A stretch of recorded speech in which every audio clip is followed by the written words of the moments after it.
Welcome, Jen. Hi, and dropped the phone. Booted myself out already. Oh no. So, how many DOS boots did you have tonight, Joe? Two. Two? What's a DOS boot? What's that? Well, it's a German restaurant I go to. They have these big, huge beers and Oh, glass boots. So yeah. never heard of that. Very cool. So they have actually two sizes of boot. They have a 32 ounce and a 64 ounce. So I was gonna go for the 64 ounce, but I thought, well, it might get warm halfway through it, so Mhm. I compromised and just made it 232 ounces. So Nice. adds up to I like it. 64. So yeah. Very cool. Happy birthday, Joe Snyder. Well, thank you. Thank you. Thank you I very much. made it, man. I'm older than I've ever been, and than I thought I'd ever get to. I hear do you you mind me there. asking? Sorry, Lester. Scotty. No, go ahead, Hive. Go I was ahead. just going to say, how old? Do you mind me asking how old you are? I turned 58 today. Dude, nice. Put in the rounds, brother. Hey, man, yeah. As they say, it's not my first rodeo, but Yeah. It's your 54th. Nice. hey, man, Elvis turned 87 today, man. So The Oh, king. dude. yeah, I love sharing my birthday with the king of rock and roll. Right. Oh, I would too. I think his death day was the 16th of August, same day as my sister's I birthday. believe so. Yeah. Yeah. How are Scotty. we? Hello, How we Scotty. going? Hey, Ivy. Hello, Lester. Scotty brother. Hey, Jenny. How you going? Hey, Joe. How are you, mate? Good to see you. I'm doing good. I love all the accents, man. This is great. Where's the purple M hiding? Purple Lamb. Hello, Mr. Right here. Haywood. I'm right here. That's his real Oh, voice. yeah, you chasing garden gnomes around the paddock or Well, Joe, I started this channel based on everyone's chat rooms. It's like Okay. it's a shame that all these people in the chat rooms can't get together and have a talk and get producers like Hive and yourself on Yeah. to basically we can ask the questions in person to you. Oh, it's awesome. It's a good idea, man. Yeah. Yeah, I love it. Well, it beats the pub. I don't have to get a dodgy liver for my efforts. You know what I Exactly. mean? Yeah. We're all sitting at a bar together. Basically. Right, basically, yeah. This one closes at, I don't know, whenever. But Never or whenever. You need to tell the truth why you don't go to the pubs. You won't get your ass beat for grabbing another man's ass tonight. I thought you were going to go for the everybody thinks based on the size of my schnoz that I'd be a really good business, really good for cocaine business. But it was the ass grab, Michael. Thank you for that. You're welcome. Hey, Papa. You're welcome. Pat and Icon and Mark Dodman and Donald. All kinds of people in the chat. Hello, chat. Yes, everyone, welcome. Hello, Glad to chat. see you here. yes, Yeah. Pat, Scotch talk, man. I am gonna drink up, man. I don't do it often anymore, but it's my birthday, so I gotta take one for the team, Right Oh, on. well, look at that. Right. The chats are going off. People like this. Lester's in there. Hey, Lester, if you're listening. Hobbsy. Scotty's in there too. Smash like. Johnny, Squatch Smash Talk. like. Mr. Dodman, another Aussie. Mr. Fuller, Papa, Chess. Lockie's here. Oh, wow. I think I was just something. I've heard of a guy Yeah. called Lockbeard once. Anyway. Nice. Ikey. I love Australia. I love Australia, Mr. man. Ruthless. Anyone else I've missed? I'm sorry. I'm so sorry. Hey. Good to see you all. Hello. Hello. Well, my second stream, we actually got to see a tour of Scotty's yard, looking for brown snakes Oh, nice. and pythons. I was going to say, is that an innuendo? But Ruthless. He's in the chats. Good to Hey. see you, fam. I've seen a few I of them in used- South Park Chicago. family. I used to have some Excellent. pythons right here, man. Python. I love that. When I You look used to- young for 58, Joe. Well, thank Yeah, you, you're man. looking Thank you. you're looking sexy, you. Joe, like an old sea Thank you. dog. That's a- Arr. you know, Wow. I had many people tell me the old salty dog sea captain is my look, man. So. Oh yeah, that looks cool as fuck, mate. You know, Not He's even gonna got the lie. laugh. it's appropriate because I'm an ex-sailor, man. You know, I've Yeah, sailed the I high kind of seas. You know, gathered, that's how man. I. You got to That's earn those hats. You can't just put them on. that's how I Uh, got. That's how I got to Australia, man. It's, you know, thanks to the Navy. Oh, Sweet. I have to say thank you to Lockbeard. He called my show out so many times tonight. I really Yeah. appreciate it, Lockbeard. Nice. He's in And the chat. yep, Yeah. I see that. And Yeah, I have to Lock. say that was an awesome Ruthless's name. show, Lockie. It was a great show. We all had fun in it. I wasn't going to step on his show tonight, so Why not? And mention cartoon characters. Kilf. Oh yeah, Kilf. That was one that didn't get off the ground. I think I dropped about No. 7 or 8 different characters into the cartoon characters, and never got a nibble out of anyone because everyone's too busy telling Mank to fuck off. Dang. Poor This Mank. this one's for Lockbeard. He called this out on his show tonight. Yes. Mons Pubis. Mons Mons Pubis. Pubis, yeah, amen. The fleshy Hell, mound. Lockbeard, you the man, you the man. The hairy flesh mound. Yeah. Papa Craig, Did anyone say Mr. Merkin? Fuller. Did any of my crew say Merkin at the start? I think you'll find they did. Oh, Yes, yeah. Merkin Yeah. all His the way. chat was full of Merkins. I know. Yeah, I was trolling you in the background earlier, Ivy, on your live, mate. I was busy mowing the lawn, but I had my earbuds in. I was listening in to you and Amy and Yeah. Miss Space Cake. It was cool, man. It was a good stream, That's why I actually. I love had a this- really good time. Yeah. Yeah, Here's yeah. why I love this chat, man. Donald Fuller says I'm the lone survivor of the Edmonds Fitzgerald. The 30th guy. That's right. Ugh. That was a great Little song. concerned. Man. That was a great song, though. What Oh, damn yeah. name have I got written up? Oh, yeah, right. Brains. Can I do a Peter Seller impression? No, I can't, unfortunately. I can do a few, but not Peter Sellers. He's not one of them. Well, I want to hear your best Elvis. Yeah, come on. Give it to us, Oh, Joe. my best Elvis. I don't really have one. You know, it's a shame. I mean, we share the same birthday, but you know, I mean, all I can do is the iconic,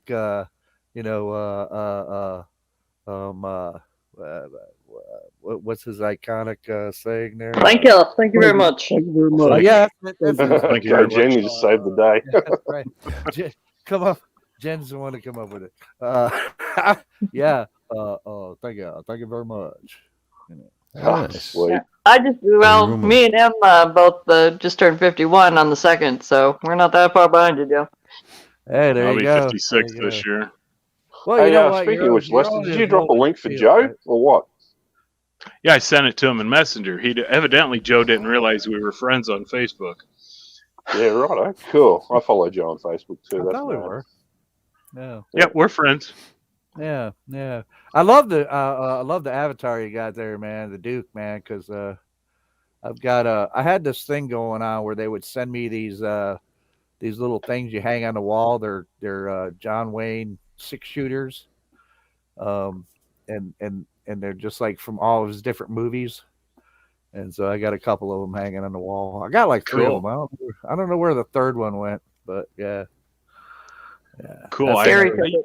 I used to collect John Wayne memorabilia and have it hanging on the wall and shit, but I lost it in one of my divorces. So Yeah, I love John Wayne. I love John Wayne. How many It's funny. hats, Lester? Did you ever see the movie The Birdcage yeah, with Robin Williams and what's his name Yep. there? And the Yeah. part they're talking about John Wayne with the way he talked or the way he walked, and he was like he never understood. He never realized that John Wayne walked like a gay man.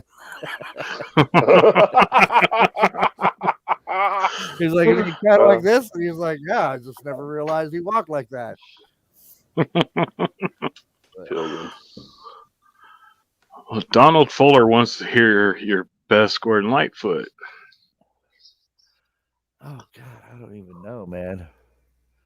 Oh wow. Well, I don't know all the words to Edmund Fitzgerald, because as much as I've tried over the years, man, I still have never learned all the words of that song. It's a great song, though. Oh yeah, it is. But what else did he do? Sundown, I think it's a shame when I get feeling better when I'm feeling no pain. Did he Awesome. do that one? Yeah, he Great did that. job. Yep. That's the song right there that got me interested in Gordon Lightfoot. Yeah. I love My Gordon favorite's Lightfoot, Early but- Morning Rain. We used to sing it in basic training, so Oh yeah. cadence. Which service was that? I was in the Army. Army. All right. Cool. Yeah. Cool. I had some Army buddies, man. Some other guys that I grew up with. A friend that I had, a lifelong friend I grew up with, passed away this past August. He was the Army man, and so yeah, we had a lot of fun, man. I Awesome. bet. My dad was an Army man. He was a staff sergeant, right around the time of World War II. Oh Jesus. Yeah. So yeah, according to him, he got a. I don't know how true this is, but he said I noticed he had a Purple Heart, and I asked him what his Purple Heart was for, and he said he cut himself on a beer can. Donnie Fuller's already started off, yeah. The The lake in legend the sea, lives everything. on from the Chippewa on down to the big lake they call Gitchagumi. Gumi, that's right. Yeah. Oh yeah, I love that. That's a great song, man. Yeah, it is. Those were the storyteller, the storytellers, like Gordon Lightfoot and Like, God, who else? There's Harry Chapin. Turn gloomy. Yeah. Oh, Neil Young. I mean, Neil Young. Yeah, you had the Jim Croce. storytellers, songwriters. They would tell a story in their. Who was that? Sorry, Dan? Jim Croce, yeah, Jim Okay. Croce. Jim Yeah. Croce. Yeah, I love. Time in a Bottle. Bob Dylan, but he was on an acid trip, so Oh, Bob Dylan, though, man, he was. Yeah, he'd I punch out think an encyclopedia of a song, man, but they'd be fucking awesome. Like the Hurricane, I love that. Yeah, I don't like to say he's underrated, but I think in some ways Bob Dylan's been underrated. I don't know, maybe like a lot of the newer generation wouldn't even know who the hell you're talking about. But But some of his work was brilliant. oh, absolutely. Oh yeah, definitely legend. Yep, for sure. Who's that guy that sang Alice's Restaurant? I hated that freaking song. But Oh, that was Arlo Guthrie. Yeah. yeah. Yeah. Oh my You can god, I get hated that song. anything you want at Alice's Restaurant. I love that song, man, because it's just a funny song, man. Talking about how he got put in jail for littering, and then he was in there with all the murderers and everything else, and they say, "What are you in for, kid?" And he said, "Littering," and they all moved down to the other end of the bench. Ikey. I love hearing Dylan mumbling through his Christmas album. Yeah. How long was that song, Joe? How long was? Alice's Yeah. Restaurant? Oh God, what? Like 4.5 minutes at least, or something like that. Maybe a little longer. Yeah, it was way too long. But I still loved it when he was talking about how they described everything with the circles and the arrows in the back of the 8x10 glossy color photograph.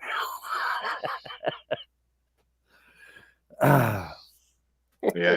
But Arlo put I- out some good songs though, but Yeah, he had a few good ones. yeah. I And- agree and- with you, Pat.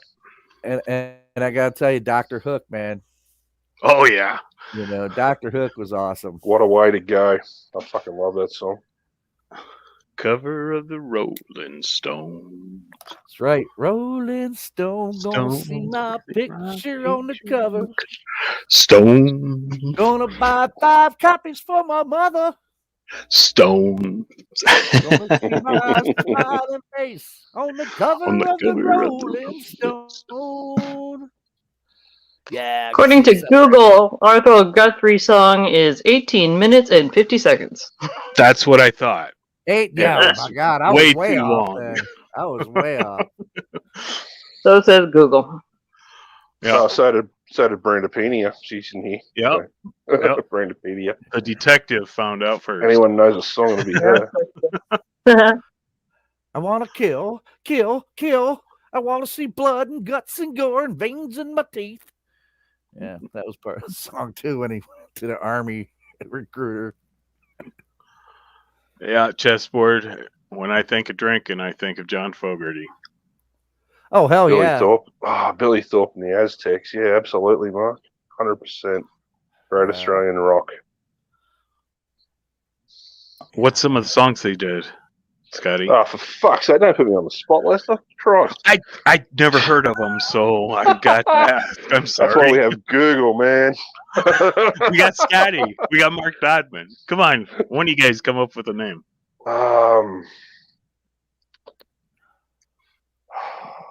Yeah, okay. Right. Randy will get it before you do. Yeah, Brandy will actually. Brandy, can you look that up, darling? Icon Oh, says most eat people I dead know work think that bodies. I'm crazy. Yeah, Gary. What's his name? Ah, shit, put me on the spot. I apologize a million times, Lester. I'm sorry, man. I just No, had a total I'm sorry brain for fart. putting you on the spot, brother. Yeah, most people I know think that I'm crazy. You can't accuse me of knowing shit now, Scott. You know everything, B. I don't know anything, but Well, when it comes to old music, I mean, and in case people didn't know, Hiveless B is the illegitimate child between Paul McCartney and John Lennon. it's true. Yeah, you know, we had Oh, a I kid, believe- I and I totally was believe that. produced. They did. They got freaky in Hamburg. On the bastard child. In fact, you know, I can go one step further. Hang on. Yeah, one of our Australian actors over here, Gary Sweet, did a version of it too. The Beatles.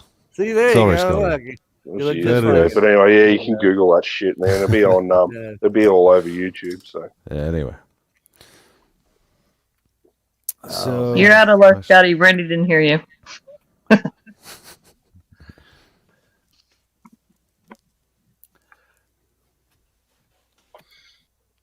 Be right So, back. did we come up with the name of a song yet? Well, It's Brandy almost didn't summer. hear. most people Brand- I know, Billy Thorpe and the Aztecs. Well, Mark Dodman says it's almost summer. Is that one of their songs? I'd say it would be yes. Oh, Children Okay. of the Sun, chessboard. Children of the Sun. That is Children of the Sun. Let's see. This is what you get for being. My memory is golden. Ozzy. Ozzy what? Ozzy Ozzy. Osbourne. Yeah, Children of the Sun. I believe so. Not Aussie. Scotty. Oi, oi, oi. The old kanga bangers in flight.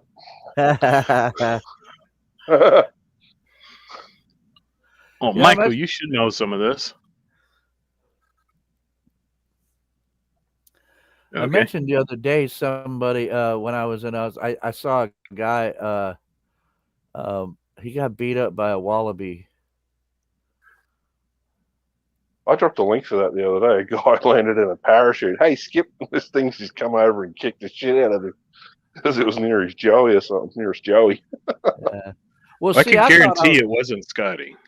Nah, I not I me. thought I man. was going to see kangaroo boxing, but it wasn't a They kicked kangaroo. It was actually a wallaby. They still kick the shit out of you. Yeah, I drilled this guy all the way across the ring, man. I was like, whoa, holy! Yeah, I sent a I'm few like, through to oh, Icon about Those that. things are mean, man. What was that Roo's name? Rod or something? Rod the Roo? This thing's got like an 8-pack. Big red Roo. Roger. Yeah, Icon has the pictures of it. Was it Roger? Oh, is that one that Roger. goes around there and there's the real muscular Roo? That's Yeah, the one, yeah. yeah. This thing's got an No, it's- 8-pack, and they tell you vegans are wimps, man. That's bullshit. His- This thing's jacked. But wait a minute, his name. He actually has a name. His name is Rodney. Oh, yeah. Rodney the Yep. Roo or something, or yeah, something That's like that. Yeah. awesome. That's awesome. Oh, yeah. He's about 6.5 feet, 7 feet tall, and just a monster. wow. Hey, Yeah, do people that ain't- really eat? Do you really eat kangaroo in Australia? It's a bit of a delicacy, and it's also pretty shit. You're better off eating deer or something. It's like a tough venison, If it's not Oh, cooked really? right, it doesn't taste right either. Yeah, just like Yeah. crocodile. It's all overrated. So Not to say I haven't tried it, but yeah, not really a fan, to be honest. Yeah. I don't know if I'd As long as feel you're not guilty eating koala about. bears, man. Yeah, Roger the Red. That's him, dude. Mikey. Thank you. Oh, they're too cute to eat, man. What's that? Kangaroos? Well, That one is kangaroos. fear the bear. fuck out of here, they're not. The fear Yeah. bear. Oh, the drop bear. Drop bears. Drop bear, that's it. Drop bear. Big old Australian drop bear. Yeah, they're dangerous fuckers, you be walking along with a Bundy rum, they'll just bang, come and hit you. Sit on your shoulders. Guess who? Yeah. Australian being a subcontinent up there by itself, man. Everything in Australia is done to kill you. Mate, everything in Australia wants to kill you, including That's other it. fucking men. Yep. Bullshit. Everything wants Including to the kill government. you. Yeah. Yeah, all them too, yeah. Yeah. You gotta be Everything wants to kill you. It's like, oh look, he's so cute. Ah! pretty much, man. Yeah. Where's Amy? I have not seen her since your stream. Yeah, I haven't either. She's not got the kid, and she's got an ex-military man around. What do you reckon? Oh, well. Yeah, well, Mm. we'll catch her tomorrow. Someone's always getting shit We'll catch you together. tomorrow, Jen. Yeah. Yeah, I think so. He's got big hands. That's small feet. Yeah. Well, apparently I've been on a average. walkabout. No, that's what the Aboriginals do, brother, not me, man. Oh, What's that's that? whiteys. We don't go on walkabouts. Yeah. No, although the only not Australian a pub thing. chain that I'm aware of in the UK is called Walkabouts, funnily enough. Oh, really? Okay. Yeah, it is actually. All right. Yeah, true story. Is it run by kangaroos and crocodiles? Well, you know, they're very racist with their nod to Australia. Do you know what I mean? It's just cartoon-esque, you know. Yeah. Yeah. Oh, welcome, Mr. Lee. Glad you're here. Yeah, it's good to see Somebody, you. Anyway, Thanks for the question, mate. But yeah, no, that's a different populace and different race. They, yeah, the Aboriginals do that, not us. So Hey, B, reach down there and poke that purple limb. Wake it up. I will. All right, I'll punch you. He's awake. He's just being polite. God damn, punch I'll you in take the my M if you turn want, when it Michael. comes. What's that, Michael? You're what? I'll take my turn when it comes. Oh, Can't you're hear you, awake. mate. You're going up on a garden gnome. Come back to us, Sam. I That got joke will never you. get old. I got your garden on Andre Jr. Andre Jr. Yeah. Keep hold of his shoes for me. Actually, isn't he the same height as Andre was? Was Was it it Andre Andre the Giant? 6'9"? Yeah. Something like that, I don't know if he won't missing it by much. Oh. yeah. Scotty looks up to no man. Scotty. Yeah. Hello. Scotty. How we going? It's nice to be on top for Scotty's once. Oh, yeah. Scotty I bet got you're enjoying it too, mate. I'm riding on the standing on the shoulders of giants, Scotty. Beautiful. Yeah. That's the view from up here. Yeah. Cool. How's it going, mate? Yeah, very good. And yourself? Very good, sir. I missed you earlier. Yeah, I know. That's what I was saying. I was mowing the lawn. I was listening with my earplugs in and stuff and trying to talk and chat. And every Yeah. time I'd stop the mower, and it's like I was saying, nearly 2 hour job to mow properly Mate, all around the property. And At very first, I thought that's an excuse. It's like washing your hair. But then I saw your garden, and I was like, oh, yeah, nah. At 200 mil we've had in the last 4 days, mate. It has 20 centimeters of water we've had of rain.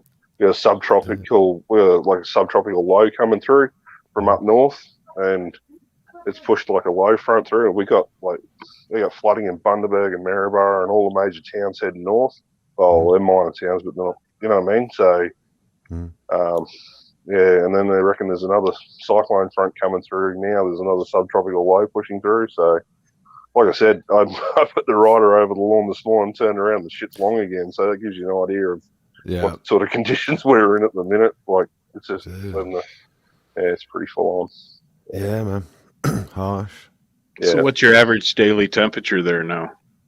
At the moment, today's 36, and it's humid as shit, man. You sweat just walking around. Damn. Yeah, Like It'd be living too in the much, glass man. jar at the moment. You guys measure it in Celsius. Yeah. We measure it in Fahrenheit here, and it's like freaking 20 degrees Fahrenheit. Here, Wow. So it's like it's 8 cold here or as hell. something. Yeah, that'd be Yeah. good. I'd die for a day like that up here. Yeah. But anyway. And all of us who have it are like, fuck this. Yeah, I'd love to be mowing snow with my rodder mower. That'd be great. For those that don't know, that's 96.8 degrees. Oh Lord. Fahrenheit. Yep. Fucking hell. Yeah, right. I'll stick to my Celsius. Just sounds a bit cooler. Yeah, I only know Celsius as well. That's funny, man. It's just like into January now here, man, and we don't have much snow. There's like less than an inch on the ground right now, which is really odd for New York, man. When I was a kid growing up here, by this time in the year, by this time in the winter, there was at least 2-3 feet of snow on the ground constantly, and until like April or the very 1st of May. And now it's like we're not getting much snow at all. It's weird. We're the same here in Iowa, Joe. We got a little bit of snow here, but it's not gonna last. I mean, it already got up to 30 today. Yeah. Yeah, we got barely a dusting here and didn't even cover all the grass. And today it's raining and it's gone. Oh wow.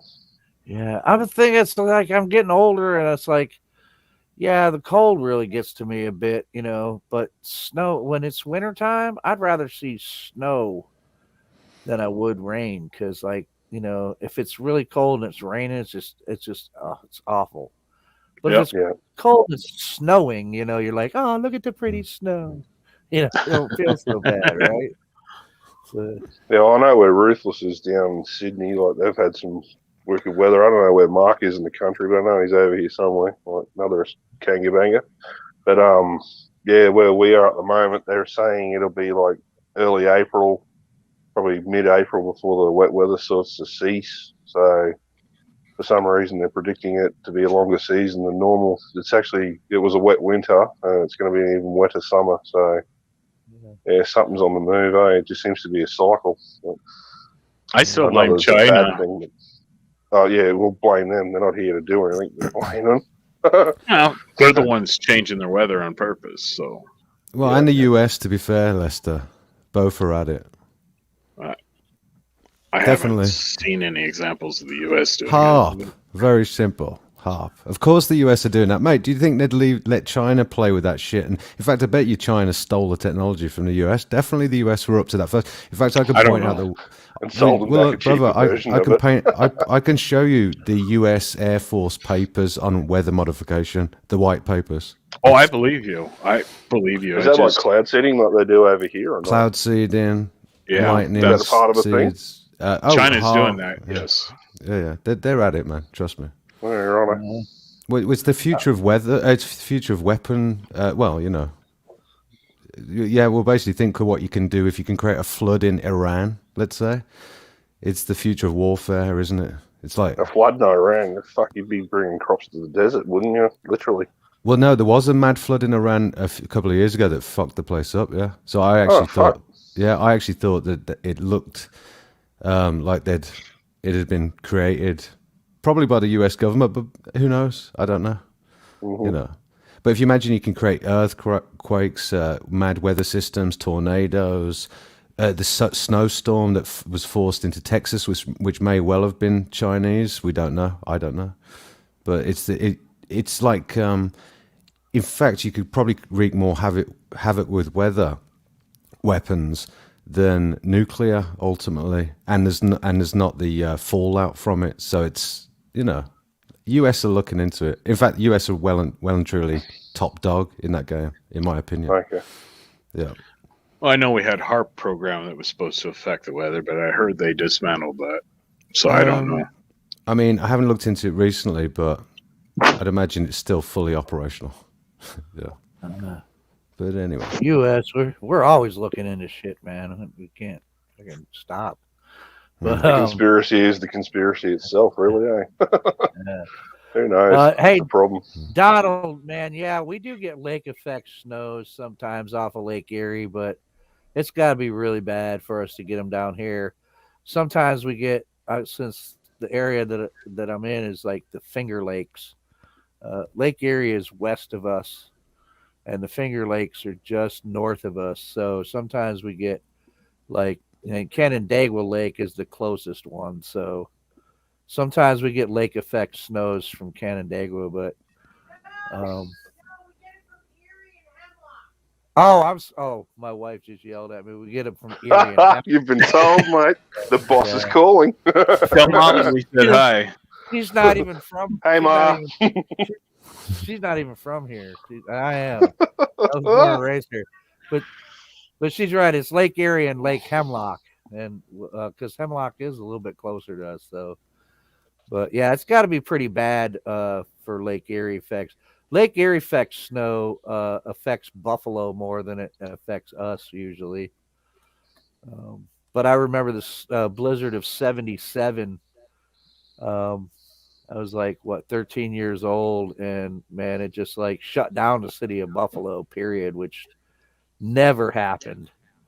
But yeah, it just shut them down, and we could jump out of the second story window of our house into the snow without any ill effect, because that's how deep the snow was. We got like freaking 5 or 6 feet of snow all at once, and it was crazy. Damn. And Well, I haven't that's all seen right, one yeah. like that in a long time. But Mark was saying he's in Gippsland. That's all right. That's Victoria. That's beautiful down there. I got family down there too, Mark. Kangaroo Ground, King Lake, and Brother Glen, all that sort of stuff. So yeah, absolutely beautiful. Papa says they had 30 inches of snow and it melted down to 20. Oh wow. Yeah, beautiful part of the world. I don't mind Victoria. I just don't like Daniel Andrews. I went to Bitch we got up here. I went to Perth when I was in Australia because that's where the sub base was. I don't know if it's still there or not, but yeah, it's still there. It's still there. That's what that's made international news about the French. We were supposed to be buying subs off the French, and they changed their minds. So yeah, there was a big controversy over that shit. That's where we went to, and I was like 18 years old, and I mean now it's like a lot of it's a drunken blur, really. That's what it should be, mate. But one of the best things they had there was when we pulled up to the pier, when we tied off to the pier, they had a thing where they would set up a phone from the pier to the boat. Because in the Navy, of course, we call submarines boats. We don't call them ships. They're boats. And so they would set up a phone from the pier to the boat, and it was called Dial-A-Sailor. Oh. And Australian women would dial up, and you'd get a date with some Australian women. And it's like at the time I was like telling my buddies, I'm like, oh my God, everybody. And now I'm dating myself. You already know I'm 58, but I'm like, they all look like Olivia Newton-John here. So yeah, there was sure they do. really good-looking ladies, man. They would come up and they would call up and dial up, man, and dial a sailor, man. It was fun. It was a lot of fun. Cool. Yeah. Over the years, I've talked to many guys that were in the Navy and went to Australia, and they all said the same story you just said. Oh, the dial a sailor? Yeah, man, it's a thing, man. And they don't remember much. Oh well, no, of course not, man. Get over there and start drinking heavily, Yeah. And but it's fun, man. I loved it when I was there. I would love to go back someday, really. Even though, like I said, everything there wants to kill you, but I'd still like to go there and hang out in the pub. Yeah. Do you guys listen to Ozzy Man? Aussie. No. Ozzy Man? Hell yes. Oh, dude, you gotta. If you haven't seen Ozzy Man on YouTube, you gotta Oh. watch it. You gotta watch his breakdown. Oh, Aussie Man Reviews. Yeah, Ozzy Man Reviews, man. Yeah, I know them. He's hilarious. I'm brilliant. actually learning. Just by listening to him, I'm learning some some Australian slang, like fair dinkum and Yeah, right. I grew up around that like shit. I was Man. fair dinkum, and I'm like, yeah, Call now each I know other what that digger means. and shit like that. Yeah, fuck yeah. Okay, I get you. I don't miss it because I don't see it, but I know it all. Yeah, right. That's cool. Well, Scotty's taught me the difference between the word cunt and the shit cunt. And a good cunt, yeah. And a good cunt, yeah. And a big cunt and a little cunt.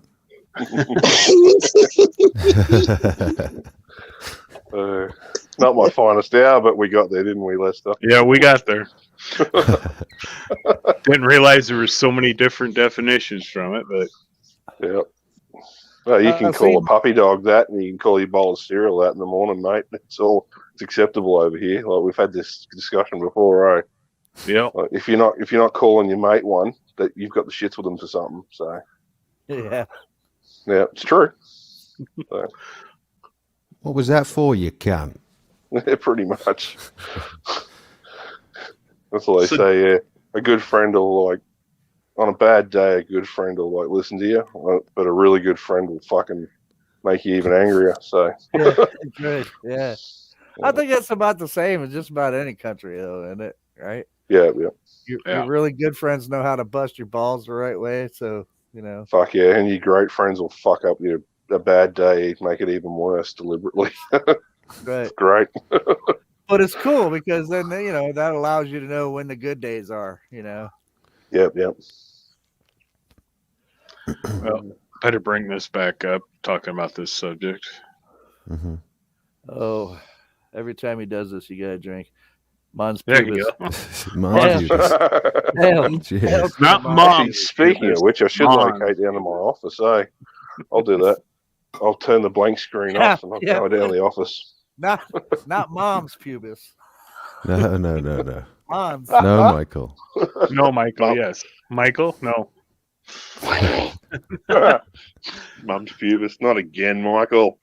Not again. Seeing Wagon's not here. Shut the fuck up, Michael. Michael. Shut up, Michael. My Your date's old name's mom. Priscilla. Yeah, good on you. Your old mom's pubics. It's like that old joke. What is it? I heard it on a movie the other day I was watching. It was funny. It's like this kid walks in on his mom and dad having sex, and dad just going to town, and kid opens the door and he sees what's going on. He's so shocked. He's like, what the? And he starts crying, and his dad starts laughing. The kid runs out of the room and he runs away, and the guy and the mom is like, oh wow, you better see if he's okay. And so the dad walks out of the room. He goes down the hall and he hears this noise, and he walks down the hall and opens up the door, and there's the kid, man. He's just going to town on grandma, just wailing away, man. And the dad's like, what the fuck? And the kid looks at him and goes, yeah, it's not so funny when it's your mom, is it? Yep. That's hilarious. Oh, that's brilliant. I love that. Oh, Love I that. get you now. Right. I'm just shuffling through the chats here. And I'm thinking, no, hang on. It Oh, wasn't that's even good. a reference to me. If you had any hair, we'd have seen it fly up, Scotty. Yeah. That's the best joke I've heard in ages. Thank you, Joe. So good. So good. I love you, Grandma. yeah. That's right. Young Michael. Still so much to learn.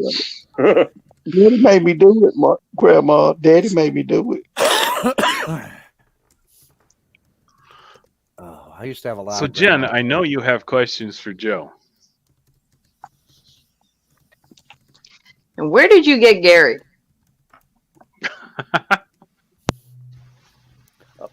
Oh, Gary.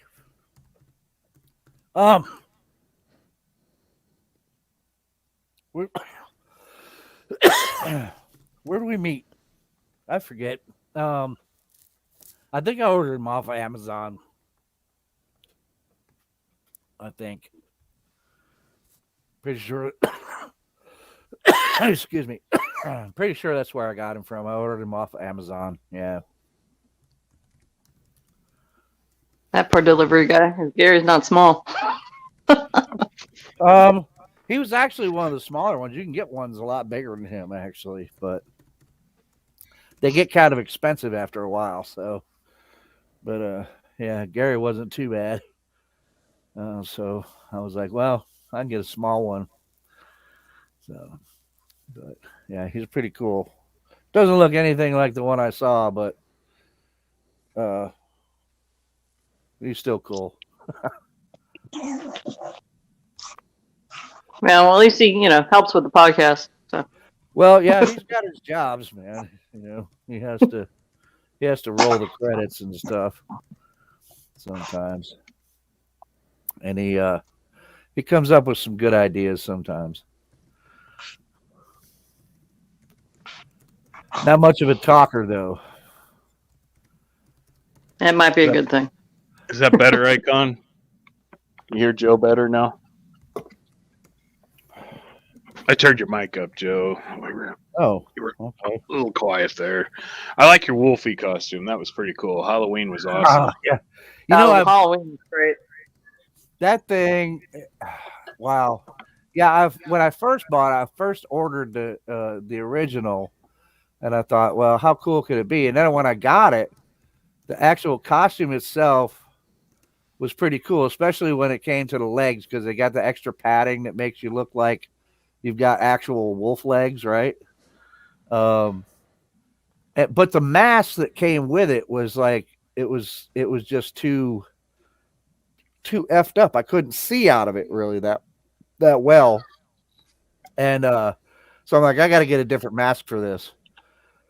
And so I went to a Halloween store here, and I was looking for masks, and I found one that I wanted. That when you put it on, the actual mouth actually moves, right? But the only problem was it was like really, really hard plastic, and you could make the lip curl. That's right. When the mouth opened, the lip curled up and snarled, but it was gray. So I'm like, well, it doesn't match the rest of the costume because the rest of the costume is brown.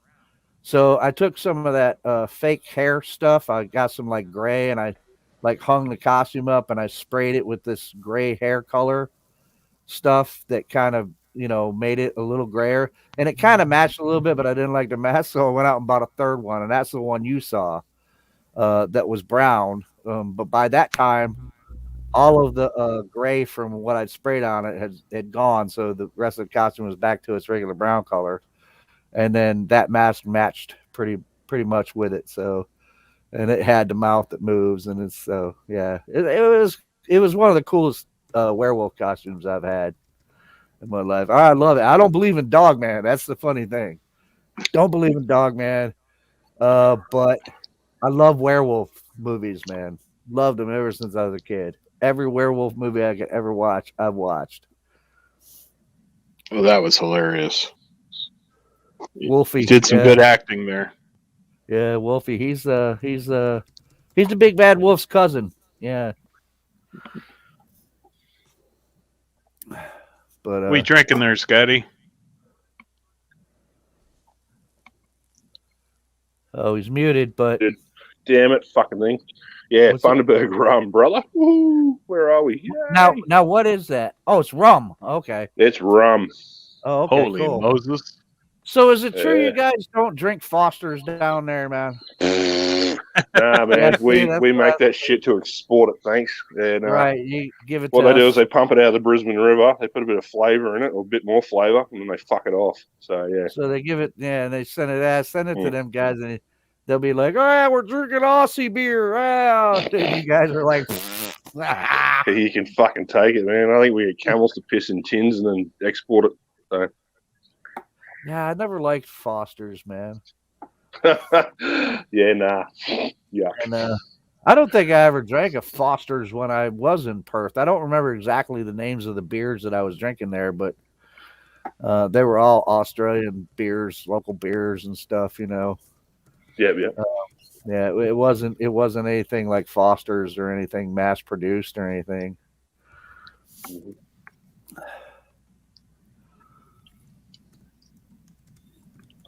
Oh, Hiveless was drinking a weird name beer the other day, Neck Oil or something like that. Neck Oil, Yes. Oh, so am I a bit loud still? Sorry. Let me turn that down. Neck oil, yeah. It's Any good? I think it's a hop ale, something like that. Like an IPA. Yeah. IPA, that's right. Yeah. It's the first time I tried it the other day. It's got a sort of lemony zest thing to it, and it smells quite. What's that shit, Joe? It's called Genesee beer, man. Oh, I've had Genesee. Yeah, So it's like a nice multi flavor. You're saying, Pete? It's Yes. yeah, it's a lager. And it's not super malty, but it's also not super hoppy. It's like right middle ground type lager. And so it's what one of my friends calls a good session beer. You can drink a lot of them and not get a hangover and still get a decent buzz. And yeah, they're not bad, man. I grew up drinking these things, man. And I literally grew up drinking these things because my mom and dad, when I was a kid, I don't know if any of you are old enough to remember. My mom used to buy these things, shrimp cocktail, and they used to come in like these little glass, fluted glasses with like a cardboard top on it, and you'd pop it and eat the shrimp cocktail out of it. And then she would save those glasses, and they were about that big, And when my parents would have guests over, right, the grown-ups, after a while, it's time for little Joey to go to bed. And little Joey was the kind of kid who was like everywhere all the time, never shut up, kind of like now. And they would be like, okay, it's time for me to go to bed. So what would my dad do? He would take some Genesee beer and fill me up a little glass of that in that little cocktail glass and give me Genesee beer. And I would drink that. Of course, that makes me sleepy. And I would go to bed. So, yeah. So I literally grew up drinking Genesee beer. It's good beer. I love it. Cool. Yeah. Better than Foster's. Unfortunately, Joe, we had Blatz in the house. I don't know if Labatt? you ever tasted Blatz. Oh, Blatz. Yeah, I've heard of it. I've never had it. So if you ever drank that, you never would have picked up drinking beer. I don't know, man. I've drank some pretty bad beers in my life when I was a kid. I think that means something else over at the cross stream, Lester. No, I don't talk about those people. I thought you were talking about that then. No, my grandpa drank Blatz beer. It was in his shed where he kept his lawnmower. He didn't even bother putting it in the refrigerator. Ooh. Yeah. But he'd keep a case of that around in bottles all the time. Oh, my God. Yeah, well, Black Label was another one that's a really bad beer. Yeah. I had a buddy of mine bought a case of Black Label. I went over to his house. He's like, "You want a beer?" And I'm like, "Sure." And he had them in the fridge, and they were nice and cold. And usually, the colder a beer is, the better it tastes. But these things, man, he handed me one of them, and I drank it.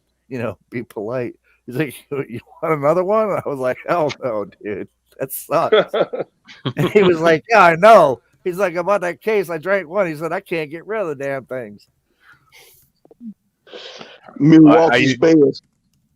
Oh, yeah, Milwaukee's best. Yeah, well, we used to call Milwaukee's Beast. It's Because Jen. it was so bad. Hey, there it is. What do we got? What you got, Jen? Lava cake stout. Wow. Yum. I like stout. Yep. It tastes actually, you get all the chocolate cake up front and then you get the stout after. Sweet. I Yeah. like stouts. Happy belated birthday, by the way. How was your dinner? Oh, the restaurant sucked, but the food wasn't bad. The service was terrible. When was your birthday, Jen? On the second. Oh, well, happy birthday. Yeah, Michael too. Michael's We're both too. on the second. Yeah. Oh, I'm sitting between the birthday boy and the birthday girl. wow, cool. Yeah. And That's all you the best finally- to you for January. Party, You motherfuckers. finally got that meal, Jen, yeah? Muppy? You finally got that meal. Is that what you did today? Yeah. God, I had prime rib and ribs and a nice margarita and Nice. Very cool. Awesome. How was the prime rib? It was really good, actually.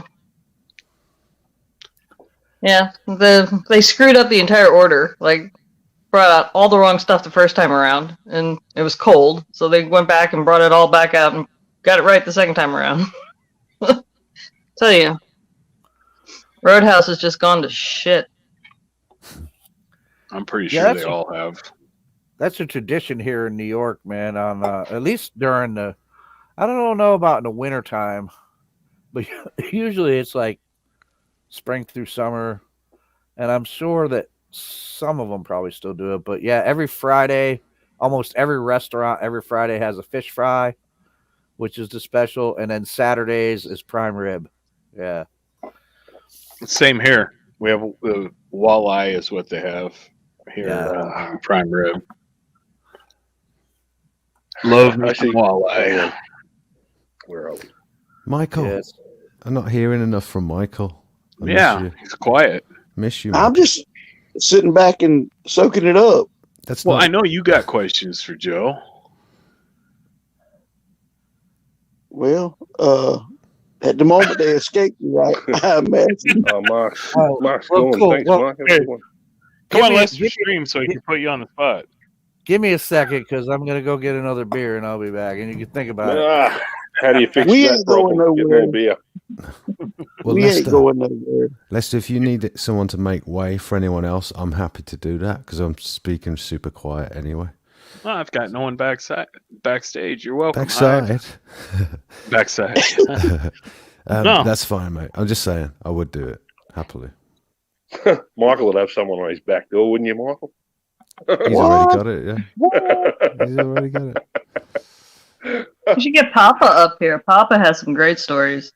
Every fucking swipe I can get at him, the poor bugger. See, I thought Polly T was subbed to my channel, so I didn't send him a link. I thought he was already subbed. So if anyone knows Polly T and can tell him where to come, I thought Lockbeard said it very well at the end. He was telling everyone how to sub to my channel. Nice. He had to go. Yeah, he was. Man, he was very nice about it. It was pretty cool. And then Hiveless was shouting me out. I don't know how many times today on his stream. Yeah, man. I pinned you at the top of the chat as well. That was awesome. Thank you. You're welcome, man. I don't think you guys with the popping of the cans here. Hang on.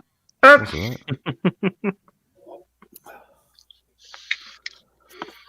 I used to brew beer, actually. You'd be surprised at how easy it is to brew beer. It's really a simple process. You just let things rot and then drink it. Yeah, it's just, all it is about letting yeast eat sugar. That's all it is. Yeah. But does it taste similar to what you normally drink? Actually, it tastes better. I knew a girl like that once, Jack. If you do it right. I was about to say. If you do it right, it actually tastes better because that's self-control, sir. It's fresh, So I think we brewed for me and a buddy of mine. He just came over to my house one day, my apartment. When I was married to my second wife, and he came over to the apartment one day. He's like, "Man, you got a brew supply place right across the street. You ever been there?" And I was like, "No." And he was like, "Man, I've been thinking about trying to brew beer. What do you think?" And I'm like, "I'm down. Let's go, man." And so we bought all the stuff we needed to brew beer. And we started out with a stout. And we just, did it according to what it said. And I think it was, 2 weeks or so. And we had a nice stout, and we bottled it. And when we first tried it, I'm like, okay, well, let's see what this tastes like. And I'll be damned, I was like, this is good, man. This almost tastes like Guinness, And Guinness. it was pretty good. And for all the years that we brewed, which I think we brewed for 3 years straight, and we were brewing every single weekend. We'd be, once we got into the groove of doing it, every weekend we were bottling a batch, brewing a batch, and drinking a batch that was ready to drink. And we made all kinds. We made stouts and pilsners and IPAs and ales and and we never had to pour a batch. We never got a batch that we went, wow, this really sucks. So we never had any batches that we ever had to pour out. They were all pretty good. We even made some mead one time. We got into our Vikingness, man, and we're like, let's make some mead. And so we were gonna make blackberry mead, and I could, blackberries were really expensive. So we only had enough blackberries to kind of like dye it a weird, but it's funny because we're blackberries, but it came out pink. The color of the mead came out pink. It was just honey mead with blackberries in it, and it came out pink. And the alcohol content, wow, man, it was so high. We ended up calling it the Pink Nightmare. Nice. And, you could drink and it didn't taste bad at all. It was just honey mead, but you could drink like 2 bottles of this, man, and you were like, whoa, you were sloshed, dude. And we brewed we brewed 4 cases at a time, or 5 cases. I'm sorry, because he would get 2.5 cases, and I'd get 2.5 cases out of brewing. And so it was fun. It was fun. It was one of the funnest hobbies I've ever had, brewing beer. I thought about getting back into it. Well, I'd love to learn that as a skill. It's an amazing thing to know. My nan used to make wine. Chats too. Last time, if you like looking. Say that again? Paulie T's in the chats. Lester was mentioning before. He's showed that.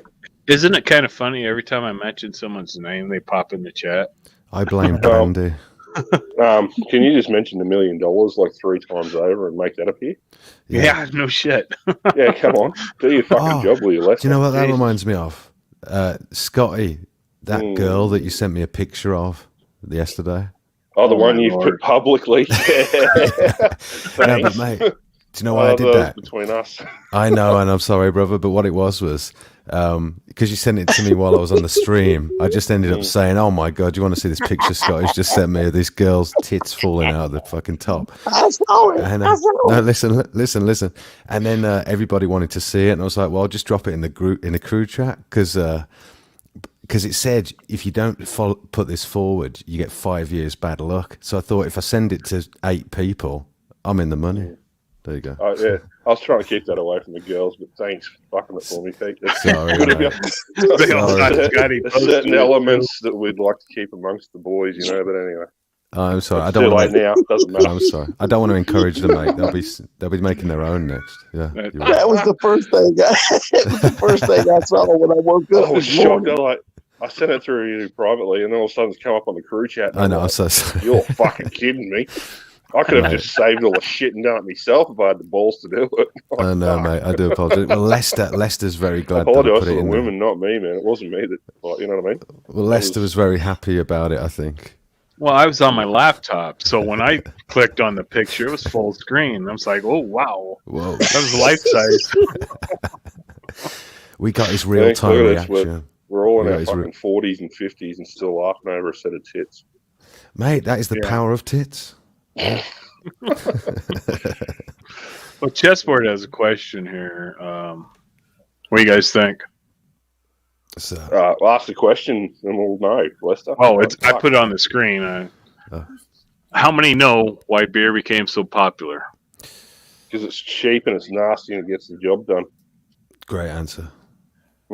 That'd be it. Because like compared to spirits and stuff that actually taste decent when you're slipping on them and drinking them. Well, I believe the water was so polluted that people had to start drinking beer because the beer was sanitized.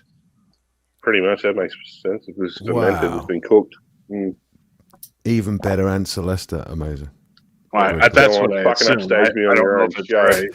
Who do you think you are? I'm Lester Taylor. It's Lester Taylor.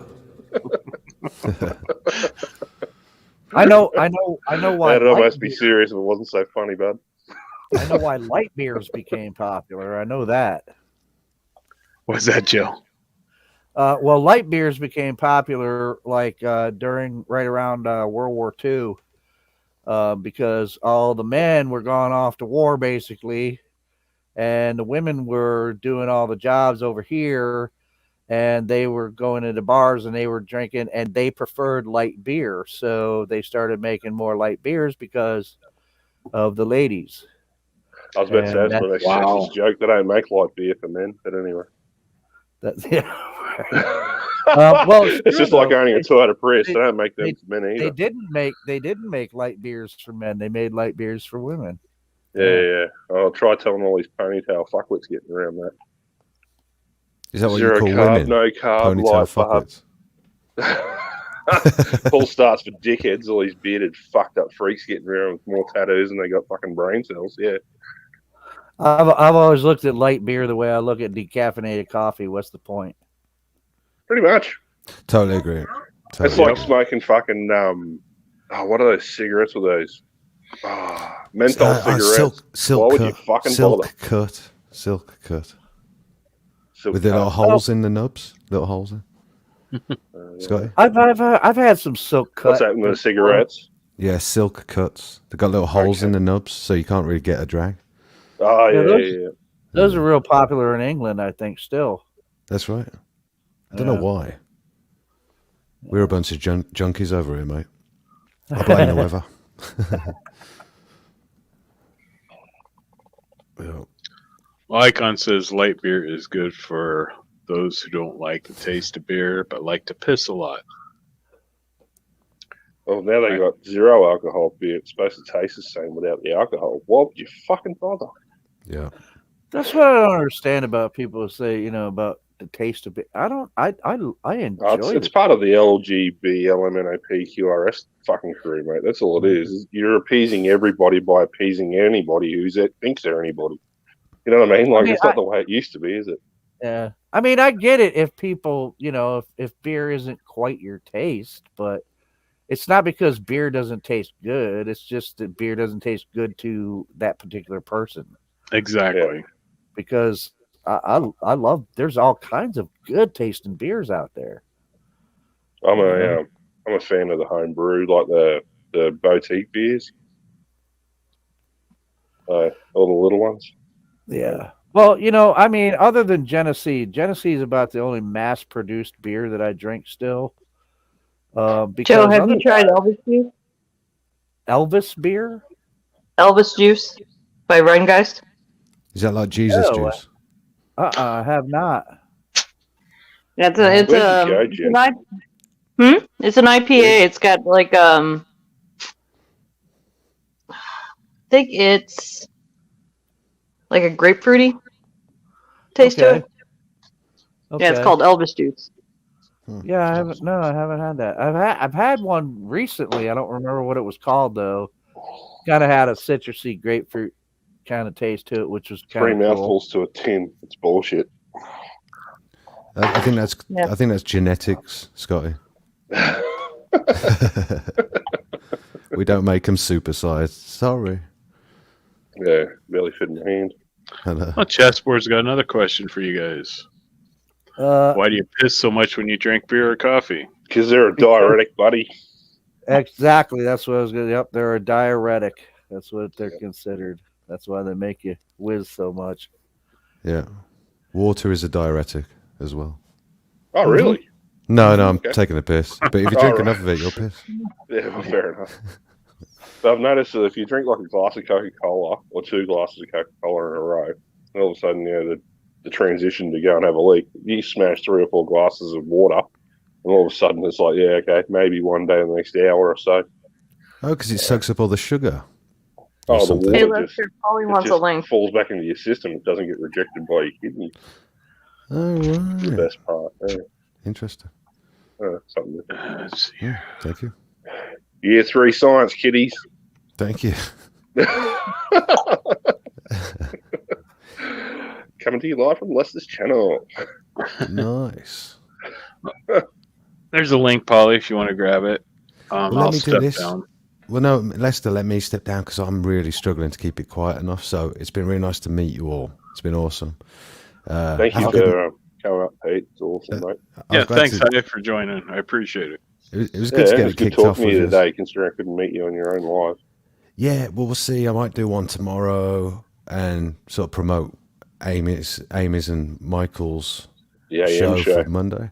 Awesome. Yeah, but Jen, really good to see you, sis. All right, bro. Talk to you later. Night, Jen. Michael, nice to see you, mate. Love you, Joe, brother. Love you too, mate. And Joe, really pleasure to meet you, bro. Absolutely, man. Absolutely. Take it easy. See you too, mate. All the best. Thanks, Dave. See you, mate. Later. How about Papa? Can Papa get up there too? Papa has some great stories. He's hilarious. What do you say, Papa? There's the link. Papa can tell you how big a sperm whale's penis is. Yeah. Don't. As long as you don't show it, we're good. The whale dork. That's what Papa Craig taught me. That's right. Learn something new every day. Some things you don't want to know. No, Papa. Papa's leaving now. You invited him up, and he's leaving. Oh, come on, Papa. Don't be shy. It's Paulie, my favorite soprano. Hey, how you doing? Hey, good, mate. How are you? Bye, Papa. Raise your mic up here. There we go. Right, Speak Papa. again, Paulie. Not too bad. I'm standing outside butt ass naked. It's like 30 degrees here. I just want to see how small my balls can shrink to because fucking I have no idea. But other than that, it's just a science experiment. And it's it's Joe's birthday. I don't want to hurt him on his birthday. Well, in order to do a proper experiment, you'd have to have a control, which would be me, and I'm not standing outside and let my balls shrink in that kind of weather. It's all right, Joe. You can do it remote. Hey, let me tell you something. I have to ask you a question. You went into that place that does fuck a long way? You turned into a robot, Paulie. Yeah. Sorry. You went all Atari, Paulie. Yeah, sorry. Say it again. I was wanting to ask Joe. He said it was his birthday, and they went to a peanut butter bar where they had peanut butter sandwiches. Oh no, that was not today. We went to a German restaurant today, but I have been to a peanut butter restaurant where they sold peanut butter sandwiches. Yeah. All right, so you did the Daily Double. You had Wiener Schnitzel and you had the fucking Elvis. Did you eat it the long way? Did I eat it the long way? There's bananas in it, Joe. Use your imagination. You sideways, I want to tell you that. I ever meet a chick that can eat a banana sideways, I'm marrying her. You know what? And people, the misconception that people always talk about, they talk about Elvis and peanut butter and banana sandwiches. But actually, the sandwiches that Elvis liked were actually, they were fried peanut butter and banana and bacon sandwiches. Really? Yeah.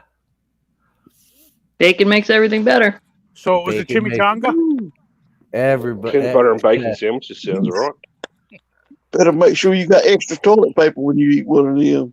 Oh my God! Well, he has handles on the side of the toilet. He's fucking holding on for dear life, like he drank 2 bottles of mag citrate. Right. Can you feel it? Fucking New York had a fucking earthquake fucking warning. It was the fucking Joe squeezing his fucking ass cheeks together, going, "Please, no more, no more, no more." Hold on tight. You know, actually, New York did have an earthquake once. Yeah, it was your ass. I was actually in God, when the hell was that? 7th grade, maybe? I think it was sometime back in the 70s. Okay, so I fell in Massachusetts and it fucking registered in New York. I would have never imagined that, Joe. What did they how did they figure out that happened, or what caused it? Well, there is a fault line that runs through. It's just not a very active one. And so it wasn't like a huge earthquake. It's just kind of like rattled some windows and et cetera. From what I remember, it didn't do any like horrific damage, but yeah, it was an earthquake, and it was from a fault that actually runs through New York, but it's just not a very active fault. Joe, so let me ask you a question. After all of that happened, right through that fault, did it stop fucking dispersing banana and fucking peanut butter fucking chungus? No, actually, no. Damn it. That actually upped the production, really. Nice. They went union. That's what it was. But anyway, I mean, you know, yeah, dude, I'm glad you had a good birthday, dude. I'm only fucking around. You know me. I'm a jackass fucking large scale. Oh, I had a blast, man. I love this German restaurant, man. That's my weakness, man. It's German food. I love German food. Yeah, You would love the place down here in Columbus. It's the German restaurant, but they have a buffet of all the different kinds of brats and sausages and all that stuff, and you just go through and. Oh wow! Plus, Jen, you can sit down and just order stuff. But yeah. Do they have the wiener guy that makes hot dogs going, oh, you look like you want a foot long? Guy, some sauerkraut on that. Whatever, you want to start? So, what did I miss, loves? Hello, Waggy. Hello, Scotty. How are you doing? I'm well. How are you? Living the dream. Living la vida loca. Oh, no, not that bad. Hey, you know what? Where have you come from? Joe, where have you come from? I'm sorry. Upstate New York. Well, actually. Well, how did you end up on this stream? It's his birthday. It's what now? My birthday? It's not my birthday. No, Joe's birthday. Joe, happy birthday. What are you, 47 or something? You look good. For what? Look good for what? Having a birthday? Yeah, everybody looks good when they get older. It beats the alternative. Distinguished. Yes, that's what I say. Distinguished. It does beat the alternative. I don't care if I live to be 200. I'm going to be ugly every fucking day of 200 years. It doesn't really matter. That ain't changing. You can hide a lot of things in life, but you can't hide ugly. There's UGLY. You got no fucking alibi. You ugly. Who the fuck cares? Are we talking about anything good, or have I just walked into some nonsensical vanity bullcrap? Just kidding. Love you guys. Apparently, she's never met Paulie. And on that note, I'm out of here. See you later. The nonsense is leaving the room. See you, man. Bye, Paulie. Well, damn, that went south. Yeah. Yeah, they finished off in the fucking house. What the hell? What? Where'd Amy go? Don't know. Oh no. Okay. That's what happens when people from New York get on here. See.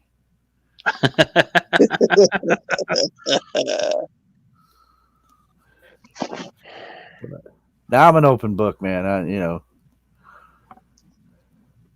Hey, yeah, we've said for a long time you'd fit in with us. Absolutely, man. Absolutely. You know what? I'm not like ringing my own bell or whatever, man. But I fit in with a lot of people, man. I mean, if you're decent, I'll fit in with you. And so that's where I always gravitate to is just decent people. So, yeah. What about borderline decent? All right. Well, I could do borderline decent too. Yeah. Okay. No problem. Okay. Yeah, because maybe when it comes down to it, I might actually only be borderline decent myself. But I meant me. Come on, Michael. Don't be like that. You're pretty chill. We know it. Just don't tell Joe who your favorite actor is. That's all. Who is it? They always got to say something just because I know the love scene in Deliverance. The cowboy, Gomer Pyle on crack.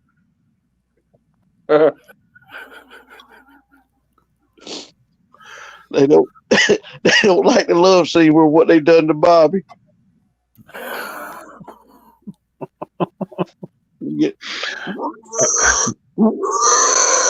Squeal like a pig, boy. You got a dirty mouth. That's right. You look mighty cute in them jeans. Yeah, no, that's Mr. T too right there. Woo. You look mighty cute in them Hey, jeans. fool. That's right. Hey. Squeal. Squeal for me, Peggy.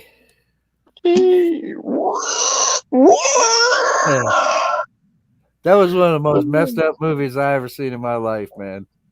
Oh, dude, it almost make you mad. That was one of the most messed up movies I ever seen in my life. Of all the actors in that movie, would you think Michael would pick one of them, except the guy that made Ned Beatty cry? Right? He's my hero. He's my hero. Oh, dude. Can you imagine, like, pitching that role? Okay, Ned, in this scene, you're going to get butt fucked by this hillbilly, okay? He's going to make you feel like a pig. You think you can get into character? That's right. In this scene, you'll be crawling around on your hands and knees in your Fruit of Looms while somebody's pulling the elastic band on it while you squeal like a pig. Right. That's the highlight of your career. I bet you nobody will ever forget him. If you said Ned Beatty, they'll say Deliverance. That's right. That's right. Hey, could you imagine people coming up on the street and asking him for an autograph?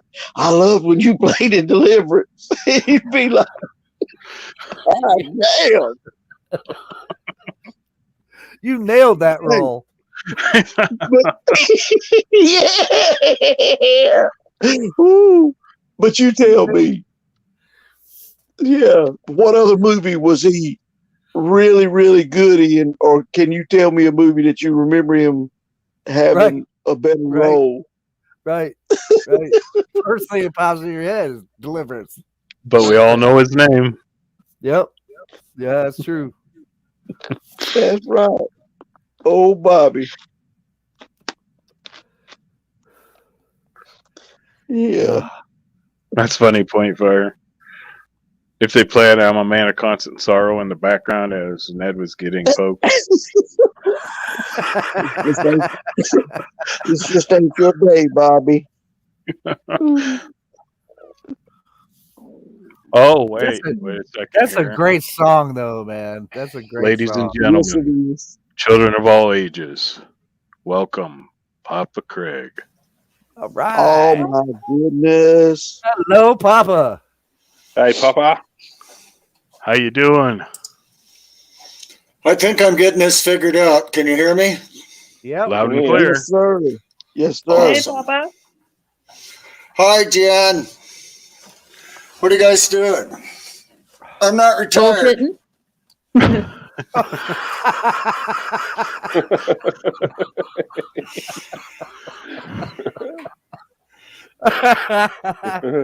Well, that's a way to start out an introduction, right? Hi, I'm not retarded. Okay. Professional Papa. That's cool. That suits you. Oh, I am retarded. I am retarded, though. I've got a T-shirt, man, that people have gotten mad at me over. It says,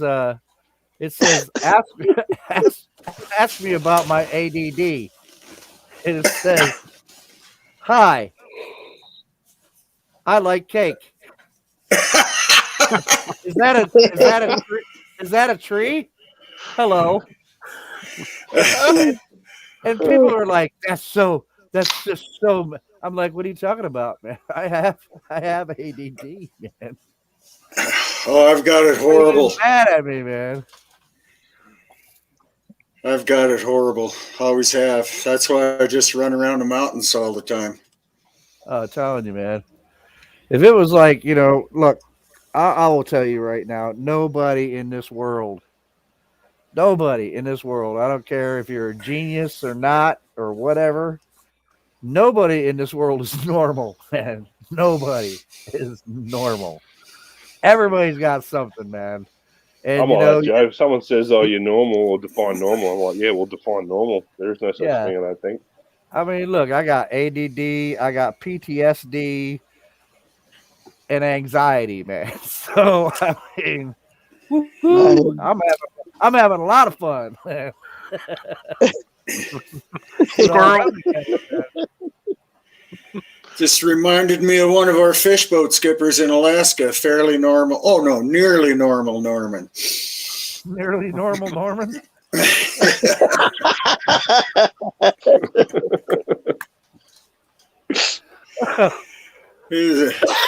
That's the best name I've ever heard in my life. It was great, and he was probably saner than the rest of us. So you got to be nuts to go out on them boats out there. Oh, I bet. Damn. From what I've seen, I wouldn't do it. After about, I don't know, 5 years of cruising around with this guy, the guy that owned the boat, the crew, he asked the crew one day, he says, "Why do you guys keep calling me Captain Clank?" And we're going like, he thinks we're bad-mouthing him. He says, "We said, because you got balls of steel." And we'd call him that whenever he says, "Yeah, we're going fishing," and we knew a storm was coming too. Because we used to have this thing called a weather chain. And it was always a 3/4 inch chain. And we'd hang it out by the side of the boat. And if the wind just blew it out straight, that's fine. We can go fishing. We didn't stop till it started snapping links. Oh. That was our big joke, but it seemed like that's the way it was. We went in anything. He just kept getting a bigger boat till we had a 70-foot steel boat that I swear the waves broke clear over it and put it underwater, and it just bob right back up and shake it off and shudder. And what's the scariest story, Papa? Scariest one. Yeah, the one night when you thought, "Fuck, this is it. I'm history. Fucking boom, no more." And then all of a sudden, it all just turned around on you. What's your most harrowing story you can think of? Yeah, right now. The most harrowing one I can think of right now is I was cruising down a place called Clarence Strait in southeast Alaska, and it's kind of open to the bottom of the bottom of it is open to the Gulf of Alaska. So a storm was blowing in, and I'm bouncing around in the fog and the rain and the mist. And what I was doing was I was being a tender captain. I had a crew of 2 young college kids working their way through school. And we were looking for salmon fishing boats. We had a bunch of salmon fishing boats to take care of it. Night when they got done fishing, we would pick their fish up and take them to the cannery. We would pump the fish out of their boats. So I'm looking through the fog. I'm finding the boats on the radar, and I'm cruising over to each one of them to see through the fog to see if that's one of our boats. And cruising, bouncing along and getting kind of worried about it. And I hear all of a sudden on the radio, just loud as all get out, "Mayday, Mayday, Mayday." The crest just rolled over at Jacina Point, and then the radio just erupts with all kinds of captains butting in on each other and talking over each other. And Coast Guard comes in and says, "Okay, everybody be quiet. I want to know if there's anybody that's able to help them." I'm sitting there in the fog going, well, nobody's seen me. I can just sneak off because this is a really big liability situation and scary as hell. And I was looking at 2 boats at Jacina Point, and one of them had just disappeared. And without even hesitating, I picked up the microphone to the radio, and Coast Guard, catch a can, Coast Guard, catch a can. This is the carry such and such, and WCR 6787.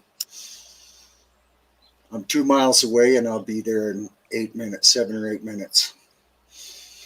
And all of that went through my head in just a flash. This is how far away I am. It'll take me that long to get there. And we are the Alaska state champions in safety drill, so I know how to do this. And we cruised up, and here's this boat's keel sitting upside down in the water. The net is strung all over the ocean. Fuck. There's 5 guys clamming it. It's their seiners, so they have a big skiff that they tow around with them and put on the back of their boat. And it tows the net around in a circle to encircle the salmon and catch them. And they were all climbing into that seine skiff, and they attached that to one end of the net, because I remember with them nets are like $100,000. And so these little fishermen, they didn't want to lose that. I mean, they just lost their dang boat. And the Coast Guard asked me jillions and jillions of questions, and I had to keep back. We just put our boat towards their little skiff. And I'm watching green water break over their skiff, and I'm going, if that thing breaks big enough and that thing sinks, I'll be over there picking them out of the water. And it did, and I did. And so we have like a boom where you just swing it out around, and you can reach over the side of the boat. And so I just swung the boom around, tied it down, or had the crew do that. They knew how to do that. We unloaded boats. We could pick up totes off of a boat tied up next to us and swing them over onto our boat. So I just did that with the guys, 2 at a time, and then 1 at a time, and gave them all my extra clothes and took them to town. I mean, it was all morning kind of thing.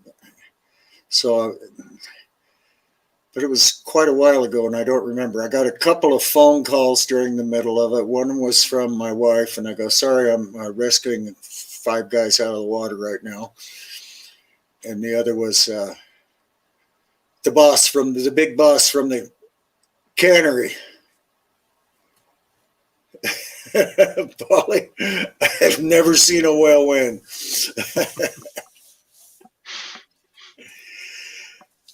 But anyway, that was probably the most harrowing, where I had my heart in my throat for the longest period of time, just cruising up to those guys, that big old steel boat in those waves. If it bounced against one of them, they're done for, Yep. And all that. And, I swear the bow of that thing was going up and down. And college kids for crewmen that have never been out to sea before, the only things they know is what you've taught them. And we did it. Yeah. Wow. So what a story. Incredible. Yeah, awesome story. Thank you, Papa. You bet. That was Papa. Uh-huh. Say you were the state champion safety team or whatever. Yeah, that's funny, ain't it? No, I mean, it's something to be proud of, I guess, but I didn't know. Do you have competitions in it? Okay, so every year they had a competition with all the fish boats that wanted to join in on it all around the state of Alaska. So that's about 12,000 boats, I think. And what we did was the Coast Guard would come to our boat and they would say, man overboard. And we would do a drill to rescue a man who had fallen overboard, or fire. And we'd do a drill to put out a fire. And that one was also abandoned ship. And flooding, and I don't remember them all, but we had all the guys on our boat got into fishing because they were going through college and working their way through, making money to go through college by working on a boat in the summer. And so they were all that smart at least. And these guys were even smart for college boys. and tough and crazy. And but the smart thing was what did it. You know, we practiced our own drills. I don't think other people did. We got, you know, the Kodiak High School was in that thing. Their team. They could get in a survival suit in 8 friggin' seconds. I could get in one in 30 seconds, which is really fast. But, you know, they had big ones that were easy to put on. I had one that was going to save my life. And so we just did all those drills, and we only lost 1 point out of the whole thing, and that was the boss forgot to bring the logbook out of the wheelhouse when we abandoned ship. And that was the only point we lost. He just forgot the logbook. Now, that's a good idea. We don't want him to know why we sank.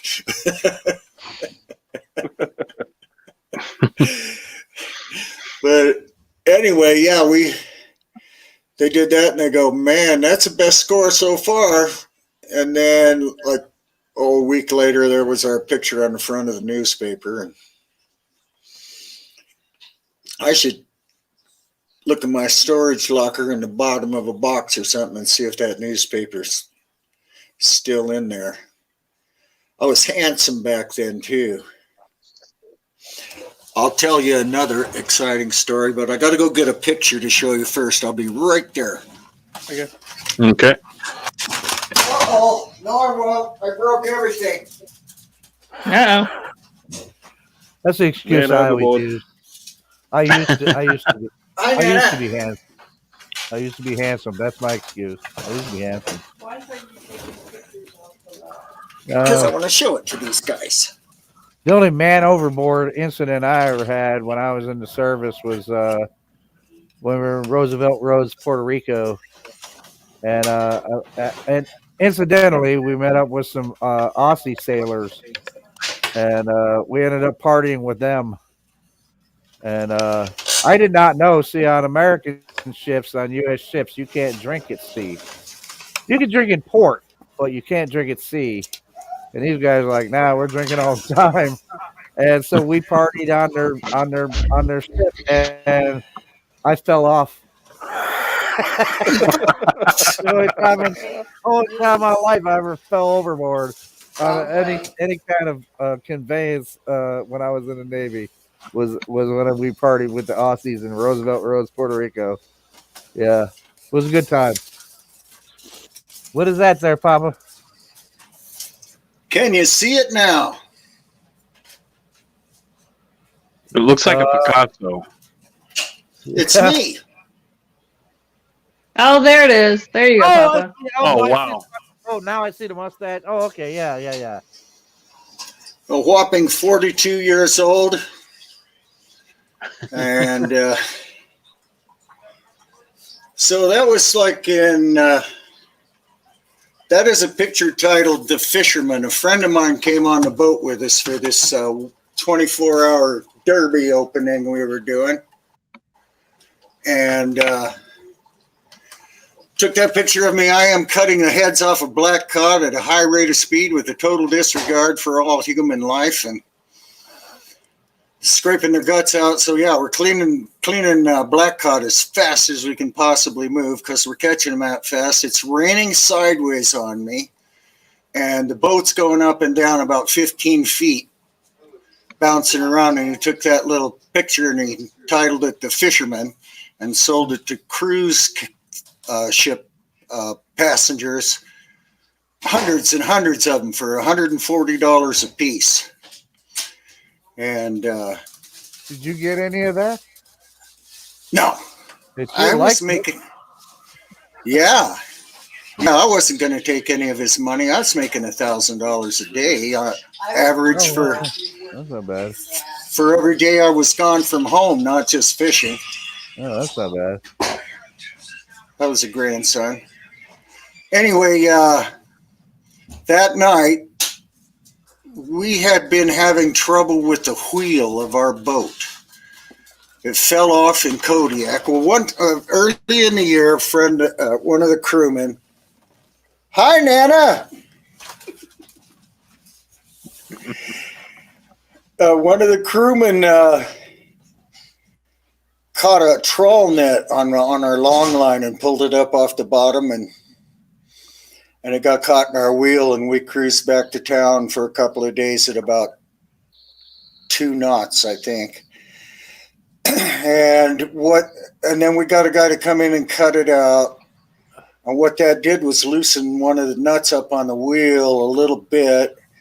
And then we got over from Sitka to Kodiak, and the wheel fell off in Kodiak just before the halibut opening. And so we had one flown in, just barely made it, yada, yada, yada. Only got to cruise out of town for 12 minutes or 12 hours ahead of the opening. But we filled the boat with halibut. And I think I got a fish hook in my knuckle on that trip. This is quite a year. I got one of them great big halibut hooks. They're about, I don't know how to show that, but good times, in other words. Yeah, they're huge. And I broke the fish hook instead of getting my finger pulled off and dragged into the water. Damn. And anyway, that night we were fishing another derby fishery. It's like 24 hours, all the fish you can catch. And we were fishing in Lower Chatham Strait right outside of the owner's house. I mean, 10 miles out. And the shaft parted. The shaft came apart, right? It's coupled in the middle. There's a shaft alley down in the bottom of the boat in the hold. And we had the hold about half full of fish, but we have them in bins and thrown to the side. Anyway, we went to open up that shaft alley, and the bolts that we had put through the shaft for a bush fix had come out and ripped the fuel line open. So fuel started to pour out of the shaft alley. So we had to shut that down. Couldn't open that up with any fish in that hold. And put, 10,000 gallons of fuel in the hold.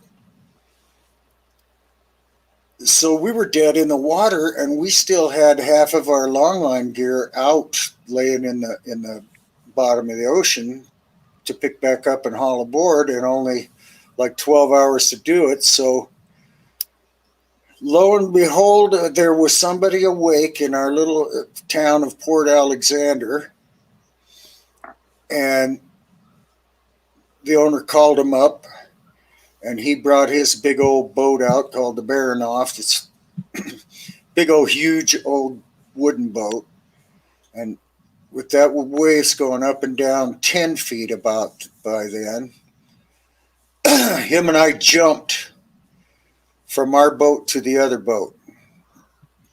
And that was death if you didn't do that one right. And all the rest of the crew would not jump. And so I got all their money. So that was quite a night. It was quite scary. The owner jumped back over onto his boat, but I did not jump back. It was, we put some gigantic, beach ball sized buoy balls in between the two boats, but dang near popped them, dented the rail on our boat.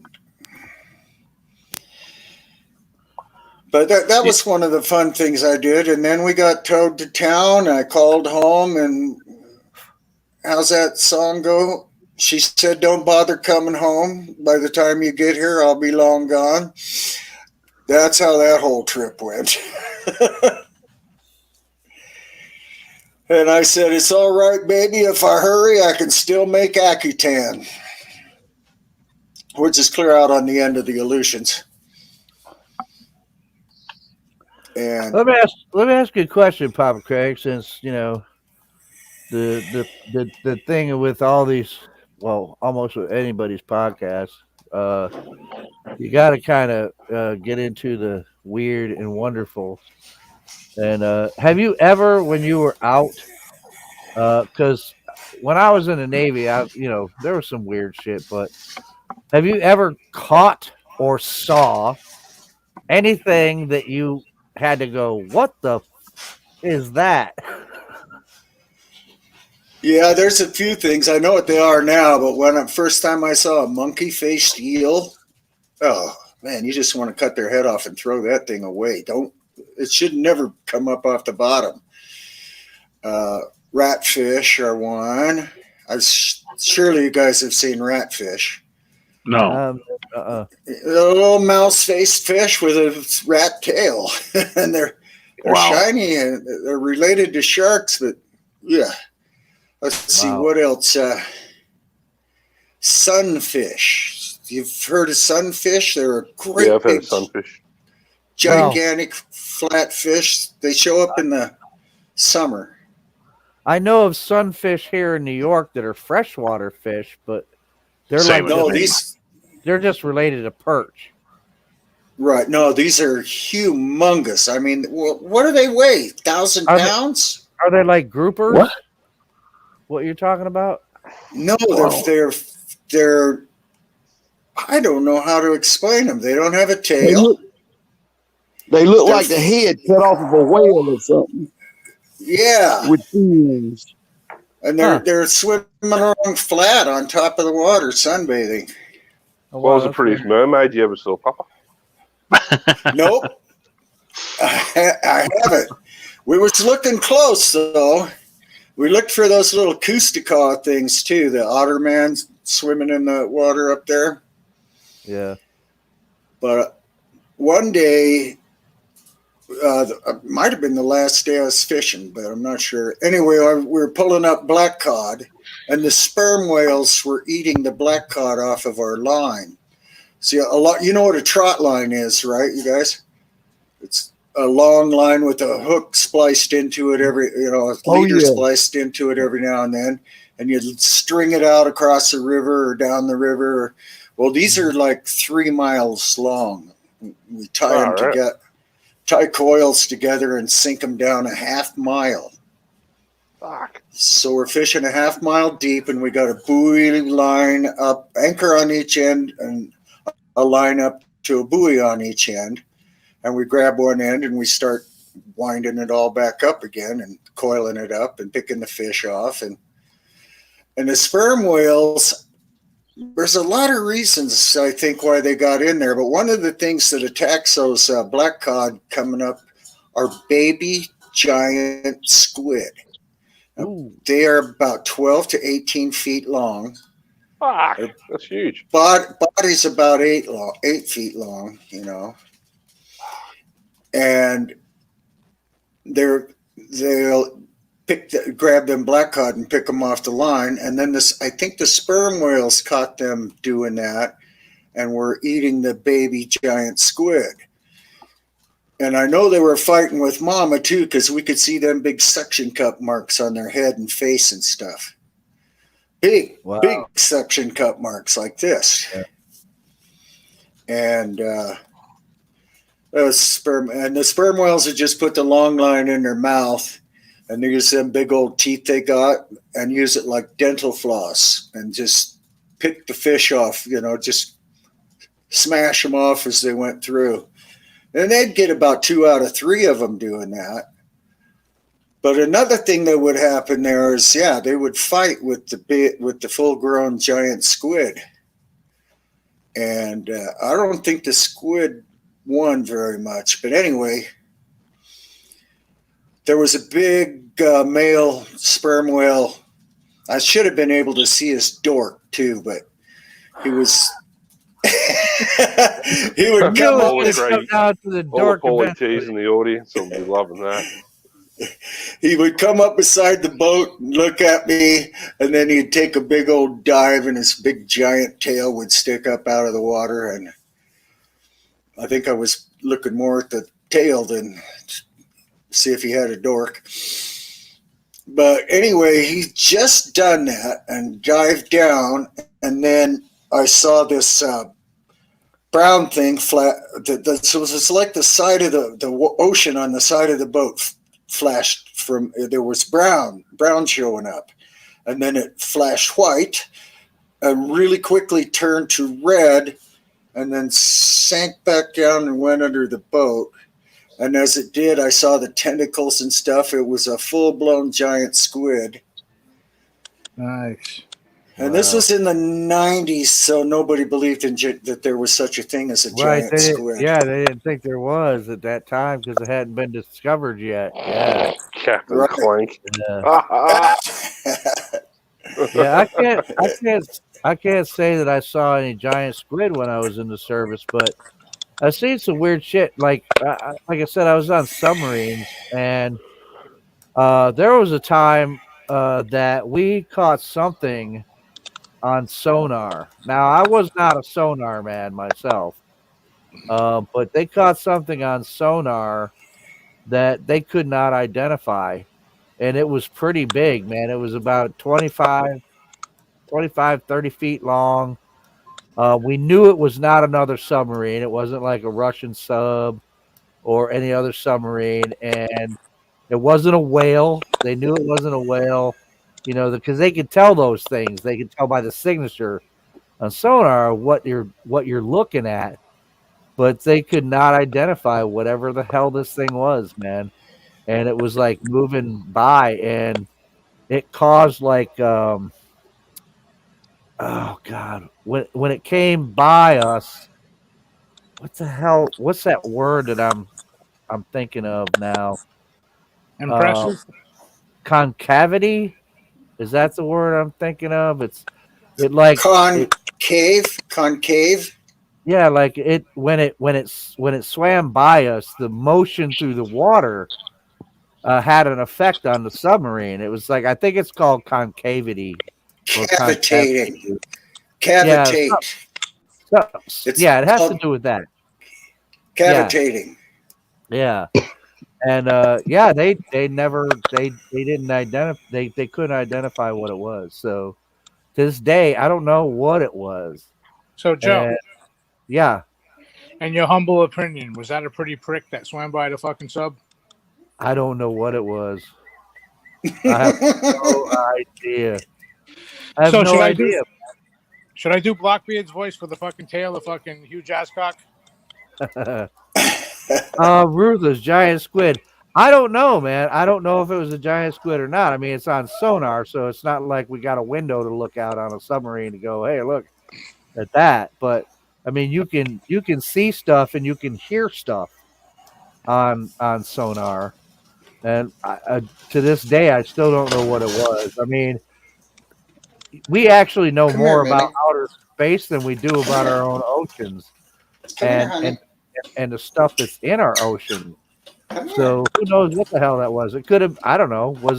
Could have been a megalodon for all I know, man. But all I really know is when we get full disclosure, I want the fucking Cliff's Notes on fucking Uranus. I'm gonna tell you that right now. I need to know every inch of that fucking story.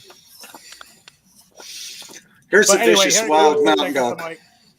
It was a dark and stormy night there in the Bering Sea. Yeah. We just finished grub, and Captain Clank went to the bridge to partake in the 420 fucking ceremonies. It was dark because it's Alaska here, and there was no light. He was smoking a J, and all of a sudden, visions of Moby Dick came to his head as huge ass cock was circling the boat, his closest family member. Captain Clank looked out there and said, "Holy shit, that's huge ass cock."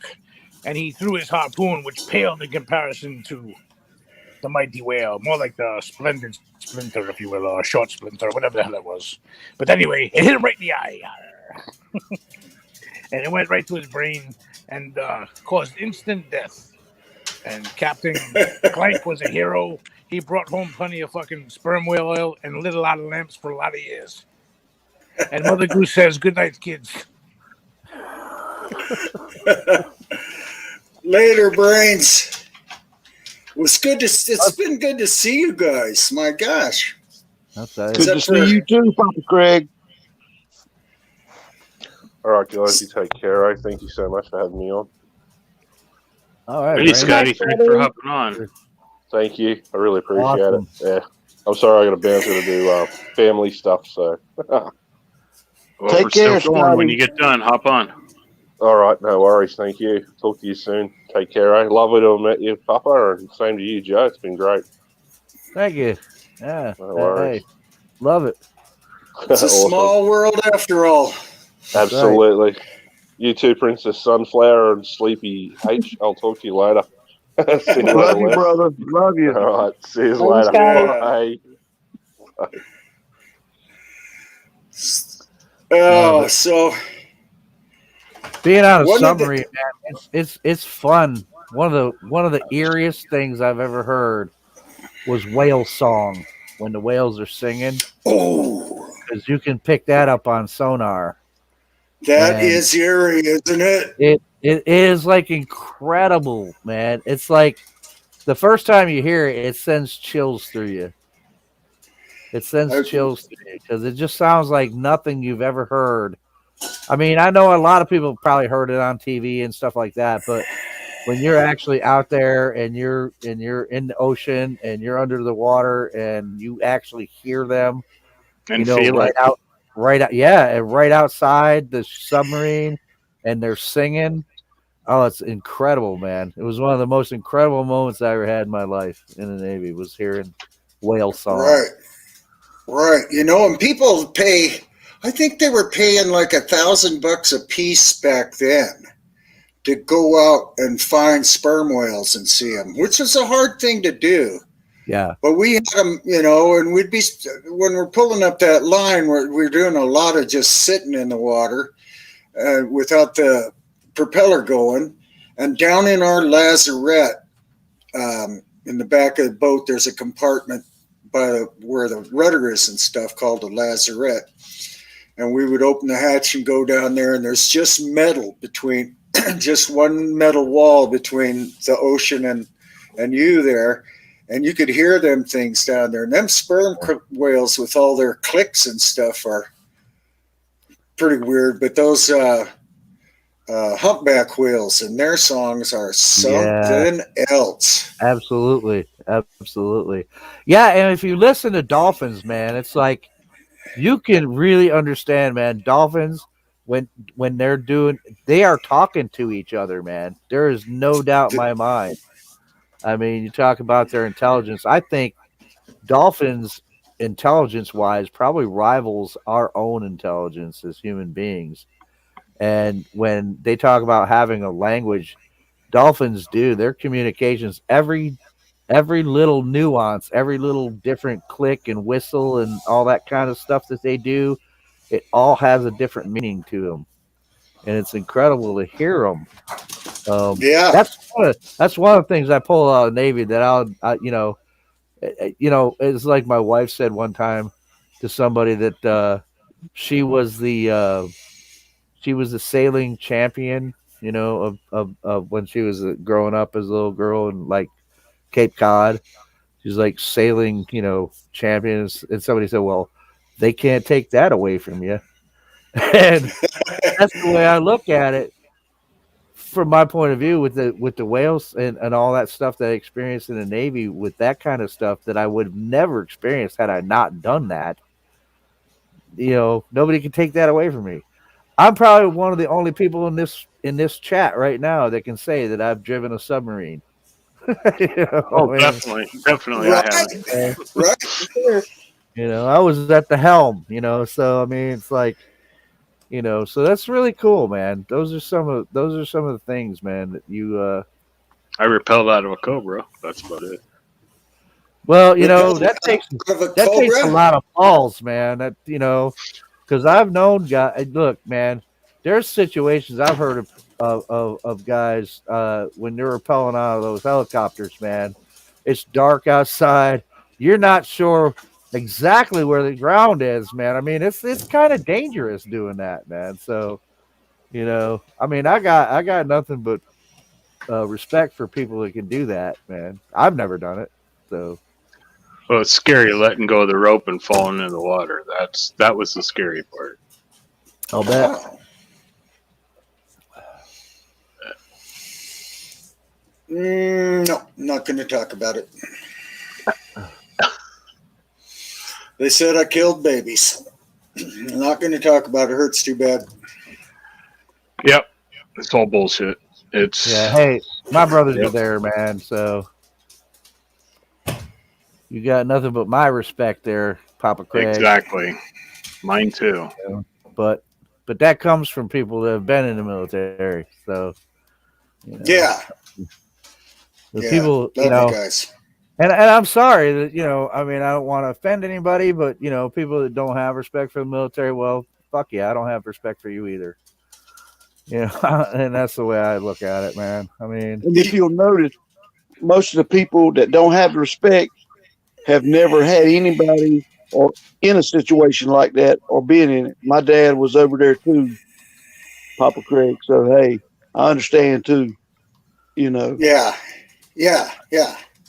It's the funny thing, I was just thinking a funny thing is if it wasn't for that, I would never have seen a Sasquatch probably. I never would have known about him, would have never been here. Because I was one of those Vietnam vet hermits. I bet every single one of us did not know that there were so many of us did that, Just fuck this world. I'm going out in the hills and being a hermit. Fuck people, Just piss on y'all. I'm not going to argue with you and cry anymore. Hell with it. And I'm not going to drink myself to death, I hope, and blah, blah, blah, blah, and go out and hang out. And so I learned how to be a survivalist, I wouldn't say I was the best in the world, but pretty dang good.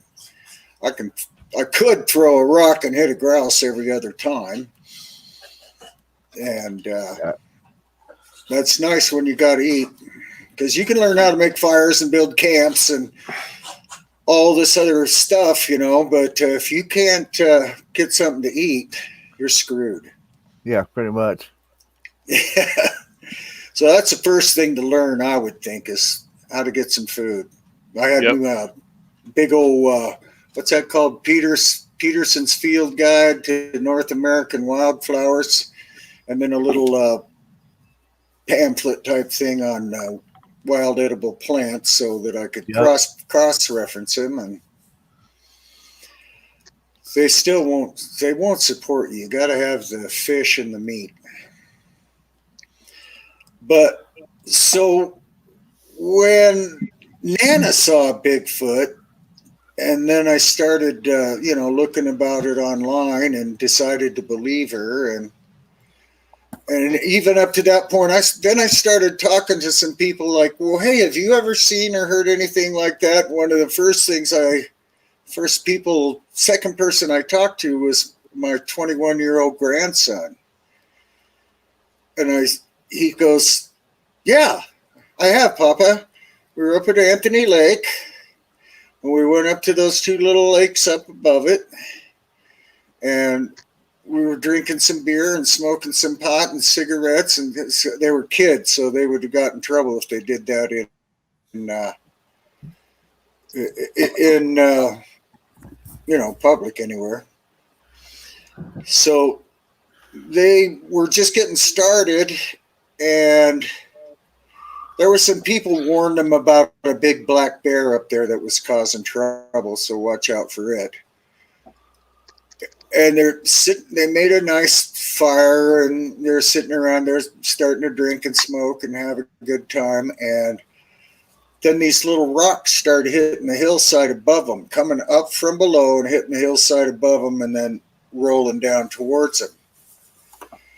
And so, they cursed at it and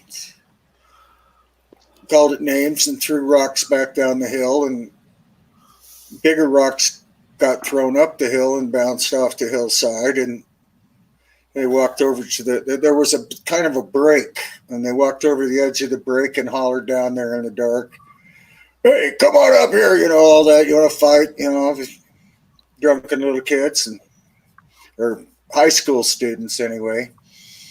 And what they got back was some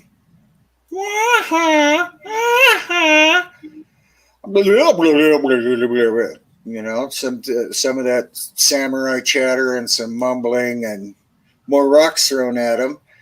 So they grabbed a great big, like 250-pound rock and pushed it down the hill at him and goes, "There, fuck off."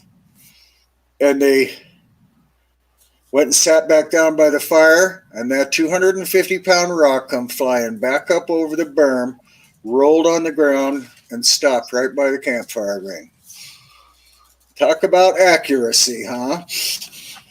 I had to run. They did. They packed up and left, and they went to the forest ranger there or something and told him, "Hey, something's really messing with us up there, and we heard about a big black bear." And he goes, "Yeah, lots of people are talking about some big black critter messing with them up there." And it wasn't, maybe a couple years later or a few miles away, Nana and I had a hell of an experience with something beating on a tree that sounded like it was hitting a big old snag with a telephone pole and running around our camp and snorting all night.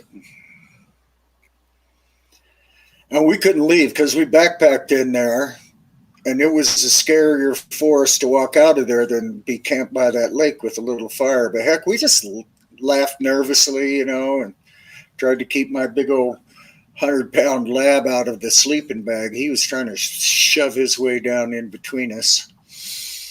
And we're just laughing at him. It's all this nervous laugh because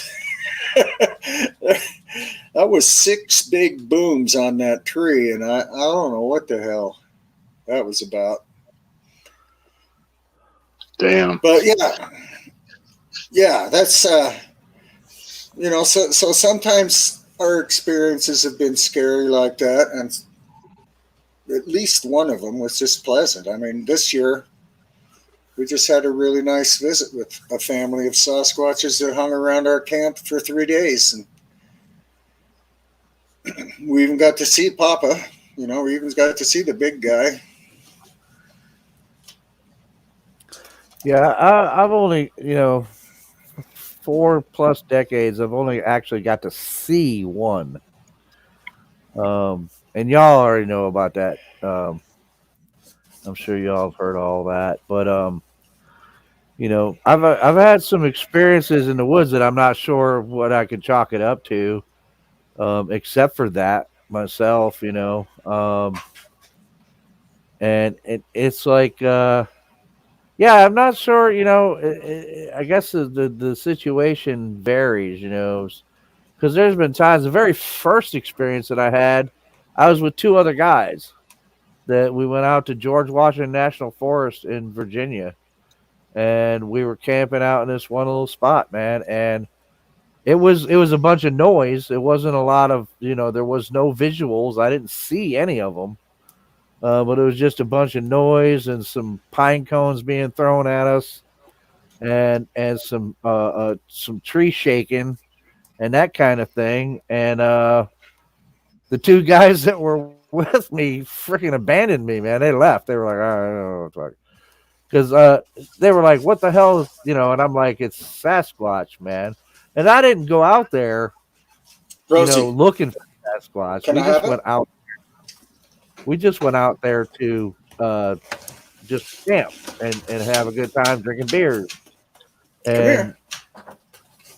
I told them, I'm like, "It's Sasquatch." They're like, "No, it's not." And it's like, "Yeah, it is, man." He's like, "Squirrels." And I'm like, you know a squirrel that can throw a pine cone that far from the tree line over there? Squirrels don't throw fucking shit like that, dude. And so as much as they wanted to protest, "Oh, it's not Sasquatch," they decided to leave and left me there. And I'm like, "Well, you know what? I'm not leaving. They're not hurting me. So, but I won't lie. I mean, I stayed up until about 3 in the morning at the fire after all it was all over with, and it didn't last very long. I mean, it might have lasted like 10 minutes. This all the pine cone throwing and the tree shaking and the weird sounds and grunts and stuff like that. Um, and I just sat up listening to them, man. Um, and so, yeah, I wasn't really scared, you know. A little nervous, I guess. That's probably why I stayed up till about 3, and I just finally I got so tired. I was like, I'm going to sleep no matter what, and nothing else happened, after that. They apparently, if it was Sasquatch, then they decided to leave once they saw the other two guys leave and figured, well, that dude's no threat to us. And they went away and nothing else happened. And so but I just find it Yeah. weird. I mean, there's lots of us that know that these things really exist. Now, but the problem is, most of us that have these encounters, they happen when you don't expect them to happen. So it's like, you always get that, oh, well, when you're like, yeah, I saw one, and you explain your encounter, they're like, well, did you get any pictures? Like, well, Well, I would have if I hadn't have dropped my phone. yeah, it's like, what? Wait, Along with my did jaw. did I get any pictures? I'm confronted with something that I wasn't even sure existed in the first place. And I'm seeing something I never expected to see, actually.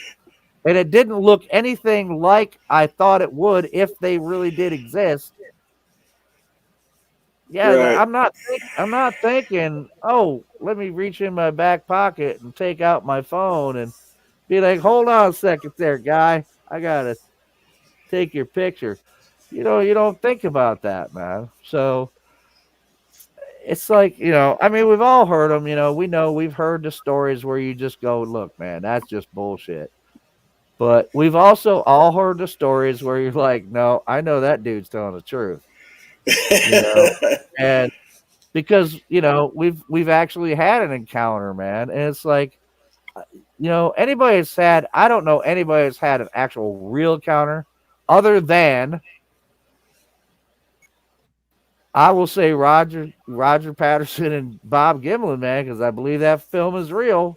I think other than that, I don't think there's a lot of people out there that have actually had encounters that have any kind of evidence that they've had that encounter. So it's like I'm like, that's not my first question when somebody's telling me an encounter. Is, well, do you have any proof? Do you have any evidence? Did you get any pictures of your encounter? That's not my first question, because I'm like, I know they don't have it because I don't have it, right? It's like, there's no way, dude. I'm sorry, you're just not going to run across an 8-foot fucking tall, hairy fucking hominid in the forest and go, let me take a picture. Exactly. Right. But that's like I tell people. I mean, it's like, look, don't get offended, don't get mad. If you've had a genuine encounter, it's like I don't get mad when people don't, they don't believe me. I understand why they don't believe me. I do. I get it. I get it. Yeah. It's hard. It's something that's hard to believe, man. I wouldn't But have that believed doesn't it, mean Joe. it's not real. I didn't believe anybody, and I was out there with them, hearing them. I've heard them. What, a few times a year I will hear stuff. So, I go, after doing the survival thing, I learned that I could make a living in the woods. But like in the spring, or in the winter, I just stand and catch steelhead when I'm not selling firewood. In the spring, I will go out. Okay, thanks, chessboard. Thanks a lot. So yeah, I would go out in the spring picking morel mushrooms to start with, and as soon as the mud hardened a little, I would cut firewood and pick mushrooms and cut firewood and pick mushrooms, and then I'd pick boletes, and then a different kind of morels, and then cut firewood and cut firewood and cut firewood. For a while, I was a logger for 5 years. What the hell else? It's been a couple of years. In the fall, September is archery season. Go get the meat, get a deer and an elk. Because by the time, spending all the time I've spent in the mountains, 50 years, and if you spend all summer walking around, mushroom hunting is walking 10 miles a day through the hills and, finding patches of mushrooms. And you'd hear stuff every now and then. And, couple times a year, maybe, 2 or 3 times a year, you'd hear wood knocks or whoops, howls. And it was funny, every year in archery season, we'd be sitting by, we'll hike out there, we'll hear an elk bugle, we'll go get near it, we'll sit down, the squirrels would be cutting them fir cones, the big green fir cones, heavy ones. They cut them out of the tops of the trees and then bounce down off the branches and land on the ground with a big thud. And you're always looking around, was that elk stomping its foot? All right. And I hear people going, how can those great big 800-pound Sasquatch, 1,000-pound animal, how can they sneak up on you? Well, I had a 900-pound 6-point bull elk. It's just first time I was showing my son how to call him in. About 45 minutes into it, there's a 6-point bull elk right there. Just right there. Just tapped me on the shoulder practically, goes, you rang? You want to fight? Yeah. I'm going, Well, think about it. I mean, a Sasquatch could easily sneak up. I mean, think about it, man. And going back to military experience, I know guys in the military that can move without a sound through terrain like that. I can too, yeah. Well, I could. I was one. So if they can train to be able to do that, being humans, and they can train to be able to do that, just think of how exponentially better animals that actually live out there 24/7, 365 are that much better at it, man. For years and years, yeah. Silently if they want to. Yeah. Well, I was op 4 in the Army. So my job was, when people were out on training, was to be the opposing force. So I would low crawl up to people's foxholes and stuff and steal their weapons and ammo and turn that shit in so they got punished. Yeah. So, I mean, that's the answer to that question. When people are like, well, how can something as big as a Sasquatch move silently? Well, you know what? I know guys that have been trained to be able to do it. So, if they can do it, Sasquatch lives out there, man. Of course they're going to be able to do it. You got to be absolutely silent and invisible to sneak up on a mule deer, too. Mm-hmm. Well, our Jen here has had experiences that I don't know if she wants to share right now, but they're pretty cool, too. Oh, yeah. Everybody's are awesome. Yeah. You there, Jen? Yeah. Yeah. If you don't want to tell them now, you don't have to. I hate putting you on the spot. You're right. I mean, one of the coolest things, like cooking hot dogs over the fire at like 2 in the morning. Oh, yeah. And these little pebbles were coming over this little ravine next to our campsite and bouncing across. And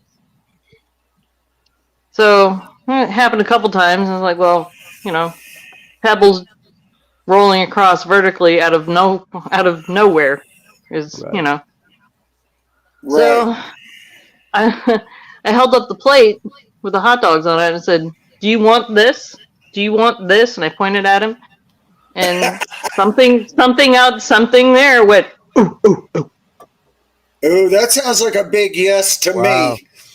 So I took that as a yes, and I said, okay. So I took the plate, and I walked over. There's a stump over in this off right outside of the firelight. Walked over, picked up one of the hot dogs, broke it in half, ate part of it, put the other hot dog and the half a hot dog on the plate, and put it on the stump. And I said, this is for you.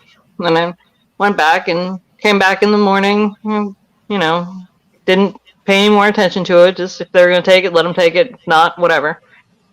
Went to bed, got up in the morning, and next to the stump, the paper plate was gone, the food was gone, but there was this burnt fire log laying at the base of the stump that wasn't there. Wow. Huh. So, I mean, could have been a person? Sure, could have. No. That's kind of nuts, though. I don't know. I just don't see people messing with you in that way. I can see them standing off out to the side and screaming, but all the things I've ever had happen like that, and there was nobody could be there. It was too far out in the middle of nowhere. So that's why, even if you're not too way out in the middle of nowhere, that's why I go, that stuff happens. Yeah, I think well, it could have been a person thing. I mean, I understand that, and I, like I say, I understand that. I've only had the interactions I've had over these decades because they are elusive. They don't like to be around us, but you know what? When it comes down to it, if they are curious about you, you may actually have an encounter with them. And sometimes I think that, in our objective thinking, you can't be so objective thinking that you just rule out everything at all, And I think sometimes, well, I mean, this was a populated campground, and there's campers all around us. Well, but why would a person do that? That's what I'm thinking. And sure, if they were out there camping, they had their own hot dogs. Yeah, and, I mean, no, I'm just, I do. You can't always jump to the conclusion, I do think that it could have been a person excuse gets used too much, because there's just sometimes in the places I go, no, it couldn't have been a person. Could it have been another animal? Perhaps. But I think, it could have been a person is just used too much, because the places I go, they don't have that many people around all the time. In fact, where I go, I rarely see, and I won't say that I never see, but I rarely see other people out there where I go. And so I think that excuse gets used too much. And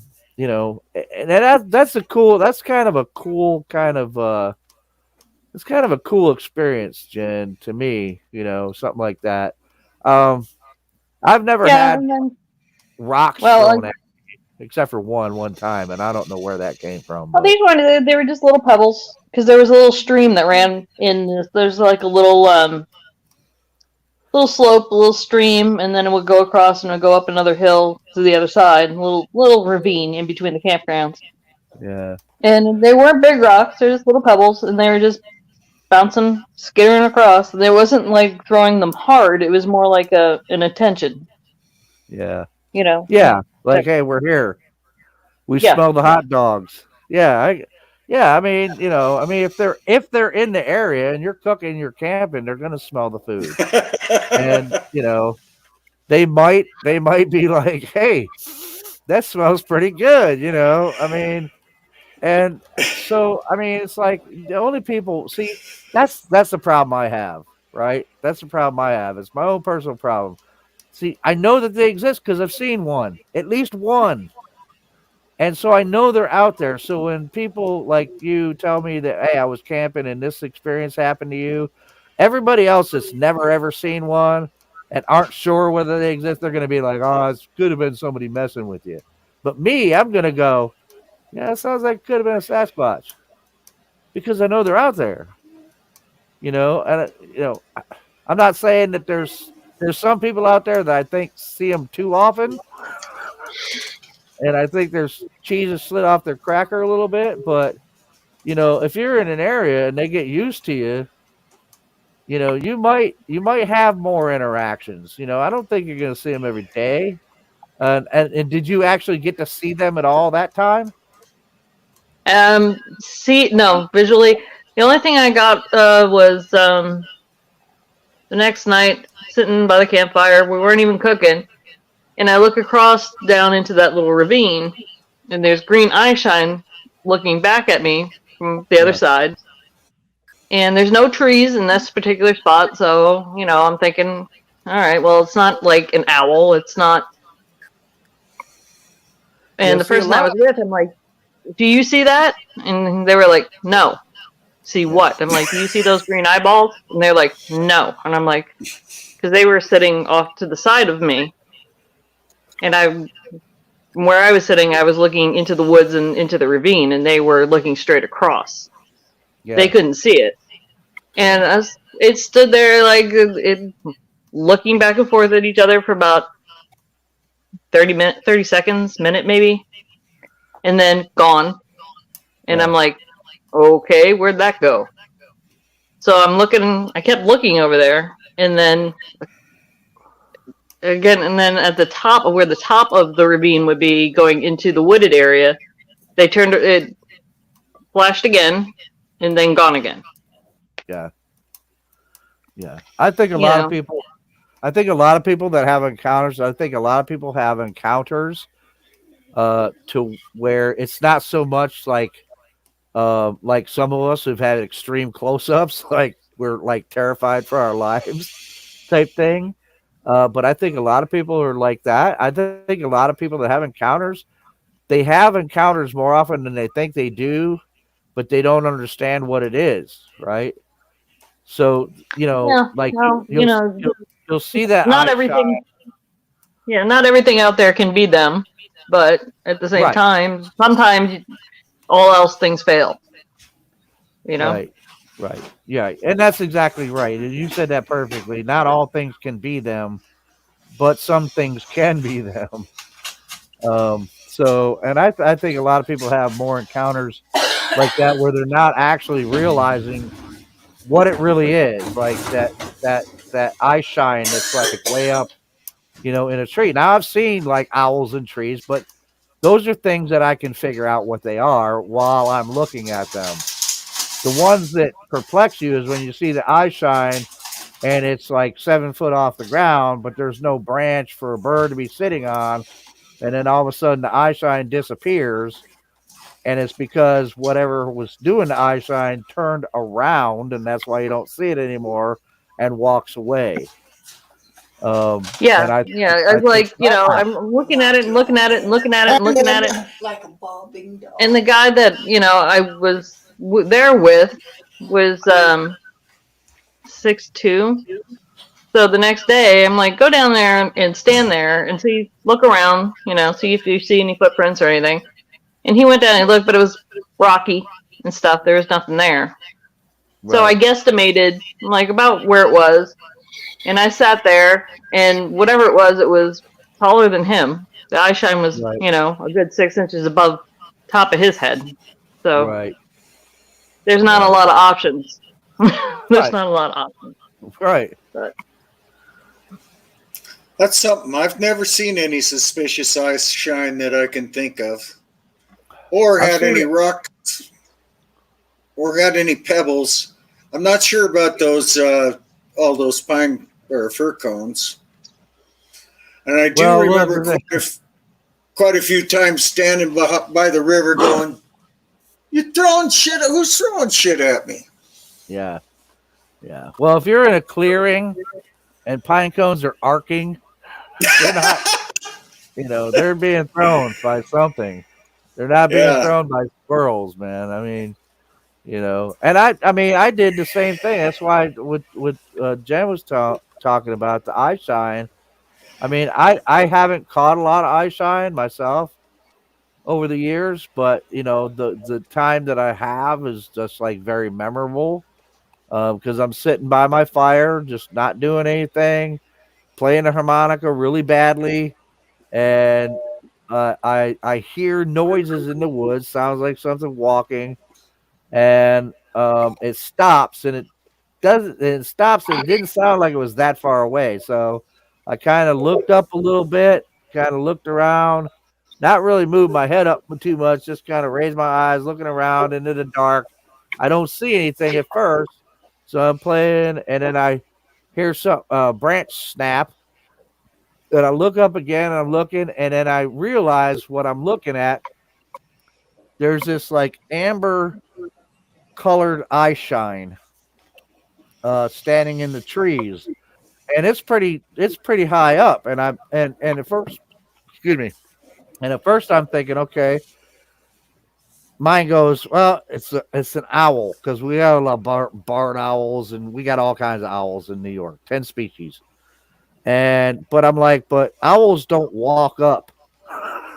They don't walk up to your campsite, right?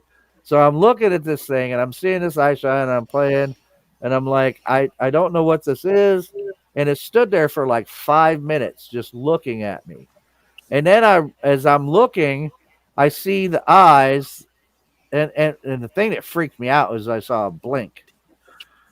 And then I'm like, now I know it's actually eyes because I saw it blink. So I do know it's eyes now. And then it kind of disappeared. But I realized the reason it looked like it disappeared was what I told Jen. It had actually just turned around, turned its back on me, and I could hear it walking away, whatever it was, walked away from me. And I'm like, well, it can't be a deer. I've never seen any 7-foot tall deer before in my life. What would put those eyes that high? And I went in the morning, I checked it out, and I'm like, there's no branch here for a bird to sit on. I'm like, had to have been a Sasquatch. Had to have been. It was not a person. Couldn't have been a person. Not that tall. And people don't have eye shine. And this was just off my firelight, from the light from the fire was reflecting off the eyes. And these were.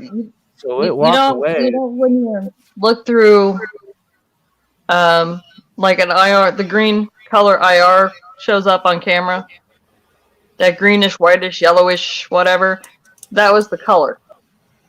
Yeah. Yeah. It wasn't like bright green. It was like a whitish, yellowish green. Mm-hmm. And they're a good sized eyeball. Yeah. But, just. That's the difference.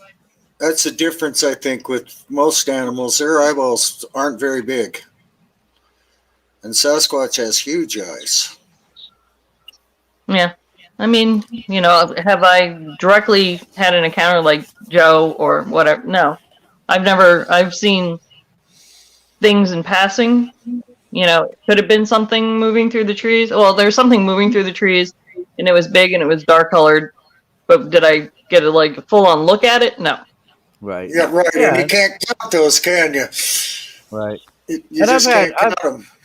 Yeah, and I've had an experience like that where, I used to think the whole thing about being zapped and the infrasound thing was a bunch of bullshit until something like that actually happened to me in the woods one day when I was out there, heard a tree fall, and I thought, well, let me go see what made this tree fall because there was no reason for it to fall.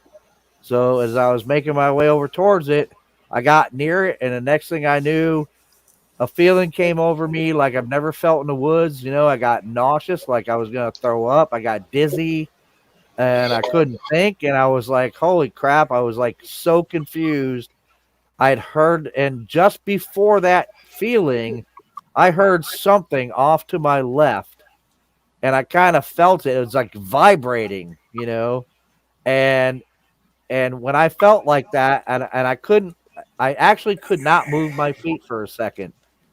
And it went crashing off to the left, and I went off to the right when I could finally move. And out of the peripheral of my vision, all I caught was something dark and big moving off to the left. And I went the other way. And I'm like, well, what was that? Do bears do that? I don't think that was a black bear. We got plenty of black bear up here.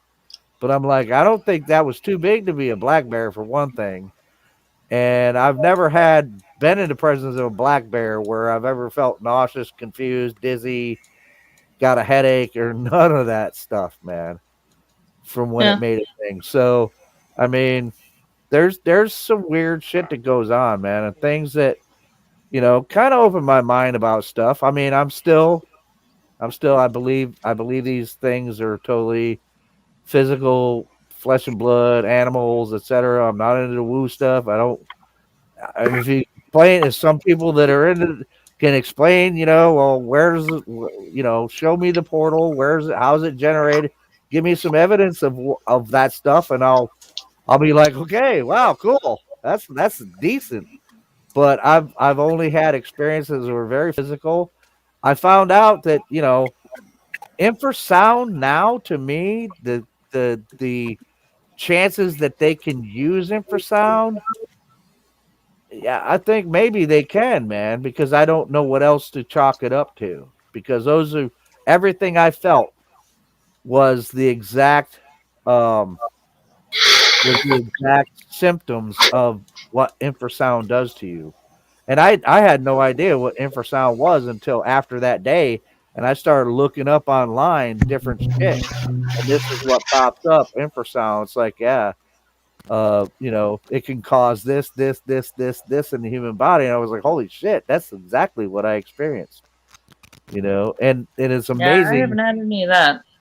Yeah, it's amazing that how many different animals, large animals, can actually use infrasound. Big I cats never can do knew. that too, don't they? Yeah, tigers especially. Tigers use it. Elephants use it. Yep. You don't want to get hit with it. It makes. I don't ever want that to happen to me again. Ever. Ever. No, seriously. Yeah. No. Seriously, I don't ever want that to happen to me again. It was a totally terrifying experience. Yeah. Doesn't sound like anything I want to even come close to trying. Yeah, it was. No. It was totally. I mean, I thought I was lost. I mean, and I was in an area that I was very familiar with. I mean, and I thought I was lost. Like, I'm not ever getting out of here. I'm lost. I mean, it was terrifying experience, man. And I'm like, I do not ever want that to happen to me ever again. Ever again. It's bad. And I can't explain that. I mean, the only way I can explain it scientifically is infrasound. That's the only way I can explain it scientifically and naturally is by infrasound.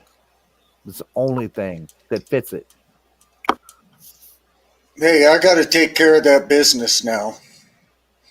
I can't put it off, but thanks for inviting me, Jen. You're welcome, Papa. Hey, thanks for coming on. Well, thank you. Thank you. Thank you for the stories, Papa. And thanks for Blackbeard for showing me the channel, and thanks for inviting us all, Lester. I'm glad you're here. I will see you guys again soon. Papa Craig, Good night, thank Papa. you, brother. Absolutely. Love Thank you. You're welcome. Love you guys. Take care, See you brother. later. Okay. Yes, sir. Bye. Yeah, good guy, man. I love Papa Craig. Yeah. Good man. Good Love man. talking to him He in the always got chat. interesting stuff to put in chats and stuff, so it's always fun to listen to his stories. Yeah. Yeah. Ruthless. Ruthless says, whoa, Joe, so few know infrasound. Well, look, I wish I didn't know it because that's some messed up stuff, man. And somebody else said something about, there's other things that can cause wind turbines, can cause it. Earthquakes actually cause infrasound too. I've heard that. Yeah. Yeah. There's some natural phenomena that can cause infrasound. And that's why I was like, dude, there was none of that stuff going on the day that I had that experience. So it wasn't like a natural phenomenon like an earthquake or a thunderstorm, because there are some kind of thunderstorms that can cause infrasound and etc. But none of that was going on that day. It was a completely calm day. There was no wind. There was no inclement weather. There was nothing, man. It was just that weird freaking grunt, whatever the hell it was, man, that like vibrated me. And it was weird, man. I would say, out of all the experiences over all these years that I've had, I would say that was one of the weirdest and one of the scariest. I mean, that was almost scarier than my actual face-to-face with Rasta in the woods that day. Almost. I mean, they're close, but that Wow. infrasound, because I mean, at least with Rasta, I mean, I kind of was able to go, okay, well, yeah, that's Sasquatch. I mean, I was able to reconcile it, but with the infrasound, it's something a little different. That's a little weird, and even though it can be explained scientifically, I mean, that's just some weird ass shit to happen to you in the woods. You know, it just is really freaky. Yeah. Yeah. I mean, I've heard, Papa's story about it and your story about it and a couple other people, and it doesn't, sounds like it's horrible, actually. Oh, man.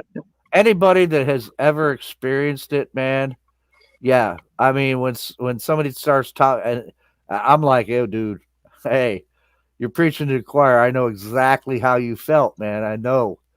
And, I don't wish it on anybody, man, really. I mean, I hope, people that are out there, and if you actually do, have an experience with Sasquatch, I hope it doesn't include infrasound. I think it was a way because it didn't want me around. It is definitely something to throw you off, to scare you, to, get you out of the area, or, so it's not like something that they do, just trying to have fun with you. It's like all the little experiences that I've had, they've all been pretty benign. Yeah. Yeah. Yeah, and most people's are, Yeah, I mean, just the knocking and the clacking and the rocks and stuff, and when you're the only person in the general area and that happens, it's hard to, I don't know, but it makes you go, okay.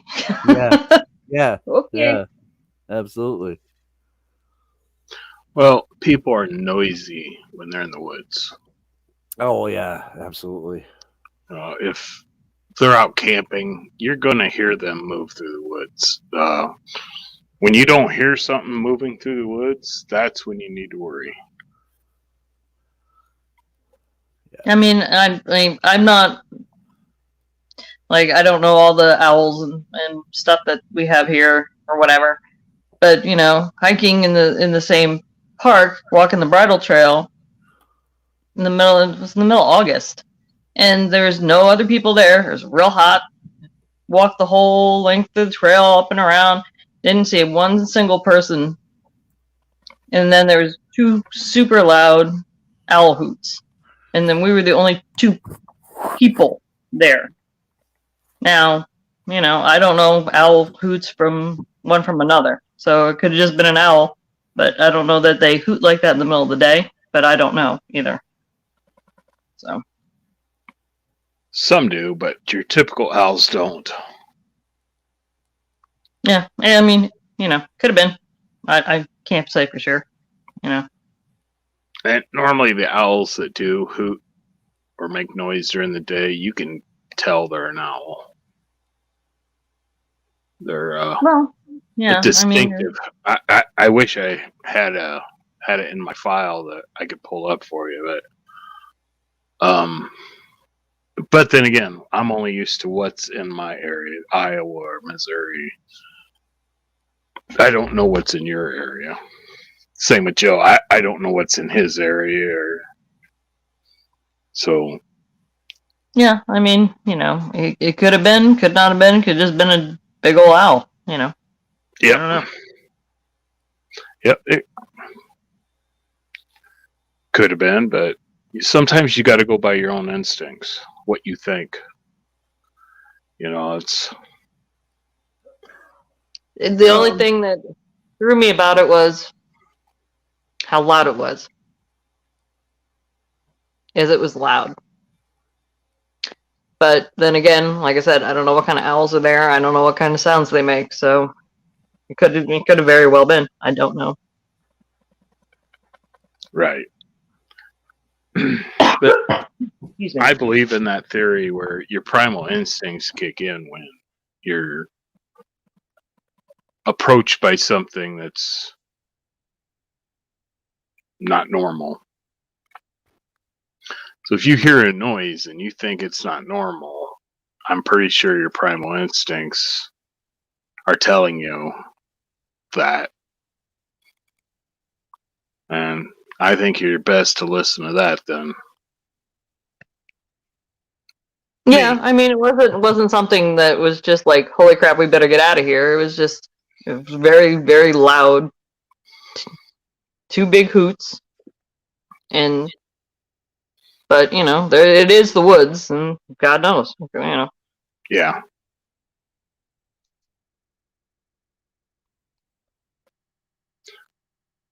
You awake, Michael? Yep. Cool. Yep. Just been listening to all this. It's been very interesting. Yep. To say the least.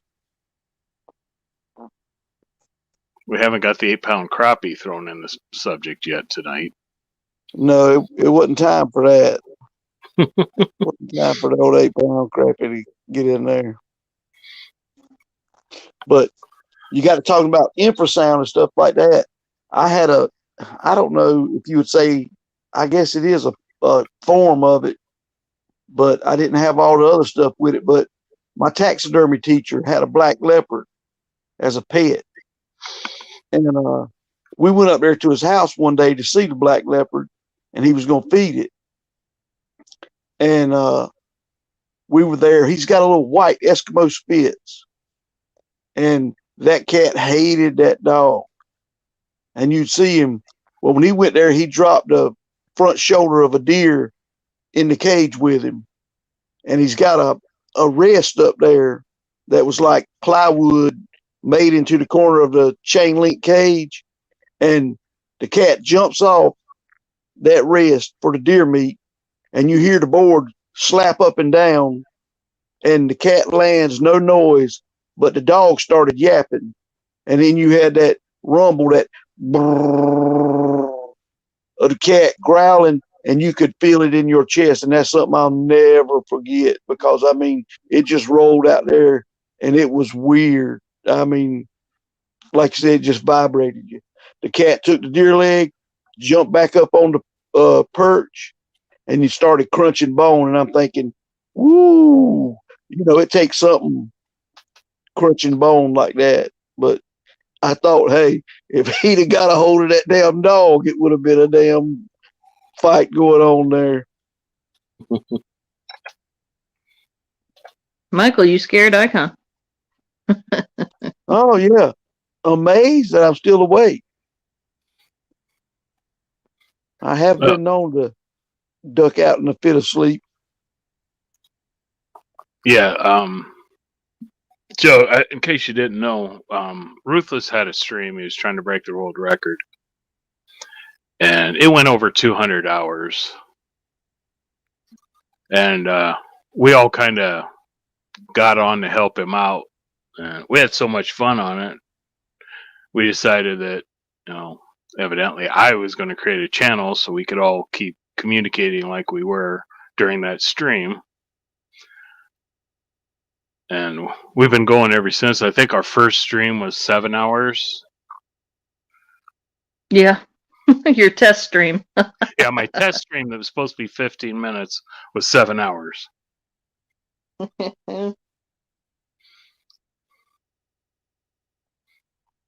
You're muted, Joe.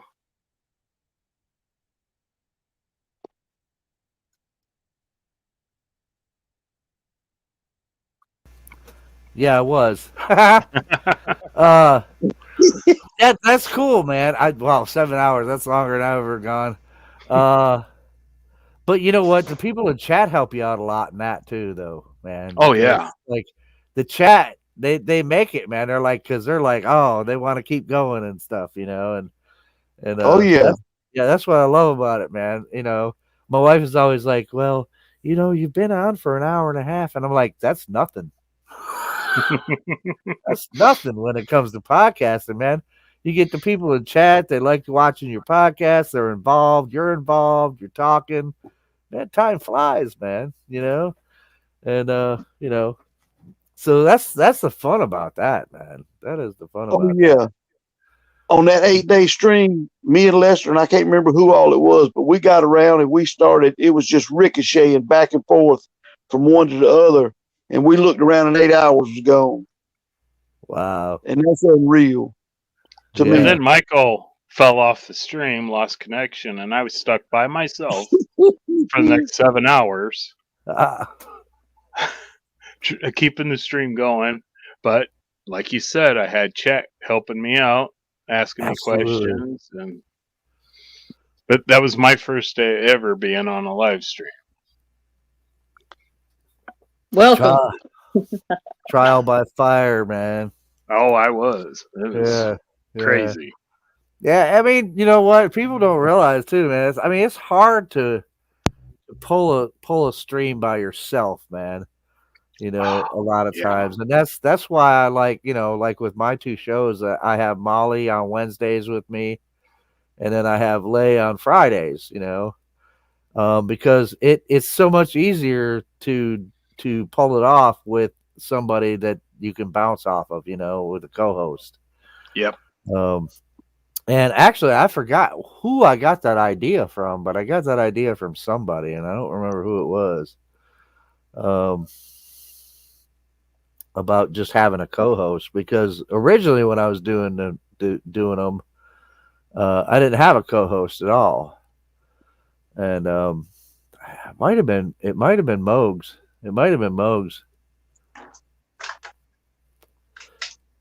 Because when he got Jackie on his channel and she was the co-host, I was like, you know what, co-hosting's not a bad idea.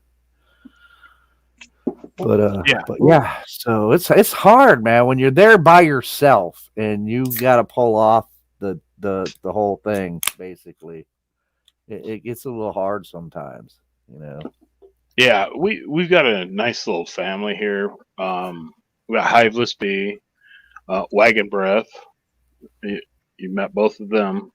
Absolutely. And Icon the Great.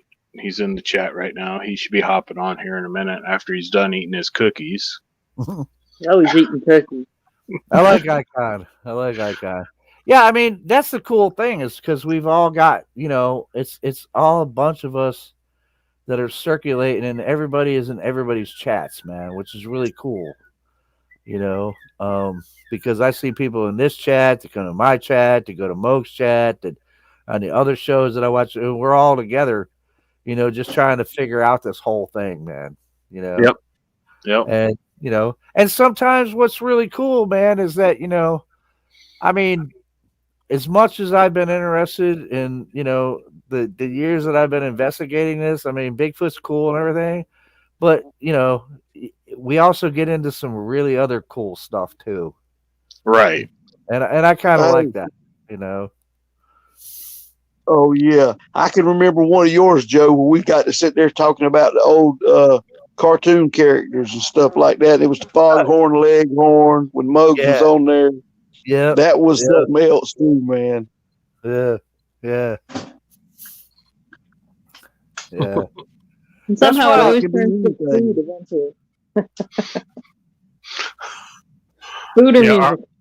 Our word of the day is kilf, by the way. Scotty, that's the word of the day. I asked in our private chat what the word of the day is going to be, and Scotty come up with kilf, so that's what we're using. Okay.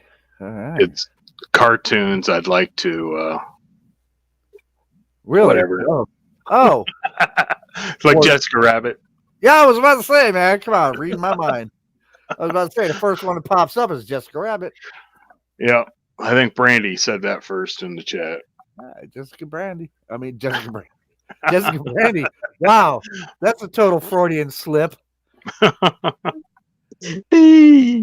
people are going to be like, "Oh, Joe wants to do Brandy." Up, man. Jessica Brandy. But no, yeah, I mean, yeah, kilfs. That's great, man. I'll bet there's a site for that though.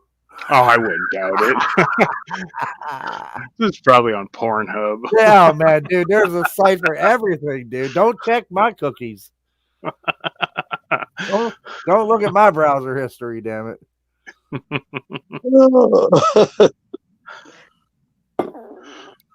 That was funny. I was joking the other day. I was like, somebody said something about porn sites, and I said, "Yeah, that's all right, man. I tried corn sites, but they weren't as exciting." Oh man, don't go to a strip bar, a hole in the wall strip bar here in Iowa. You will find corn cobs somewhere in it. It's nasty. Do they have strip bars in Iowa? Oh well, actually, they're in Gulfport, Illinois. That's where the worst ones are. Yeah. That's not good. Oh, and I know we have a lady among us, but I want to tell you this story. One of the most amazing things I've ever seen. And this is not for everybody, okay? You're talking about Illinois, and we know I was a sailor. Well, where I went to boot camp was the Great Lakes in Illinois, Great Lakes, and just outside, when we were ended our boot camp and we graduated from boot camp, we were allowed to go out on the town, and we went to this strip club. Right? I'm 17 years old, and just a country boy, right? I can't even say old country boy. I was a young country boy at that time, not even worldly at all. And went to this strip club, and they didn't serve alcohol in these strip clubs. It was the 2 vice rule, I think, or whatever, where you could have naked women or you could have alcohol, but you couldn't have both. So they would serve near beer. It's the first time I ever had non-alcoholic beer. Near beer is what they called it, right? Yeah. And this lady came out on stage and did a strip act. It's the most amazing thing I ever seen in my life. She had like these big, huge, like really huge colored feathers, right? They were like red and blue and yellow and green. And she put them, well, I don't have to tell you where she put them. But she was on stage and she could make them move independently. Like she would like wave the green one, then wave the red one, then wave the blue one. I'm serious, man. It was the most phenomenal thing I ever saw, man, in my entire life, man. 17 years old. I was like, my jaw was on the floor. I bet. That's crazy. It's like the girl that plays with the ping pong balls. It was crazy. Crazy. Well, one of my first experiences was in Fort McCoy, Wisconsin, when I was on bivouac up there with the Army. And small town bar, I think it was La Crosse, Wisconsin. This guy in my unit grabbed the stripper and tried to bury his face where it shouldn't have been. Huh. And the strippers come out and beat the hell out of him. Yeah. Well, I think a lot of them, they know how to protect themselves fairly well. Oh, yeah. Through the process, I guess. Well, they're country girls. I mean, Wisconsin. I mean, you have to work for a living there. Yeah. Probably grew up on the farm milking cows. Fist bigger than yours. That's a scary thought. But if Icon would hop on, he could tell us about the women in Wisconsin. That's where Icon's from. Well, like George Kennedy said in Cool Hand Luke, farm girls. Oh, yeah. We got them here, man, in New York, man, where I'm at in New York State, man, the Western Tier, man. And we got some corn-fed country girls here that. Oh, yeah. That's what I was referred to them as. Corn-fed country girls. I loved them. Loved them.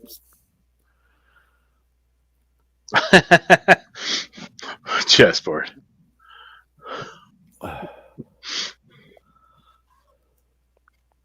Yeah. Oh, I saw that in Puerto Rico one time. Yeah. Stack of quarters. Yeah. Every last didn't leave one. Didn't leave one. And I'm like, how were you able to pick up that very last one? I'm like, I never knew that a female possessed muscles like that. Yeah. Ruthless. What we have here is a failure to communicate. Poor Jen. Jen's used to it. Hang Sorry. around these guys enough. I'm used to it now. Poor Jen. Jen hangs around us every I day, don't even- Joe. I don't even know what these guys are talking about anymore. I just sit back, shut up, and go. Okay. I'm glad to finally see you, Jen. And I see you in my chats all the time. You're a very pretty woman. Thank you. Well, thank you. Oh, I love putting a face with the name all the time. It's pretty cool. Joe, you're gonna love this one. Check the avatar out.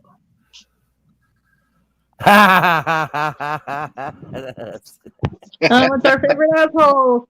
That's Yay! cute. What's happening, guys? That's Hey, cute. Icon. Hey, Icon. I love that avatar. Joe, happy birthday to you, good sir. Well, thank you, man. Thank you. It's been a blast, man. I mean, you guys are making it even more fun, so that's all right. Cool. Oh, glad to hear it. I'm glad to hear that. Love it. Jen, you know, I hate getting in someone else's stream and announcing my channel. But I was glad Jen brought that up so I could invite you. Oh, me? Yeah, that's a great idea. Yeah. Oh wow! Oh wow! I don't even know how to feel about that, man. I mean, it's like all humble and shit in there. And like, cool. Well, Well, that's you know, cool, man. I don't always get to see your lives, but I watch every one of your shows after the fact. Well, thanks. If I I don't appreciate catch that. live. I appreciate that. Yeah. Well, you know, hey, man, I'm glad. I'm glad you guys like me, man. It's pretty cool. You know what? This is. I don't know what to say, man. This is what you get, man. When you get me, man, you get who I am, dude. You know, that's. Well, you fit in with all of us. That's the thing that makes you, Joe, is you're just an everyday guy, and that makes people feel closer to you. You got stuff in Absolutely. common with them. Absolutely. Absolutely. Hey, Icon, I want to run this one out real quick. You know what, man? You got to do the slideshow. We got to set it up sometime to do that slideshow again to see all that stuff. Because that was really amazing, all your adventures and stuff on the slideshow. Oh, and so when many I was people out in probably Washington. missed it. Yeah. Oh, yeah, I That can was do that awesome. again. That wouldn't be a problem. I can do that when I hold the stream again. Cool. Yeah. Yeah, because I that's want to see really, that really video of you, your sister, and your dog out by the tractor singing "Let's Go, Brandon." That's That'd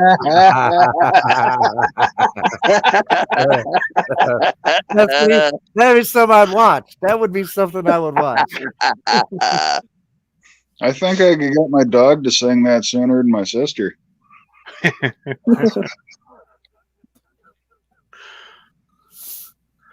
How's Oh, Mr. Pup Lordy. doing? Is his ear all healed up now? His ear is all healed up. It hasn't been bothering him too much. He's had a couple of scratching fits, but really nothing more than normal. Oh, that's good. That's good. Yeah. But now he's losing fur off the top of one of his front paws. It's like, the fuck is going on here? Your puppy's got allergies. Yeah, I think so. Step in a chemical. Not that I could figure. Maybe you stepped in the shit when you fell in your flip flops on the ice. Did you Yeah, shit that could yourself? No, wait, whoa, hold on. There's a whole story. There's a whole story here I'm missing. The flip flop adventure. Go ahead, Icon.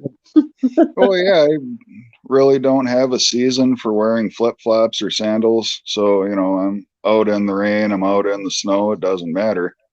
And a few days ago, I went out to the mailbox in my sandals and wanted to check the mail and looked around because we just got some nice fresh snow. And I must have been out there almost 10 minutes, and I turned around and went back. Really didn't think about it that the sun was on the patch of ice on the corner of the garage. So there was just a little bit of a layer of water on that ice, and I went down on my ass quick. Bruised my tailbone. So I've been nursing that the last couple days. But yeah, if it weren't for the fact that I pounded my pucker hole shut, I probably would have shit myself. Well, with that story, he's had the rest of us sore every time we sit down for the last 5 days.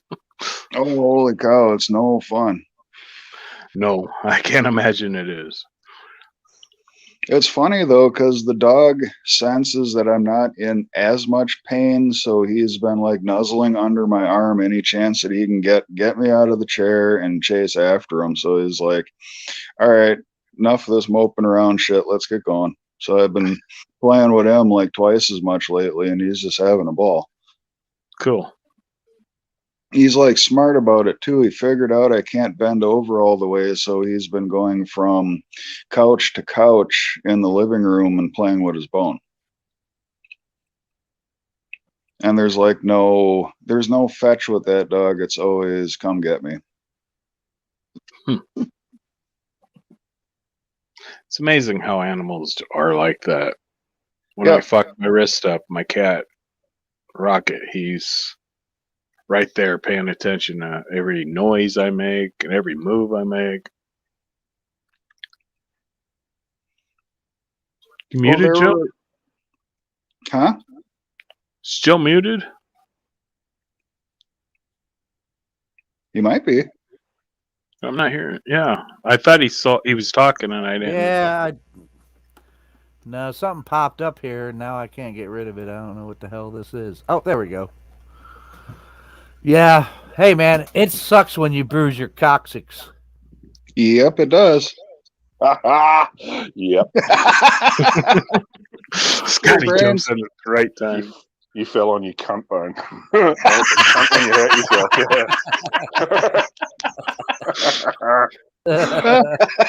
Brother Icon, how the fuck are you? I'm doing good. How about yourself? Oh, living the dream, my friend, as you'd probably expect. Right on, right on. I saw you and your wheelchair limp on into the studio. I thought, fuck, I'll come and join you for a minute. Oh, that's great. Fuck yeah, cool story, Jen, by the way. That was fucking awesome. I've been waiting to hear that. That's mad. Yeah, we had some other stuff happen, but, you know. Yep. Those are two of the most interesting. So. Fucking awesome. I haven't had anything close to that. That's really neat. Yeah, wow. As I sit here in Australia going, fuck, that'd be as terrifying as it would be unique. Well, I'm half tempted to head up to your place, Icon. We head down to Driftless area. Yeah, that can be done. Oh, there's more activity up north of like Stevens Point, though. But what of the skeptics that say they don't exist? Huh? But what of the skeptics that say they don't exist? Well, we're not taking them along. Yeah, fair enough.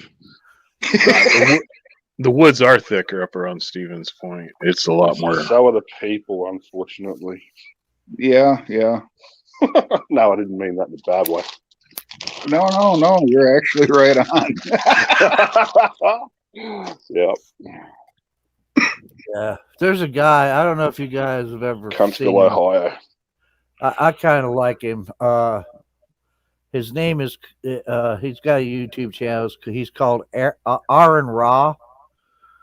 And he talks about evolution and he's always debating creationists and etc. And I like the way he thinks because a lot of the way he thinks is like the way I think about when it comes to proving stuff, evidence and etc. And but I was almost ready to comment on one of his things because he was like talking about in the schools they're trying to get you to teach false things and etc. And he's like, they try to teach you about, this and that, and Bigfoot, and I was like, whoa, wait, whoa, dude. Did you just say Bigfoot? Like, hold on. I was going to mention in his chat, I was going to be like, look, dude, first of all, no schools are trying to teach kids that Bigfoot is real. Okay. And by the way, Bigfoot is real. But, Joe, I've got to argue with you on that. What's My that? granddaughter brought home a science project. Really?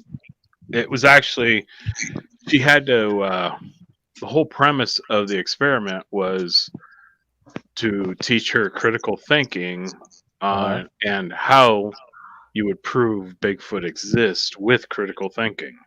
Huh. So as soon as she got that, she ran home to Grandpa, who's teaching her about Bigfoot. Well, you left yourself open for that, and all of a sudden you had to do a 90-page essay. Well, it was very cool because I've already taught her enough. She figured it out on her own. Yeah. Sweet. Yeah. But I thought it was cool as hell that her science teacher come up with that project. Yeah, well, I guess I stand corrected. I had no idea because I'm just so used to, the majority of people just thinking it's not real, it's bullshit, whatever, blah blah blah. I'm always about keeping an open mind. But don't let it be so open that your brains fall out. But exactly. The fact is that I don't. Yeah, you're right. I mean, when it comes down to that and going back to I have concrete proof of it? No. Do I have personal proof of it? Absolutely, I do. But it's like, yeah, it's amazing. It's those science teachers. That's cool. That's cool. But look, you know what? The thing is that there are experts that have weighed in on this. Not many, okay? Experts in their fields. Yep. And the thing I go back to, I'm a track man. I am a track man. And I'm not saying that there's never ever been any footprints ever hoaxed or anything like that. I understand that there are. But there are some that experts in their particular fields have said, hey, no, this is an actual track from a living creature. And if you take out all the hoaxes, and even if you're left with just one genuine track, then that means there's something there. Well, I go back to Dr. Meldrum. No one knew about the mid-tarsal break until he told us about it. Yeah. No one knew about that dermal ridges until that detective from Texas talked about the dermal ridges he saw in Dr. Meldrum's castings. Jimmy Chilcutt, yeah. Yep. Lloyd Until Pye that, mentions no it one as knew. well, Lester. Go ahead, Scotty. Yeah.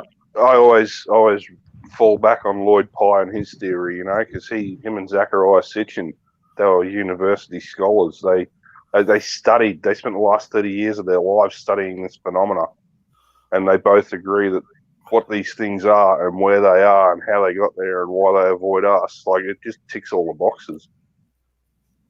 Cool. So, yeah, Zachariah Sitchin. Oh, hang on. Okay. Lloyd Pye. He's the one to look up. So, yeah. I will. Brilliant. He's got a 3-hour doco here on YouTube, and the guy goes right into it, like dermal ridges and footprints, and what you were just talking about with their foot having a thing in the middle, how they walk perfectly. These upright beings, and how they get to be so tall, and like their weight and their mass, and yeah, he just he covers all that. It's fucking brilliant. I always circle back to him when I'm losing an argument. I'm going to go check out his documentary. Tell him he's full of shit. Yeah. Right. And like Michael's always saying, you could say if you want to, Michael, about the guy that tried to hoax Dr. Meldrum that had that survival show. Les Stroud. Todd Standing. Yeah. Todd Standing. Yeah. Les Stroud tried to hoax him, yeah. If you're going to base anything on that prick. Yeah.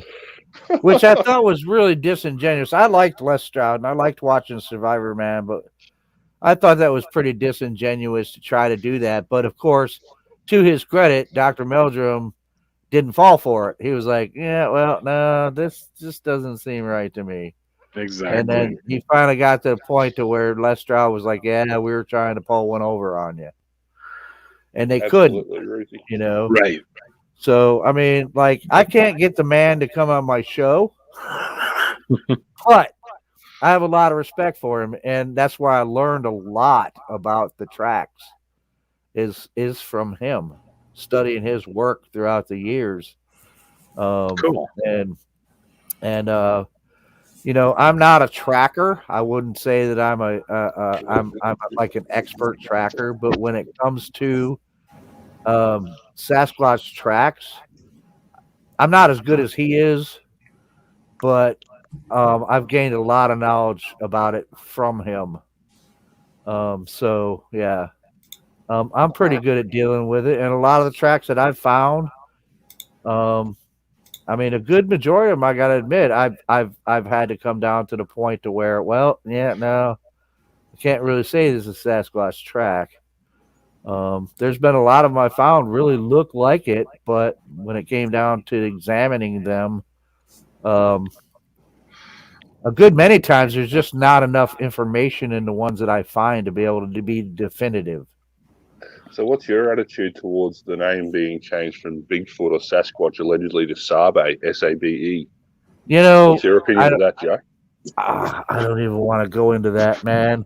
Oh, come on! Because no, I've asked you a genuine question. Okay. You don't have to answer. No, if you don't want it, it's fine. Well, number one, I don't like the motherfucker that actually started that going around, really, to tell you the truth, because I think he's a shyster, a hoaxer. Who are we talking about? Can you drop at least a couple of initials so you can put me on the right track? I will. Steve yeah, Isbell. yeah, S.I. Yeah. Oh, yeah, right. I had a hunt. Yep. Okay. That's where the whole Sabe thing started. And look, you know what? I guess it doesn't really bother. I don't give a shit what you call it. I mean, there's many different names that the Native Americans had for this species. Here in New York, they called them, the Iroquois called them the Otneyahe. You know, so you want to call them Sabe, Sasquatch, Bigfoot, Oma, Skookum, whatever you want to call them, fine. Oh, there's still Bigfoot in my eyes, regardless. Yeah, just the name's just perpetuated in the last 18 months, and I was just curious as to the origin of it. You know what I mean? Yeah. Well, I've stopped watching Isdale, and I've stopped watching Dave Politis, believe it or not, even though I think Politis is on the right track to helping people. Just to monetize bullshit and every fucking tale. You know what I mean? Like, I don't know. It just got too much. Yeah, well, you know, there's a lot to, you know, then you start dealing with personalities, and, you know, most people I can deal with, but, you know, I'll admit there's some people out there, but yes, as far as that goes, I don't really care. I'm not going to call them Sabe. Most of the time, I'm either going to say Bigfoot or Sasquatch. Yep, I'm definitely a footer. Sometimes I refer to them as in the way that the natives here did, Otneyahe, which translates to stone giants, basically. Yep. But and that's only because I don't know what the hell they are, so I don't know what else to call them. You know, so to me, Sasquatch sounds good enough. Absolutely. For now, because I don't know what they are. What I saw looks like it belongs somewhere in our genus. Mm-hmm. So I'm not a scientist. I don't know how to taxonomically describe or put things into a taxonomical. But I would call them Homo something. I don't know what. But as far as we know, that could be Denisovans. You would have a clue, wouldn't you? you? Yeah, you wouldn't know. No, and I discussed this on a show that I had. I mean, it could even be it could almost be. I have my own hypothesis, and that's on my page too, where I go into my hypothesis that I think that there's a chance that they are descended from Homo erectus. Instead of this Gigantopithecus, because I just don't see that. I don't see that either. I don't buy that shit. That's a fucking Todd Standing word, mate. That's shit. But it could be a case of convergent evolution too. Maybe it's a totally separate species that's similar, but because of evolutionary pressures, it evolved along the same lines as we did. You get what I'm saying? Yep. I love the fact that if they're out there, they're communicating to each other. You can't see them. The stealth is fucking. They're huge. You know what I mean? Like, there's someone that brought up in the chats a couple of streams ago. They're going, "Oh, well, how come if they're real, bring us a piece of turd or something to prove they're real?" It's like, yeah, no, I think they're fucking smarter than that to be shitting in the middle of a trail somewhere, eh? Yeah. Like, yeah. Yeah. Well, yeah, and when people say, and I sometimes say if they're real, well, I know they're real. I saw one. So a lot of people say if they're real, and I go, well, actually they are real. Of course, that leads into discussion. Well, prove it, and I'm like, well, okay, you got me, because right now, no, I can't prove it to you. I can't. I can show you some casts. I can show you the evidence that's been gathered. It's up to you whether you're going to accept that evidence. That's unfortunately, unless they've got one on top of them boning, and some people just won't believe it anyway. You know what I mean? Well, that's the thing is most people that call themselves skeptics, they're not really skeptics. They're just deniers because you will give them the evidence that has been found, and they'll still deny that it's evidence. So, what do you do in that situation? It's like, look, you've got experts in their fields of primatology, anthropology, etc., saying this is a real footprint and it's not a human footprint. And they're going to go, no, that was hoaxed. Yeah. Just to interject there quickly, Lester, sorry, just having a look through the chats. Ruthie's saying that there's been hoaxes for the last several couple of years. I know about the holidays. Yeah, that's bullshit, man, especially up here. 700 stories from the M tribes. Yeah, well, you go back through any fucking tribe in history. Like, you ask the elders of any tribe, and they've got stories from their grandparents and their parents that are passed down through our elders. There is another being amongst these tribes that these people are scared of and stay the fuck away from because they're big and they're fucking, I don't know whether they're cannibalistic or whatever, but yeah, it's all over every continent in this fucking world. So it makes you wonder. But they can't all be fucking lying, and they're not all out for money, eh? Yeah. Well, I mean, you gotta think about people who separated by distance, don't know each other, and yet they describe pretty much the same thing every single time. Yep, it doesn't discriminate, does it? Hey, similarities in actions and everything else. Yep. There's got to be something to that. And that's why I say I've been investigating not just the existence of Sasquatch, but I've been investigating the phenomenon itself. Yeah, I'm not buying the orbs bullshit and the interdimensional crap either. To be honest, I think that's they say what was that? Oh, the infrasound or some fucking horse shit. I'm not buying any of that crap. I think that's just tacked onto it to make it sound more scary or something. Well, we just talked about infrasound, and I'm not going to throw that one out, Brains, because I've actually had something that happened to me that was just like totally freaking weird, dude. But you're okay. Then, well, all right. I interjected, and I apologize for making that statement. But in the same token, do you believe that these things are on such a higher level and higher power of being, they could be like an electric eel and transform? No, like magnetic waves around you to upset your body. You know what I mean? Like that. No, I don't. It's probably plausible. It just doesn't seem realistic. I don't buy into that. But I will say, I did just say one thing. I'm the kind of person that I think that there's always a logical and natural explanation for everything. Mm-hmm. But there is this little thing in the back of my head that goes, are you absolutely sure about that? Yep. Because The there what are, if there is weird shit that's happened to me out in the woods. Now, I'm not saying it's connected with Bigfoot. It could be something totally different. Yeah. Sorry, Jen, you but- were saying, Dylan? No, it's just the what ifs. The what ifs Yeah. get everybody. Absolutely. Dylan. The what ifs get everybody. But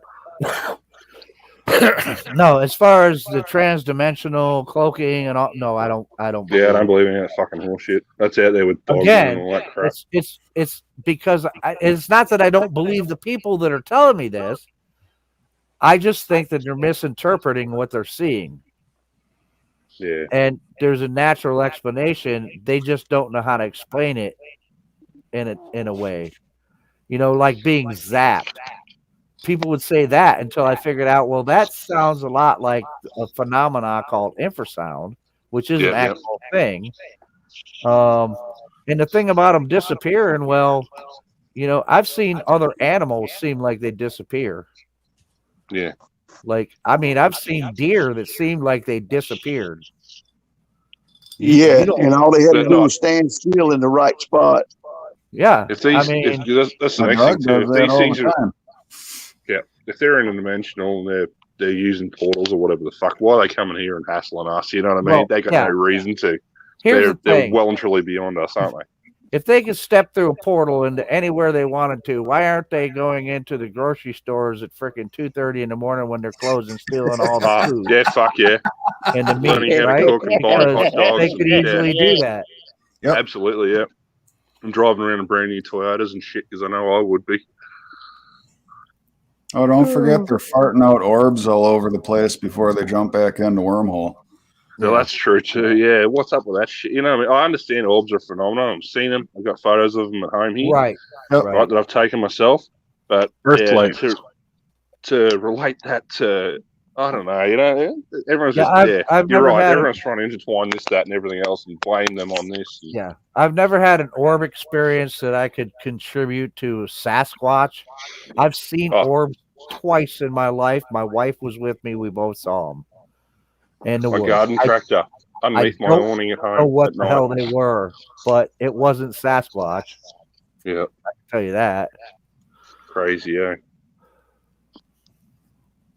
I had a Native American mentor here. He was part of the Iroquois. He was a Seneca. And I asked him about the orb thing once. And he basically told me that's what crazy people think. He said that there are some people that he knew that would say that the orbs were they believe that they were ancestors. Yep. But he didn't believe that himself. Was that Walter Joe? Was that what his name was? Huh? Was his name Walter? Yes, Walter. Yeah. Walter I remember that. Walter Barefoot. Yeah. And you it got a good memory. It's barefoot as in BEAR, like the bear, barefoot. Oh, that's cool. Yeah. Hey, I got one real quick. That's interesting. Has anybody seen in the last couple of days SOR where Brian, I think his last name's Niffel. I'm not going to say his first name, but KNIFFEL. He did some of those movie shows on the History Channel or whatever it was, Dead Files and something. Yeah, I saw that. Yeah. Hey, he's got Frog, Blind Frog Ranch. I started watching that after that.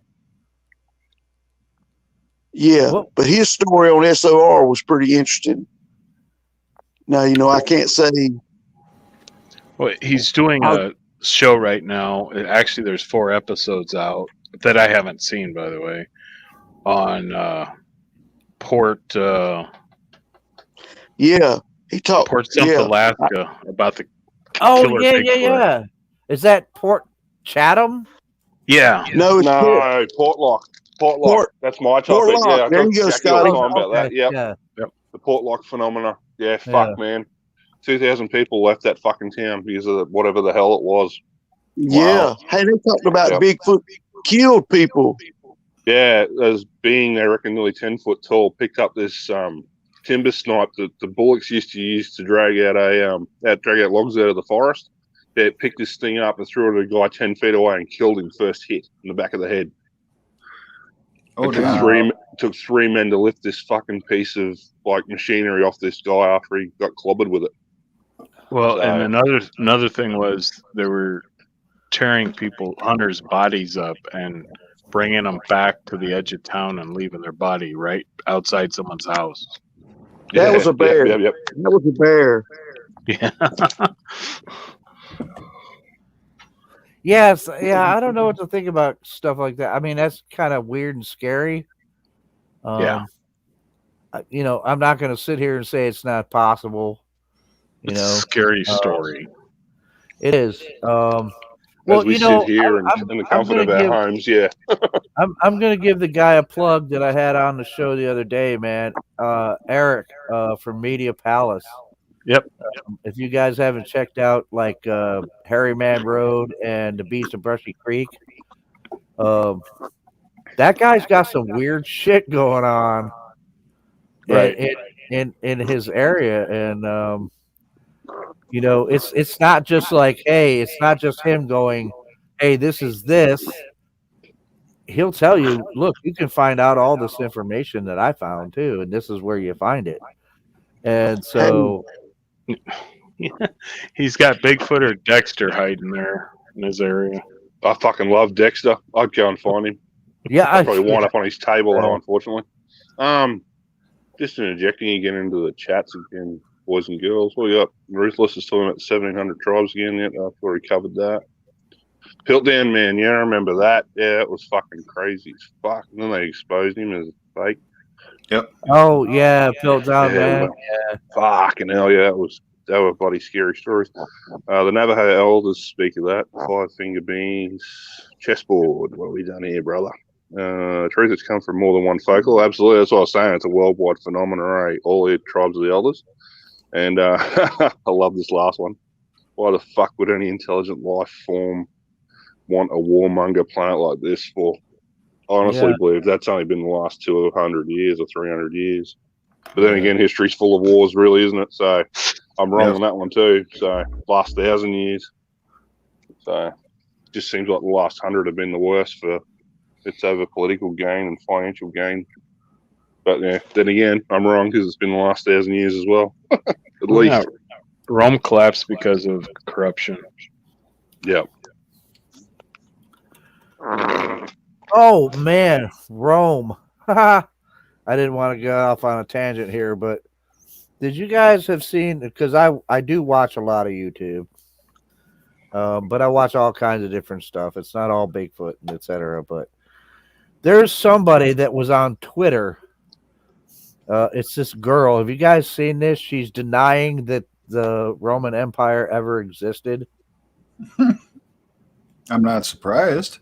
Yeah, I'm with Icon. I'm not surprised, dude. It's funny, man. It's funny. This girl's like trying to tell everybody that the Roman Empire never existed, and then there's all these other people that are like, "Excuse me."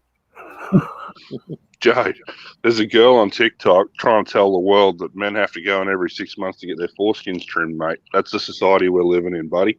Yep. Dude, it's a fucking thing, and it's real. Dude, they've already taken enough off of my pecker. They're not getting no more.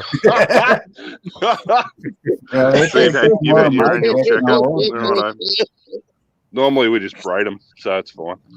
But that comes back to the pyramid argument, man. I've had this fucking argument with like about the pyramids. Like, there's only a little while ago, one of the die-hard YouTubers in this, like, usually find him in the chats. Like, everyone who knows me will know who I argue with a fair bit because everyone else argues with him as well. But he was there and he's going, "Oh, the Egyptians, they built the pyramids and they did this and that." And I'm like, hang on a minute. if history serves correct, the Egyptians used to go on the Nile River and jack off to appease their gods. They're not putting up fucking pyramids, man. Like, they're not getting shit geographically right. And, you know what I mean? So That and the Egyptians never did it. The slaves did. well, to get like everything lined up properly, where they were and how they were, and in the center of the landmass of that continent. You know what I mean? Like, it's just too many. There's too many inconsistencies for a race of people that jack off into a fucking river for the sun god. You know what I mean? Like, to a sun god, yeah. Well, you they know, got to do it somewhere. If you that's listen the point, to, not the point, Em. If you're that advanced and you're not civilized, you're not doing shit like that. Like, that's just fucking dumb. Well, the thing that I'm not sure about when it comes to that ancient history stuff. I mean, I love history, and if you listen to his name is Dr. Howie Zawas. He's like one of the leading Egyptologists. He'll tell you that.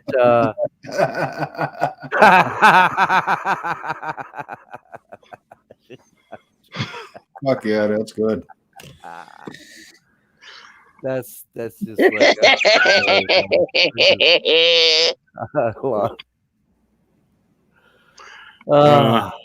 who the fuck's been looking through my diary? Look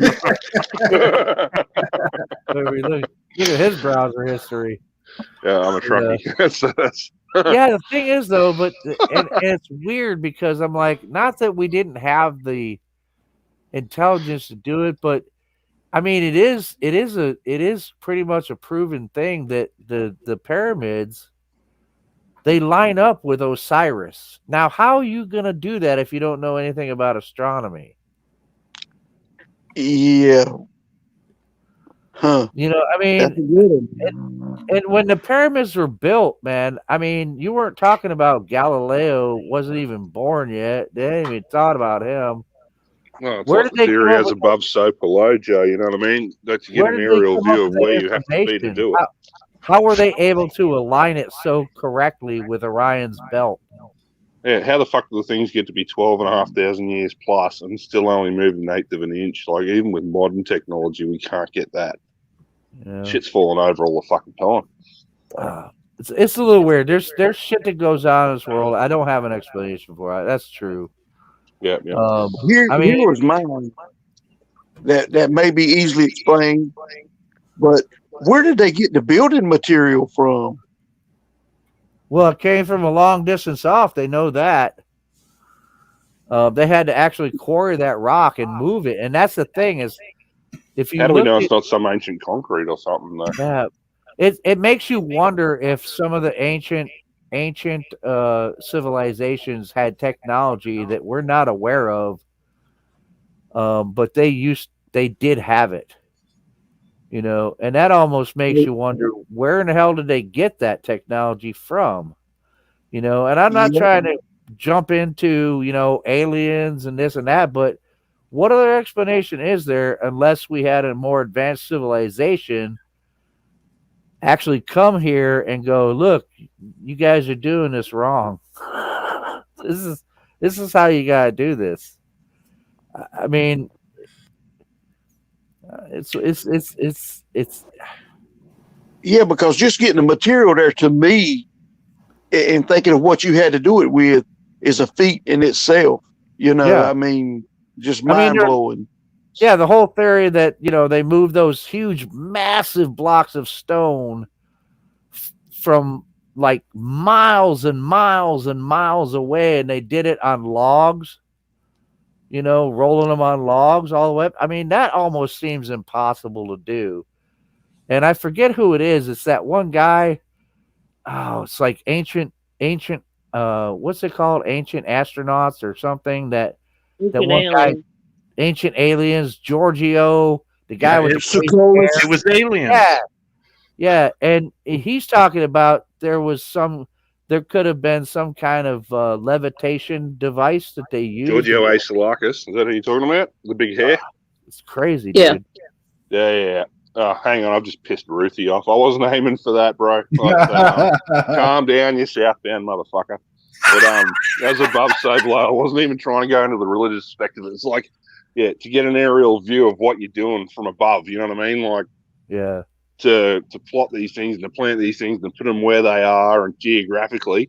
yeah, Like, yeah, phenomenal. You know what I mean? Like, yeah. Way before some sort of any, technology to get you above the ground. So yeah, I'm way not trying before to any punch kind of into religion aerial. or any of that horse Yeah. shit. So, I mean, just look at the Nazca lines, dude. well, there's another phenomenon too. Yeah, for a bunch of ground dwelling beings, we've You only cannot had, you know what I see mean? that Like, for.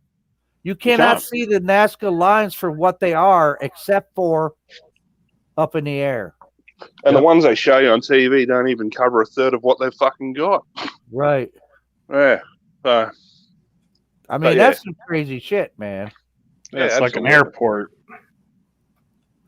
Pretty much. I mean, from the ground, you can't tell that big ass spider is a spider until you get up in the air. And you know? what isn't one of them like a hummingbird too, or something like that? There's like a hummingbird. I mean, you cannot see that shit except for from the air. But when those things were created, we didn't have shit to put you up in the air. We didn't even have freaking fucking hot air balloons back then, man. Right. So how you get way up in the air to be able to design something like that you can see from the sky? Well, a ground dwelling person wouldn't think, hey, let's make it where you can see it from above and it looks like what it is. I mean, you know what I'm saying? What good would that do? Because nobody on the ground, if you build it for people to look at, you couldn't appreciate it from the ground. Right. So there you go. I mean, they got to be symbols for something that's above. Exactly. Whatever it may be. Yeah. Miss Wagon Breath in the audience. Hello, darling. Yeah, it's Waggy. What's happening, girl? Gonna grab another beer. You know me. Cool. Help yourself. I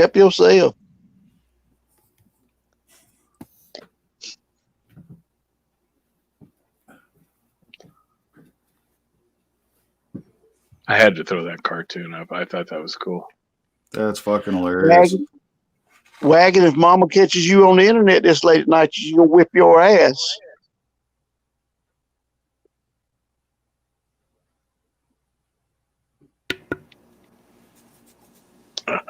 And everyone in here, I'd like you to catch Wagon Breath. She's going to be doing an AM show starting Monday with Michael. It's the Amy and Michael show. It's going to be cool. You know, they found what's AM gonna be like 7:30 in the morning? Don't know what time. I'm Oh. sure she'll post a premiere.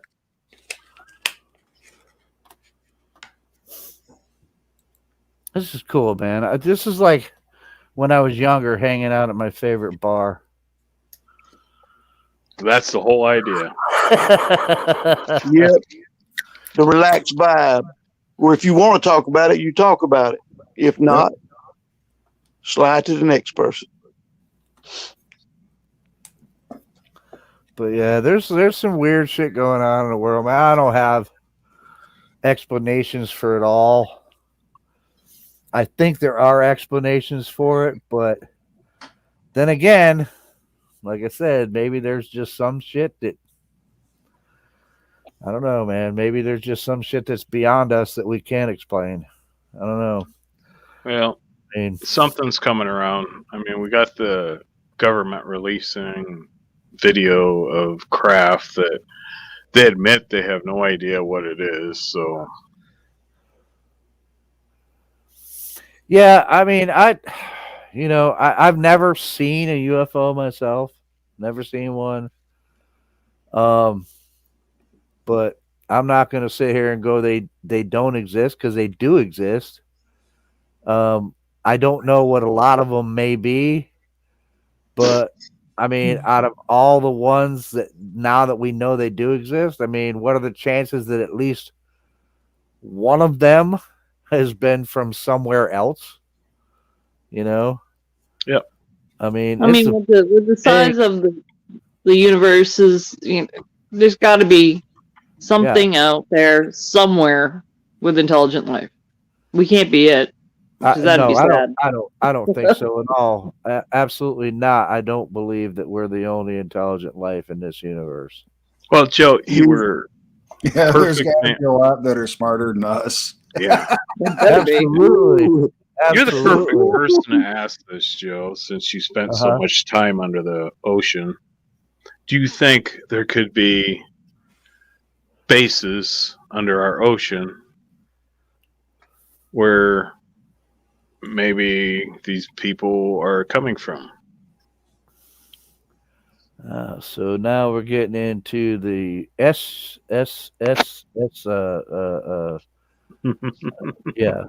the whatever, the unidentified submerged objects. There you go. Yep. Well, you know what? I'm not going to say that there's not a possibility of it. When it comes to our oceans, we know less about what's in our oceans than we do about what's above us in the outer space right now. Right. So there's a lot of shit in the ocean that we just don't know about. So could there be some kind of alien? The thing I have a problem with is I don't understand why they'd be so fascinated with us. I think it would anybody that's way intelligent, that is intelligent enough to have that kind of technology, would probably come here and within the first 5 minutes go, these people are fucked up. We don't want nothing to do with them. Yeah. But is there a possibility? Yeah, I think there could be. I think there could be. There could be stuff in the ocean that we have no idea about. Somebody mentioned it earlier about the Marianas Trench being really deep. It's like 7 miles deep. So there could be stuff at the bottom of that trench that we don't know about. Dude, they talk about megalodons. Look, there could be life in the ocean that we thought. I mean, we thought the coelacanth was extinct, but it wasn't. Yep. Right. There could be a lot of shit in the oceans, man, that we don't even know about because we've never seen it. You could put Everest in the Marianas Trench and the fucking thing still be 300 feet underwater. Mm-hmm. It's amazing to think, eh? Well, and there's been a lot of sightings of creatures that look like plesiosaurs, even though they've never got one. Right. Brucey brought up a good topic too, eh? About the pyramids in Australia. I only know of the one in Gympie. Apparently they bulldozed part of it and blew the rest of it up to hide it, but they put the Bruce Highway through it, so I don't know how many more there are in Australia, but yeah. And there's ancient talk of doing, is it like barter exchange or whatever it was years ago? Like they used to trade with the ancient cultures, used to come to our shores and they all used to trade and stuff. So a lot of dark history that we're not told, and there's a lot that's hidden and destroyed by white man. Yay, what a fucking joke. I think we're going to be back to bartering before too long. It's coming that way. Yeah.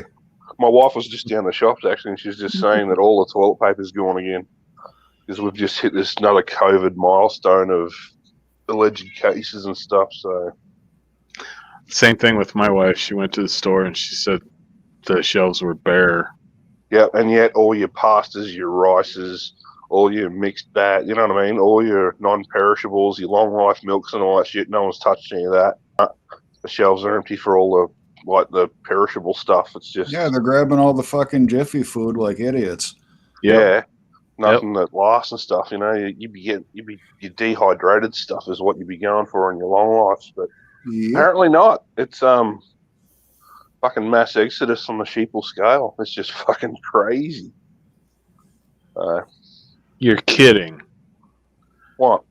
Ruthie says bartering is a taxable income in Australia. Wouldn't surprise me. That's not fucking surprise me. Huh. Yeah, my cousin who's on disability was telling me when they got their review before Christmas that they're now asking if they got items for services rendered and if they did any bartering. So I wonder how long it'll be before that becomes something that they want to tax, straight across the board. I believe you, mate. I just didn't know about it until now. I've always had a paid income, but fuck me. I thought it was fucked up that they're attacking the people on like Social Security and disability. Normally they go after the people that have money first. Yeah, well, no, they don't. That's bullshit. Ikey, fucking hell, mate. The rich get richer and the poor get poorer. Yeah, that's for sure. Yeah. Fucking hell. Poor old billionaires. We got billionaires in this country who are fighting to get tax cuts on payroll tax and shit. So there's one of them now, the clown. He puts up ads and stuff. He's trying to get into Parliament again. So, yeah, it's a fucking joke. Wow. Yeah. It's a billionaire's playground, boys and girls, and we're not in it. Exactly. Yep. Well, that's what I liked about George Carlin, man. He was one of my favorites. Yeah, he was so true, wasn't he? He basically said it. He was like, "Yep, it's a club, boys and girls. It's a big club, and guess what? You and I are not in it." Exactly. Yeah, but no. What you were saying earlier, Lester. And this doesn't have to do with that other sonar catch that we got that I was talking about earlier. We were one time in we had basically our deal was to chase Russian submarines. And ooh, what year was that? That was in 1984, 85, somewhere around there. Really? Well, they were constantly off the coast of the United States back then. Right, and we were supposed to chase Russian submarines out of Allied territory. Yep. And we caught something on sonar. Now it was beyond my clearance, my security clearance, so I don't know a whole lot about it. But going back to what we were talking about, the possibility of something being under there. I do know I was on a fast attack submarine, so it's fast attack submarine. For anybody that doesn't know, there's a couple of different types of subs in the Navy. You have ballistic missile submarines, which are the SSBNs, and you have fast attacks, which are the SSNs, which was what I was on. Fast attack submarines are exactly what they sound like. They're fast attack. They're small. Ours was about 150-foot boat with about a crew of 150. So, things travel on a boat. But we tracked a sonar contact and chased it, and it was not a Russian submarine. And it wasn't a biological, like, we know what whales look like, what, that kind of thing looks like. This was something else. And we chased it for a while in the ocean until it finally basically outdistanced us and disappeared. Wow. Off the radar, off the sonar. Yeah. So I don't know what it was. Like I said, it was beyond my clearance. But it was something that was not a Russian sub. So I don't know what would be underwater other than marine life, and we knew it wasn't marine life. They have sieves that keep more water out than a Russian sub, don't they? What's that? There are sieves that hold less water than a Russian sub, aren't there? Oh, yeah. Well, the funny thing was back then, man, Russian subs, man, you could hear them. You could hear them on sonar cavitate. Their prop. Mm-hmm. I mean, when they're going through the water, it was like chugga, chugga, chugga, chugga, chugga, chugga. I mean, you could tell what it was. Yeah. Back then. So yeah. But think about what you're saying. You were on a fast attack sub, which compared to all the rest of them, you probably moved faster than the rest of the ones you named. And it out, whatever it was, left you and outdistanced you to the point where you had no more contact with it. Absolutely, what type of speed would that be? Oh God, it had to been doing.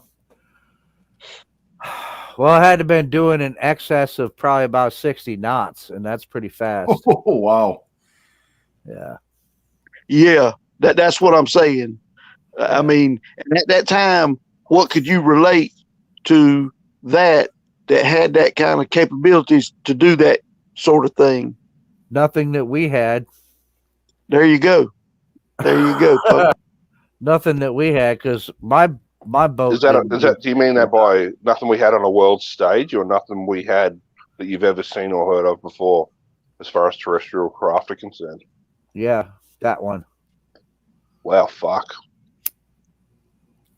That's scary to think. Hey, fucking hell. Hey, oh yeah. Wow. I mean, you're in a technical bit of machinery, and you're designed to fucking blow whatever the hell's beside you out of the water, and this thing's just walking away from you. Yeah, like a Ferrari on the highway overtaking a Toyota Corolla or something. Well, fuck me, that's just phenomenal. Yeah, it moves. Here's the other thing: they didn't put water on it and grow it out of a seed. Somebody or something had to make this. You know what I mean? Absolutely. Mm-hmm. So there's another depth of the story. Yeah, it had to come from somewhere. Yeah, I mean, it moved incredibly fast. Whatever it was, it moved incredibly fast. That link didn't turn up, Ruthie. Sorry, bud. And you said it made no noise? No noise. Wow. No noise. We just had the sonar ping on it. That's why we knew it wasn't a Russian sub. It didn't match the signature of a Russian sub at all. Mm-hmm. And it didn't make any noise at all. I mean, it was just our sonar contact, and it was moving. And then when we took a bearing to go towards, to chase it, I mean, it was like, and I mean, it was gone. Wow. Off the radar, off the sonar. It was nuts, man. I mean, there's weird shits that's happened like that. That was one of the weird times. That thing that I don't know what it was. It wasn't, like I said earlier, it was something that was large, but it wasn't a whale, man. It was something biological. I think. I don't think it was metallic, but this thing wasn't. It wasn't like that at all. It wasn't like that at all. This was obviously something that was propelled.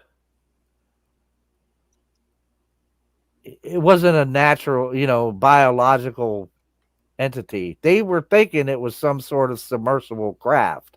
Mm-hmm. But they couldn't tell what it was. And I mean, the Russians, as far as we knew at that time, didn't have anything like this, and it didn't sound, its signature was not a Russian submarine. And that was off the coast of Scotland where we caught that one. Here goes something else that's going to sound like, okay, that's exactly Ruthless. Thank you. That's what I was just fixing to say, is that the number of the sightings that people say that they saw a unidentified flying object that dove into the ocean. Put that together with that and think about that. Oh, it's reported in navies all around the world about USOs. So, yeah. Yep. So it is a thing, and it's real. It must be real. Like, these credible people that have everything to lose are coming forward and saying shit about it. So there you go. From what I understand, there's people seeing stuff off the coast of California around the San Diego area all the time. Yeah. There's also a lot of acid. Think about that one too. Hey, is that not where one of the a giant naval military base is? Yeah, in San Diego. Yeah, there is one there. You got to read that, Michael. Yeah, San Just Diego. saying. Just saying. That ain't right. Damn it, I tell you, it ain't right.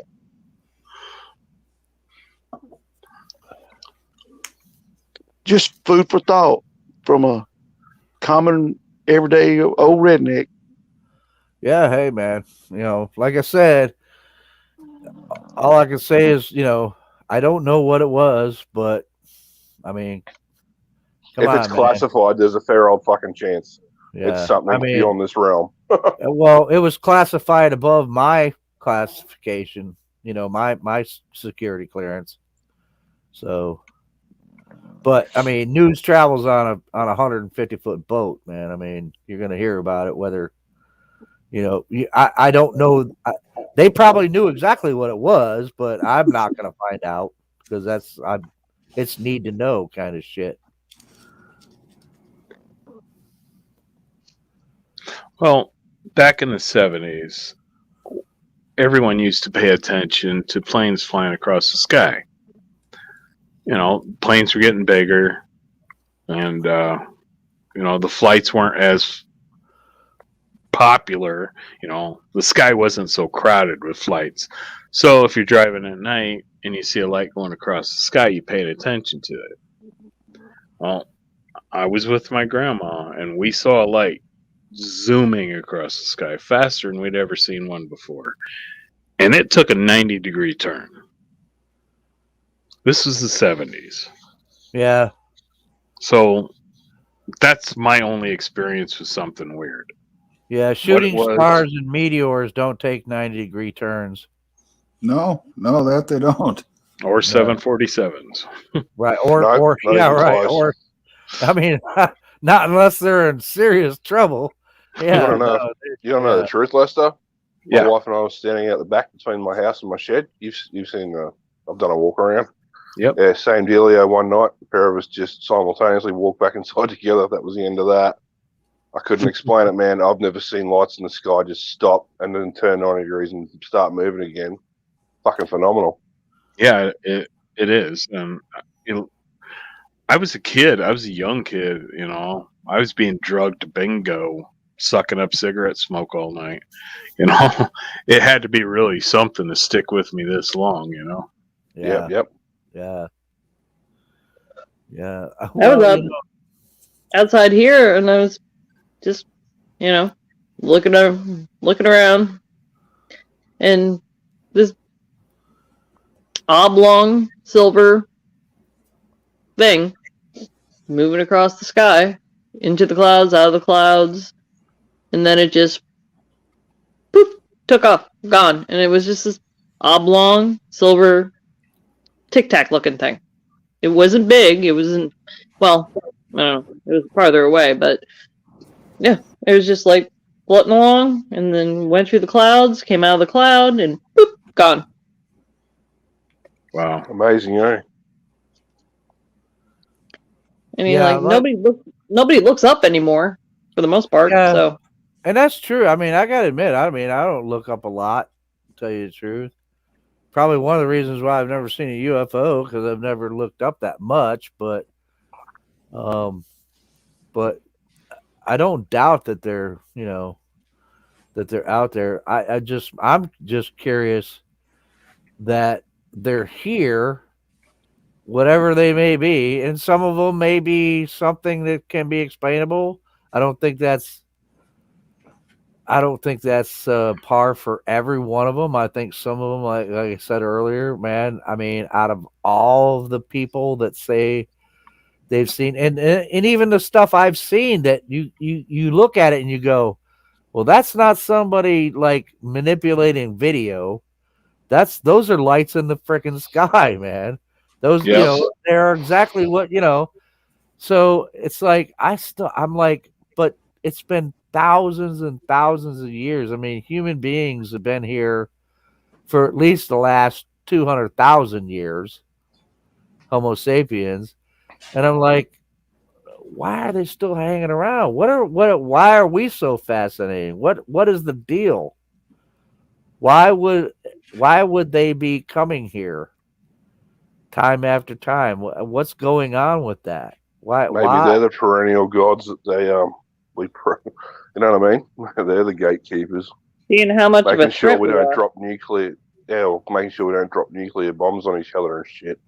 I mean, I don't know. I don't have an explanation for it. But. Yeah, I mean, after all this time, I mean, they obviously know what we are biologically. It wouldn't. That's take probably them why that they stay away, because they know how vicious we are too, and how fucking. As a species, man, we're fucking crazy. Yeah, I mean, it could be a situation where they're watching us to see how fast we are developing tech to be able to do what they do.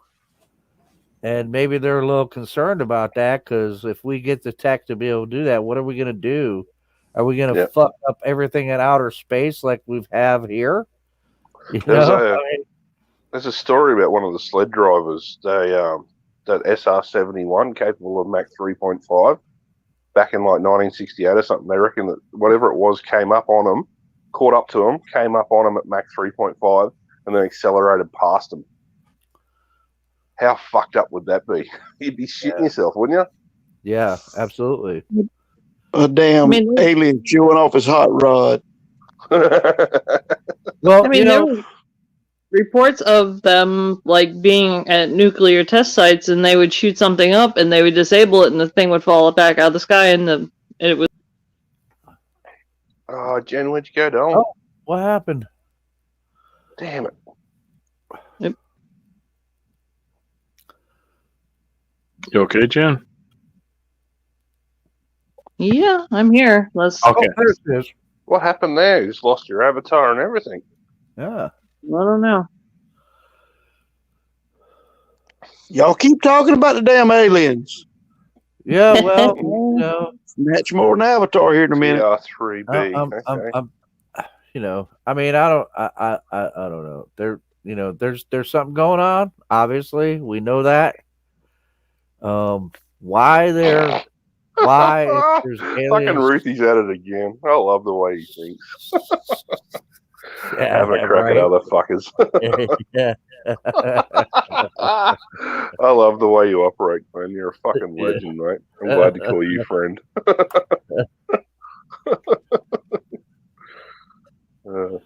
They're here, all right, mate. And you gotta wonder, man. I mean, if they've got that technology, obviously they've done something we haven't, which is we cannot travel faster than the speed of light yet. Obviously, that we know of, that they're not right. telling us about. Yeah, obviously they can. And if they've got that kind of technology, what makes me wonder is, you know, as fucked up as human beings are, and what we've done. Why haven't they just been like, you know what, we're just gonna subjugate these motherfuckers, man? You know, the next thing too, talking about that, Pat? Why have they not just like taken over? I'm fucking world away. Don't mind me. Top Secret Air Force. Oh, right, that fucking hell, Black Triangle. It's kind of crazy, isn't it? Yeah, that is wicked. This video. Yeah. Well, I think some of the past UFO sightings, I think, may have been when we were developing tech, like the stealth bomber and the stealth fighters and stuff like that, because they were like something that nobody'd ever seen before. You know, so I think some of that may have, but not all of it. You know. I agree with you, Joe, because hey, a lot of the sightings within the last 20 years are a lot like that the first black ship we saw right there. Yeah. The triangular shape or whatever like that. Yeah. Yeah. What is TR3B, I believe is what Ruthless said it was. Yeah. Yeah, 1980s tech, he's saying. So that's 40 years old to us. It's probably 100 years old to them. You know what I mean? Like they'd have something to supersede it by now for sure. Yeah. I mean, I think some of the UFO sightings in the past can be contributed to some of the stealth bomber stuff and et cetera. But the thing is, though, I mean, think about how fast we've advanced in technology, and everybody brings this up when when the subject comes up. It's got to make you think, man. Yeah, okay, as human beings, yeah, okay, we are smart, okay, some of us. Um, but are we That's a that? sliding scale, really. Yeah, But it is a anyway. sliding scale, but it is a sliding scale. But are we that freaking smart that within a span of a few decades we've gone from, Nope. no computers to all of a sudden everything is here and we're looking at Star Trek. I mean, Star Trek shit, man. I mean, come on. How do you explain that quick of an Hey, advance in technology, man? In Yeah, my you hand don't. right now is a device that has more computing capability than all of NASA did for the Mercury and Apollo Yeah, flights. yeah, If you believe we ever went to exactly. the moon. yeah. Look from 1945 to 1980. Tell me that one strip of growth right there. No, you I mean, look it's on the a roads, mate. You've only look at old cars. Look at the cars of the 80s compared to the cars now. The technology in yeah. 40 years, like it's I just mean, it's phenomenal. it's conspiracy theories aside, whatever, man. There's people that know shit that we do not know, man. Oh fuck Oh, yeah! I yeah. mean, there is absolutely no way we could go from Bobby socks to fucking cell phones in the time that we Exactly. did. Yep. In the last 50 years, bullshit. Eh? I mean, it's just incredible. I remember You know? 1998. I still had a fucking phone on a bench next to the rear back door at our old house. Like, Yeah. nowadays my kids have got fucking phones better than mine, and I got an S10. I got the latest phone, Yeah. so it's fucking stupid. Well, Chessboard's Ye- got a point here because I remember this personally. Those models were out before the stealth stuff was even announced. The SR-71 and the Yeah. B-1 bomber. Yep.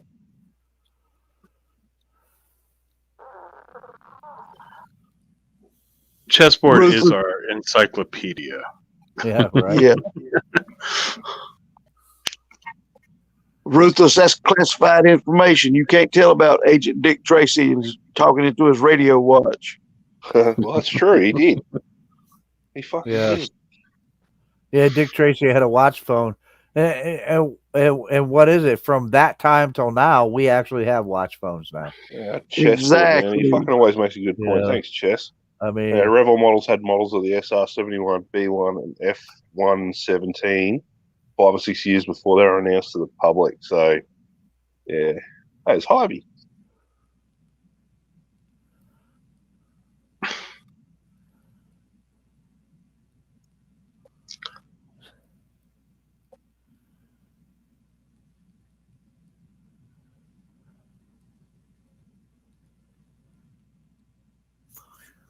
I can't read all that. yeah, I'm trying to. I've had too much beer. I mean, I kind of get what he's saying. Oh, he believes tech's out there. He just doesn't believe in the aliens. Well, I get it, and that's we fine. had that discussion I'm earlier as well. Yeah. And that's what I'm reaching for, though, man. I mean, come on. I mean, but it just, I don't know, the advancement and how fast that it has, that has come. I mean, it almost goes back to what I was saying about ancient civilizations having the technology to build that they. I mean, you go, how the frick did they come up with that technology to be able to build that? Hey, I mean, I'm not saying it proves intelligent life, but well, even if they are us from the future, they come back. Can you bring back some cool shit like a hoverboard or something? Fucking hell. Stop fucking around. Hey. Stop coming back to take our hot women. Just bring back some fucking cool toys. Who says that ain't what they've been doing the last few years? Oh, you never know, do you? And there's one thing that I find absolutely phenomenal is when they say they do have these encounters with these whatever the fuck they are. Like, you get diesel engines and trucks and stuff just stop. What makes a diesel engine stop? I mean, there's a special device to shut down a diesel engine. They don't just cut out on their own. So it kind of makes you wonder if they're actually stopping time themselves and moving through. You know what I mean? Hey, what happened that all these smart people were born around this same period, that all of them were smart enough to do this kind of stuff? You know, because people born in 1850, you know, they didn't have that kind of stuff. And it's not just availability of things like the material to make the stuff with. You got to have the mindset to imagine it and create it. You got to remember, I'm drunk. Joe's drunk. Yeah, I don't know about time travel or anything like that, but I'm just saying, man. I mean, how do you explain that sonar contact? And that's a true story, man. I'm not making that shit up. I mean, how do you explain that sonar contact? I don't know how to explain it. You know, Chessboard said, Joe, man lived in caves for tens of thousands of years, and technology takes hold in the last 120 plus years, right? Well, you've only got to go back 200 years. And people used to sleep with their backs against the wall all night, every night. Mattresses never existed, so makes you wonder. Yeah, it does. I mean, it's just that's fucking true. You know, I'm not trying to convince anybody that there's alien life that's been here, but I don't know some of this shit, man. I don't know how you would explain it otherwise, because we, you know, like I said, as a species, yeah, we managed to build big brains and all that stuff, man. But some of our technological leaps, man, I mean, unless you can come up with something else to show me that, okay, this is why, you know, I mean, what else am I left with, you know, other than the fact that we may have had help? Yeah. I mean, we like may I have say, had help. You gonna tell me they saved up they learned how to stack up the genetics, and everybody said, okay, now that we got everything, we've bred this up to where we all gonna be this smart and get bred around within this 10 to 20 year period here, and put everything, like I say, from 45 to, you know, now. That does seem kind of hokey to me. Yeah. Yeah. But just, it was an explosion of stuff, a technological explosion all at once. The microwave. I mean, it really has been. I mean, you know, people don't, you know, I see the comments in chat, and there's some people that have the opinion that, you know, it hasn't been, you know, it hasn't been as long as, or, you know, or short as what we think, and it's, you know, but I don't know, from the evidence that I'm seeing, man. I mean, we've built up technology in like a rapid amount of time, you know, and I think what the other whoever it was that said that about, you know, I mean, think about it, man. How long have we been on this planet as human beings? You know, Homo sapiens, 500,000 years, man. We went for hundreds of thousands of years with no technology. And then all of a sudden, you know, we hit the revolutionary or the industrial revolution. And then from there, you know, what am I doing, man? Now I'm like fucking streaming off of my phone. I'm doing, you know, shit that I didn't have when I was a kid. You know, I mean, it just seems like, dude, really? Are we did we all of a sudden, you know, evolve? Our brains have just gotten so much bigger that we have such, you know, I don't know. Right. Man. That's such a small time frame to say 100 years out of what, 500,000. Put that into a percentage. I know. And like, and he's right. I mean, it's like, you know, we lived in caves and hunted and gathers, and, you know, within the last, you know, 100 years. Yeah. I mean, that's about right, man. And that's just a drop in the bucket, man. I mean, it's like that much technology in the short span that we've developed it all. I mean, it's crazy. It really is crazy. Yeah. And, you know, whether I'm right or wrong, I don't know, but it just makes me go, dude, could we have had some help?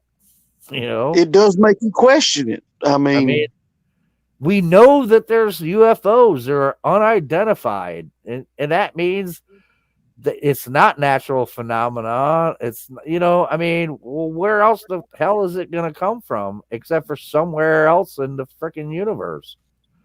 I mean, I don't understand. You know, I mean,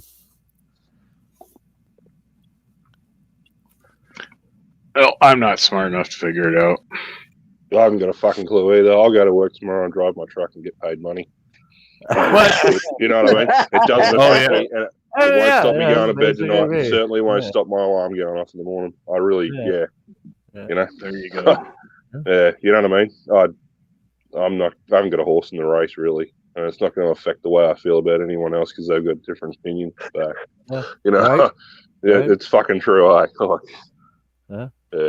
It's just it's an interesting topic to think about, and that's the true realms for of most possibility are fucking awesome, eh? Yeah. I mean, that's true for both of us. I mean, it's, when it comes down to it, man, what's going to happen Monday? Well, I'm going to get in my car. I'm going to drive to freaking Canandaigua, and I'm going to go deliver some freaking food to people, you know, and I'm going to wonder whether we've got freaking aliens fucking helping us out with technology. Man. I mean, yeah, I don't know, but it seems like it could be a possibility. That's like everything, Joe. You can't please everyone all the fucking time, can you? Because then everything would be rosy and no one would be upset. Well, the worst thing about it is to think that there's nothing spectacular in the universe. You know, that would be boring as hell. Yeah. You know, there's got to be something more to just hanging out until you die, man. Which I get it, man. That's what we're pretty much here. We're along with every other animal on this planet. We live, we're born, we live, we do our thing, we die, and that's the end of it. But what about the in between time, man? I mean, you got to make that interesting, 100%. You know. And so it's like these are the things that make life interesting. These little mysteries that, you know. Yeah, maybe we don't have all the answers, but we're looking for them, you know. Well, the thing I say about it is, you know, when you go to talking this stuff, people say, "Oh, you're crazy. You're crazy. You're crazy if you don't wonder about it." Yeah, you got to have curiosity about everything, man. I mean, you know, like I said, I don't know if I said it earlier. My dad used to tell me my curiosity was what was going to kill me. You know, because he's like, you're always like, you want to know why about everything, you know, and that's the way I've always been, man. It's like, why? What's going on, man? Is there some shit going on that, you know, that I'm not aware of?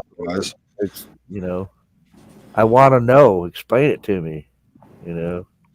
I want to know how they get so many biscuits into a packet of cookies. That too. Damn. Yeah. How many? Do they know how many droplets to put in a bottle of Coke, like to get it to 2 liters? Like these things just fucking rattle my cage some days. Yeah. How many molecules of air do you breathe out when you're breathing out carbon dioxide? For fuck's sake, you know what I mean? It's a mystery. Yeah, it's like why we park in a driveway and drive in a parkway. I mean, pretty much. Yeah, absolutely. These are the mysteries. These are the fuck puts fairies and fairy bread. Oh shit! I want to look. We decided to mix shortening sugar and vanilla together and make Oreos. Well, yeah. Right. There's some technology for you right there. There you go, yeah. And it all circles back to what you were saying earlier, you know, yeast and sugar. Are we talking about women or beer? Oh yeah, beer. Yeah, right. Yeah, there you go. It always comes back to beer, man. It always comes back to beer, no matter what. You know, which was funny because at one time, beer, which is now the drink of the common man. Actually, beer was like considered the drink of kings. Yep. Yeah. In fact, I think beer actually predates wine. People were making beer before they ever made wine. Well, it was kind of more in the form of mead, but yeah, pretty much. Yeah. And I'm wondering, like, who was the first person, man? That'd have been a brave motherfucker. You know what? I got this sack of grain that kind of got wet and it fermented, and it's like, well, let me see what this tastes like. We gonna learn about what is that? Ergot poisoning. Ergot poison. Yeah, that was what is that? That's mold that grows on wheat. Yeah, yeah. Yeah. Yeah, drink it, Mikey. Drink it, Mikey. Yeah, yeah. I dare you. Yeah, that's probably where the history of the double dog dare came from, man. So damn right. I never even fucking heard of that. That's an American That's thing. what it Double all dog dare started. ya. That's what it all started back then, man. I triple bear blanket ya. Some other fucking. All of our primitive and ancient relatives, man. They were our ancestors are like, yeah, I dare you to drink that. I'll bet you 2 eggs. I'll bet you 2 eggs in my best club that you can't drink all that and not throw up for 5 minutes. Right. Yeah. Yeah. That's right. That's right. I mean, think about it, man. I mean, who was the first one? It had to have been a really hungry ass dude that saw a freaking lobster and went, I'm going to eat that. Yeah. I mean, they got claws. Really look at it, man. Lobsters, they don't look all that great, man. But, you know, somebody was like, I'm hungry, man. I'm going to eat that. Beat the shit out of it. Beat the shit out of it. Yeah, Then right. we get the meat out. Tenderize it. Not Harvey. Tenderize it. You Man, wonder didn't why. even know he was there. Didn't even know he was there. I just saw it. I was on Facebook looking for hot elves. What? Well, Hiveless had not Hives. Lockbeard had a stream about elves and fairies, and he didn't show no hot ones. Oh, yeah. So I was trying to come up with pictures, and I can't find any good ones. So never mind. Yeah. Oh, you'll make Michael's day if you do. It just showed all those claymation things. Well, I thought that's what his thumbnail was. I thought he had on the thumbnail. He had a hot one on the thumbnail. Well, I told him to bring some up, but he didn't.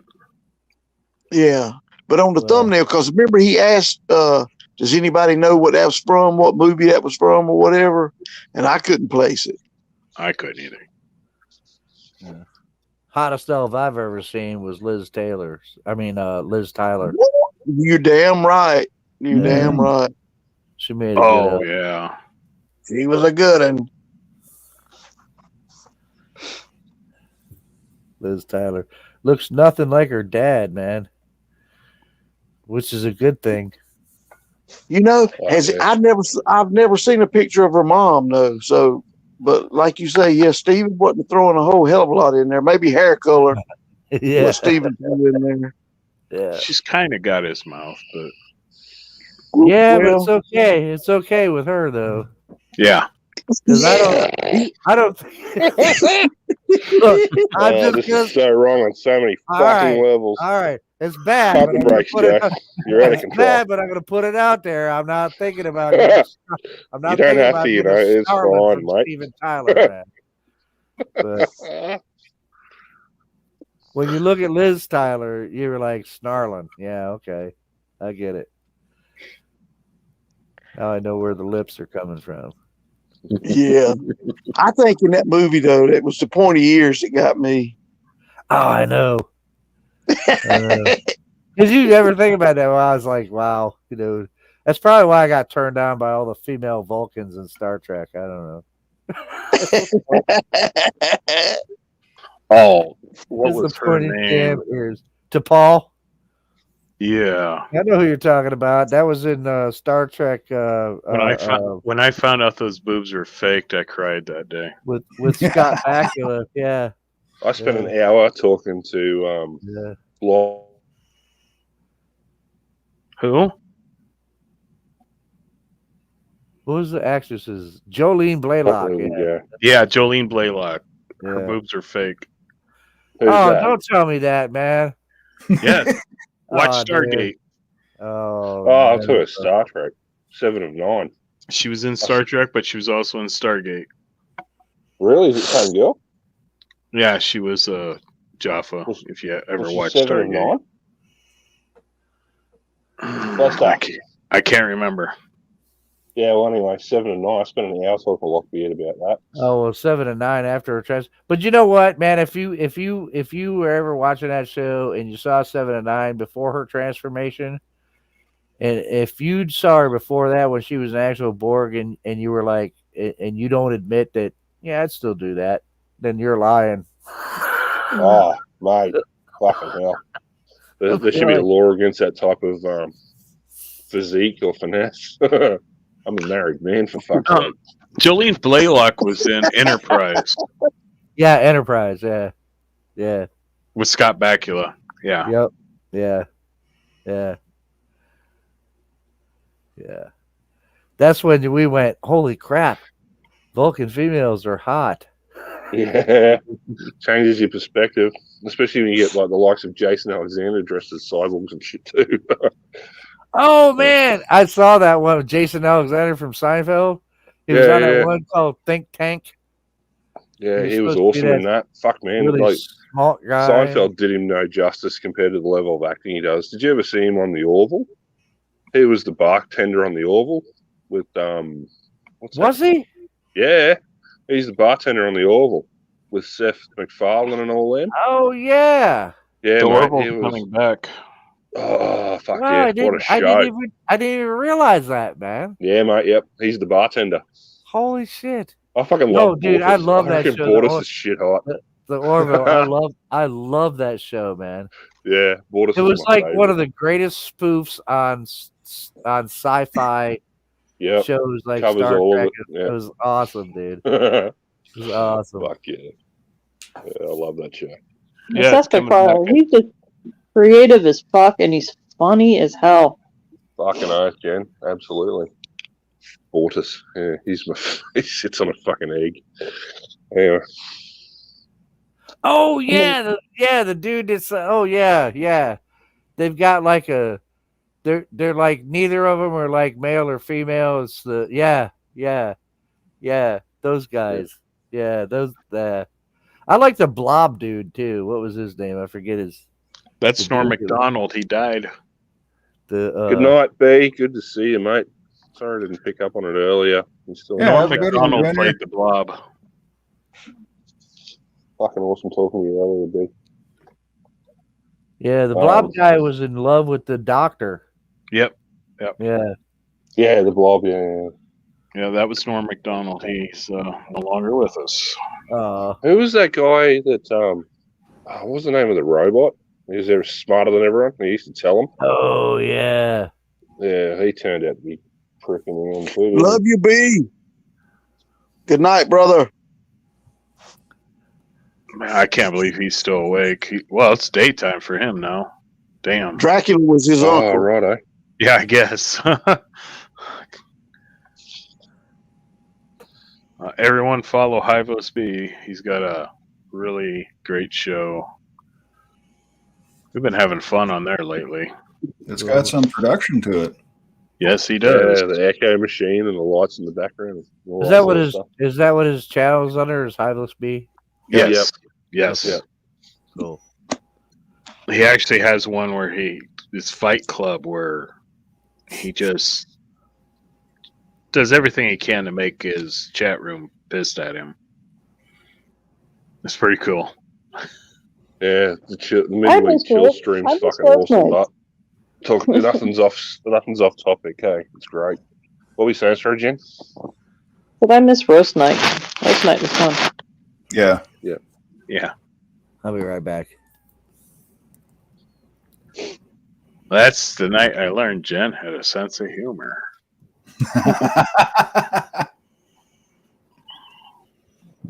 She hit me harder than anyone did. You never let me forget it. No, because it was really awesome. I loved it. Ooh. Don't poke the sleeping bear.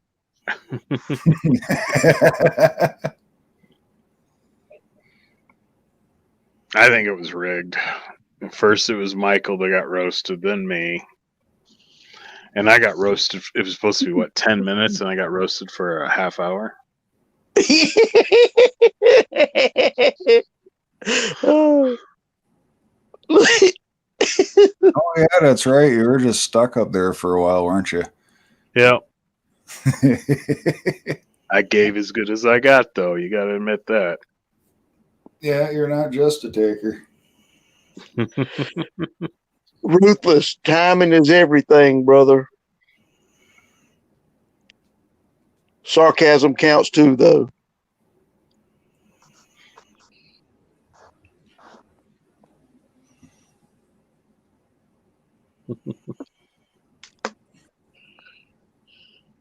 Many times over, I think.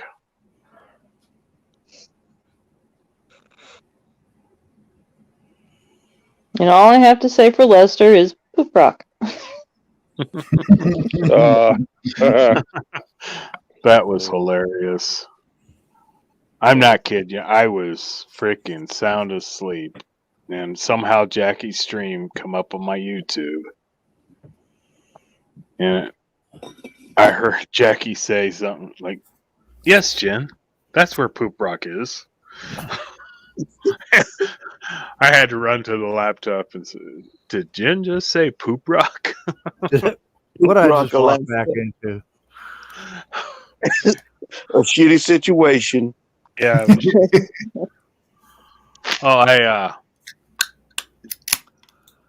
Iron Dogger does these late night streams where she goes out and looks for Bigfoot.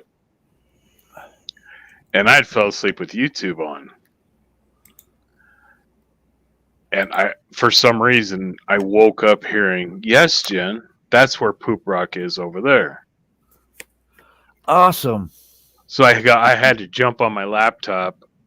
Oh, cool. I had to jump on my laptop and say, "Did Jen just say Poop Rock in the chat?" Poop Rock. Poop rock. I guess they're going back to Oregon now, so no more Alaskan rock. My brother lives in Oregon. He lives in a place called Gold Beach, Oregon. So I'm assuming it's near the coast since it has beach in the name. But I asked him about Sasquatch. He said, "Yeah, he comes over and has dinner with me every night." And I'm like, "Okay." Oh, I get it.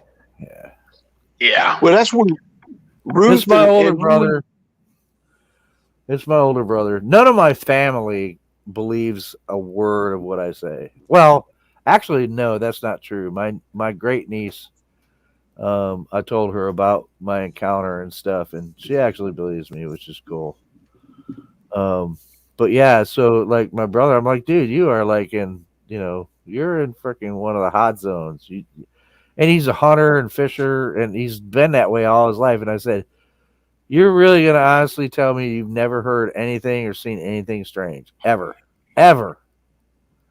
And he's real sarcastic about it, but well, I hate to lighten the mood, but Jackie has to move to Oregon because of her cancer not going away. So, oh yeah, Well, that's where they were living. They went out there to Alaska to the cabin, and now they're going back to Oregon. Yeah. They have a house in both places, I do believe.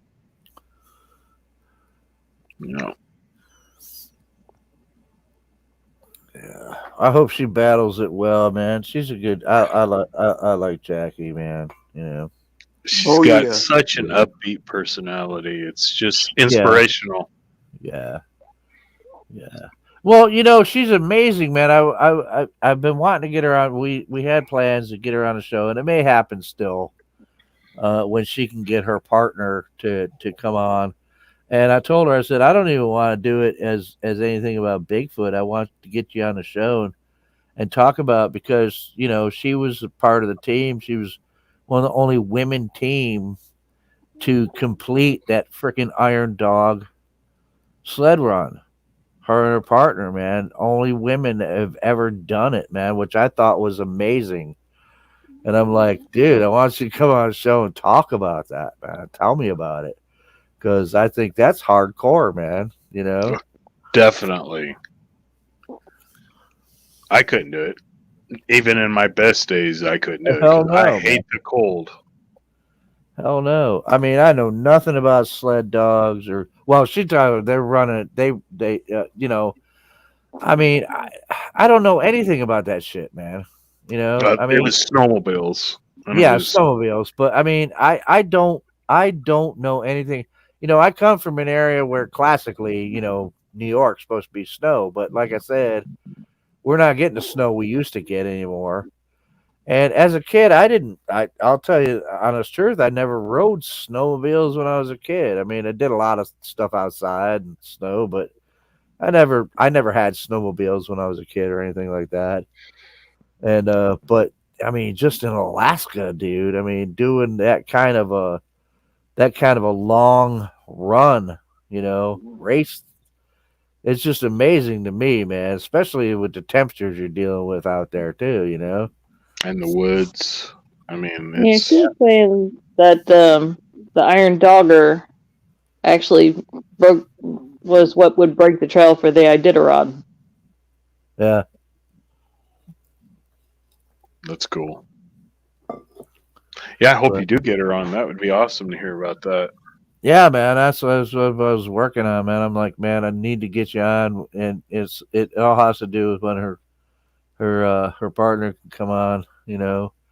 And I'm like, yeah, I mean, I want you to come on, just talk about that, you know, having to deal with the shit that you guys being the only women team, you know, because she ran into a lot of different. I don't know the whole story yet, but I mean, I got a gist of it. You know, she ran into a lot of prejudice about it, you know, because they were women and etc. and this and that. And, you know, at the bottom of the line came, it was like, you know, fuck you, we're going to do this. And dude, it was like amazing. You know, I'm like, yeah, I want you to talk about that. And tell us all the stuff that you guys went through to actually complete that, because that's amazing. Yep. Yeah, they weren't treated. Oh yeah, she talked about. She told me a little bit, like, you know, there was people that even like tried to sabotage them and shit. You know, to keep them from completing it. That I don't doubt one bit. Think about it. You up there in the land of the badass.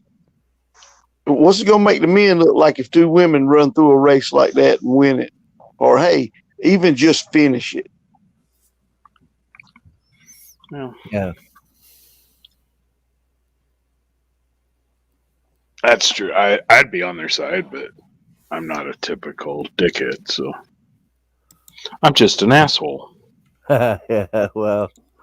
No, Icon's the asshole. Yep, that I am. Oh, hey, Jen, that last comment from me was for you. I forgot to put @Jen in it. Sorry.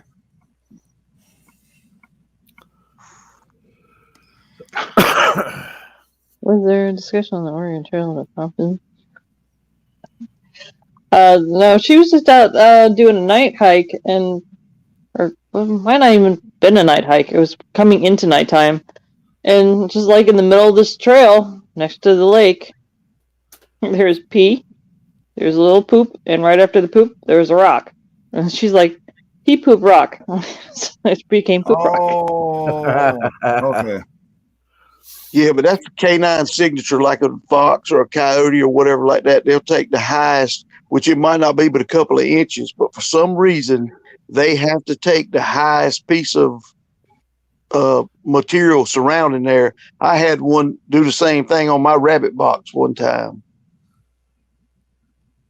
which that's not good for catching rabbits, but they'll take the highest place and mark it like that. It might not be the highest thing there, might be a rock, but they'll sure do it. Oh, it was just a small rock. It was just there was some pee, there was a poop right next to the pee, and right after the poop there was just a little rock right in the middle of the trail. Pee poop rock.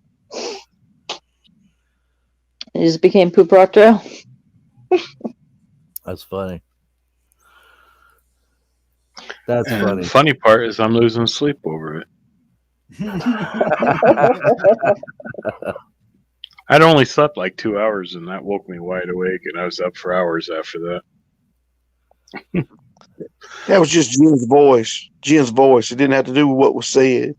Jen's voice talked you up. It was Dogger saying it. It just it had to be the fact she mentioned Jen, and it's like, okay, my people are online. I've got to get up there.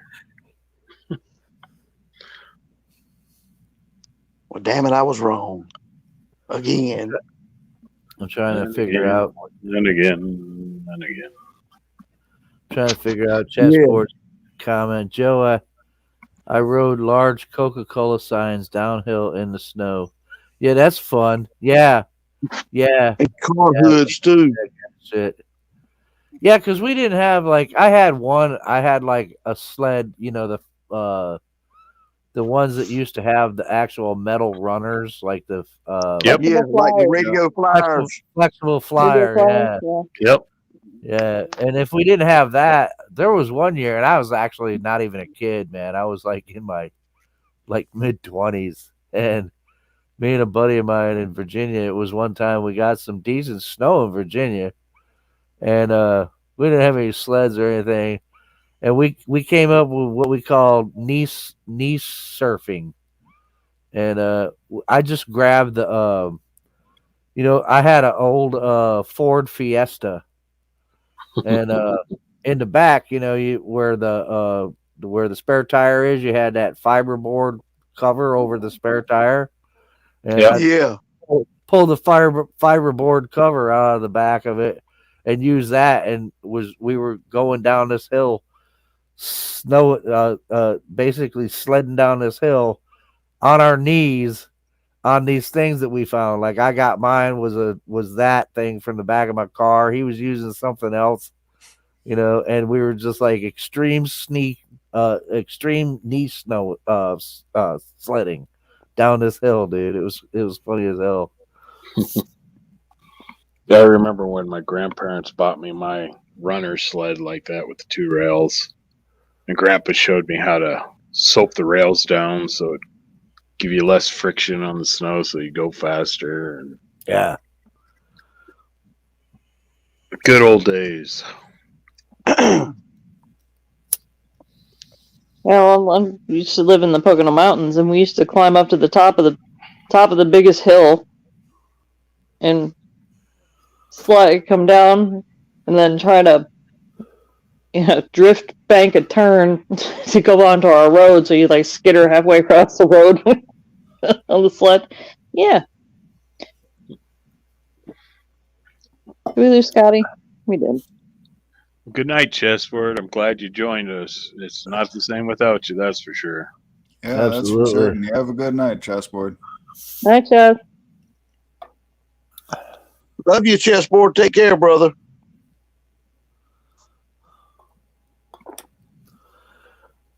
Yeah, we went through a lot of stuff. There was this one time, man, we used to have this pond right next to our house.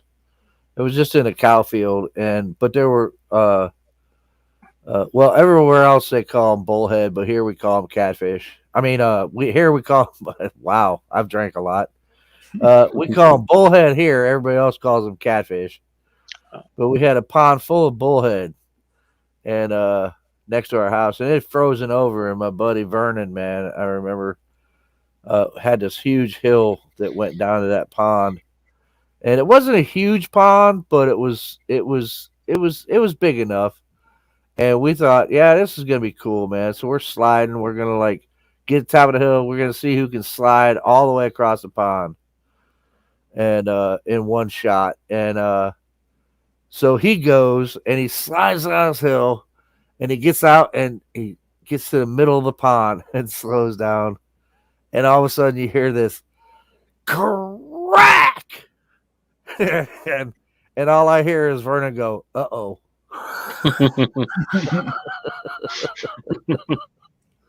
And like, yeah. And he made it off, but he didn't go under. He didn't go under. It didn't break, but he got off as quick as hell. He's like, "Your turn." I'm like, "Uh-uh." Yeah, that's the scariest feeling. I've been there. Nope. Yeah. Nope. No way in hell. I mean, the pond wasn't that deep, but still, it would have been icy ass water. Yeah, he wouldn't have made it out. No, Not by after himself. that, man. That crack was as loud as a rifle shot, man. That's how hard that ice cracked when he got out there in the middle of it.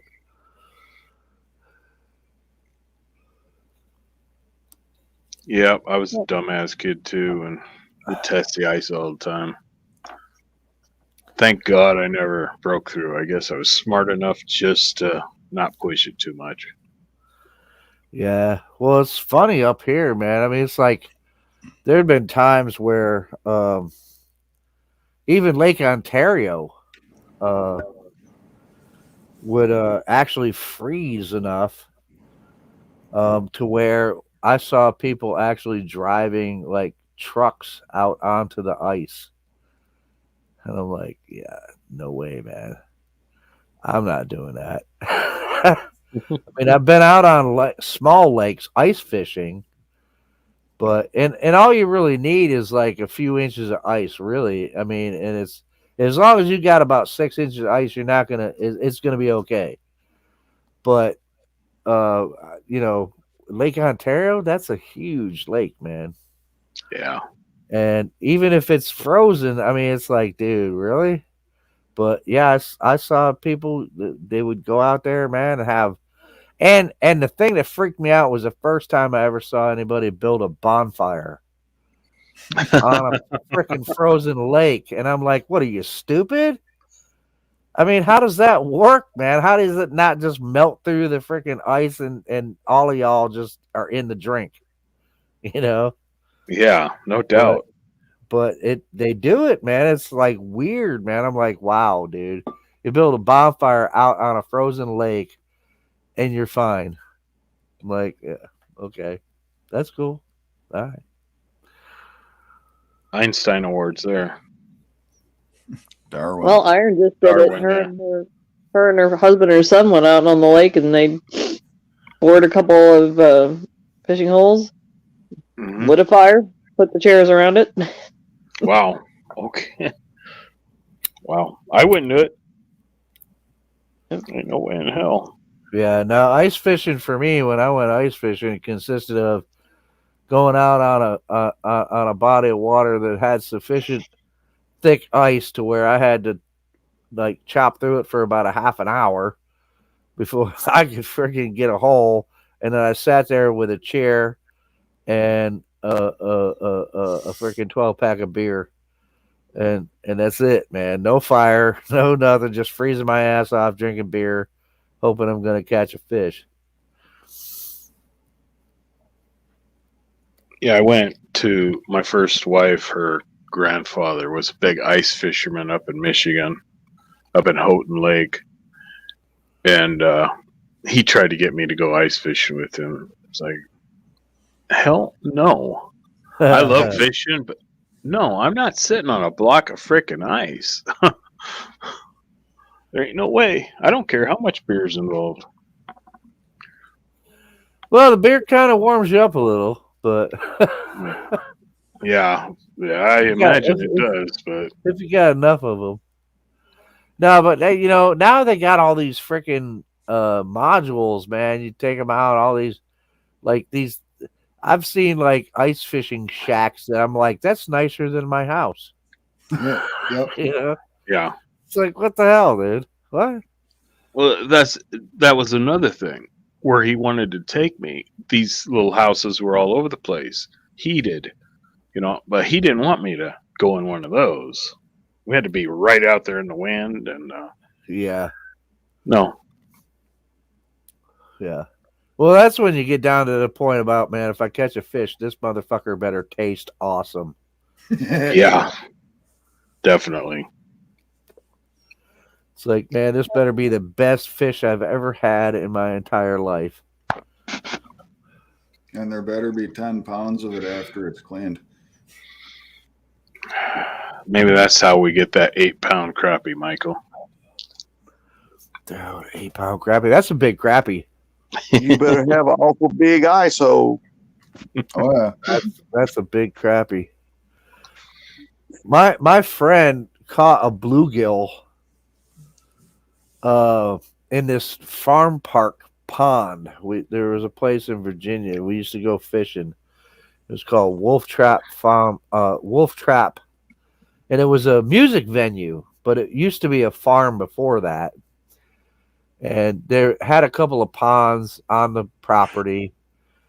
And we would go fishing in one of these ponds, and we would like go fish in other places and do catch and release. We'd go catch like bass from other places and then transport them back there and put them in this pond so we could go bass fishing.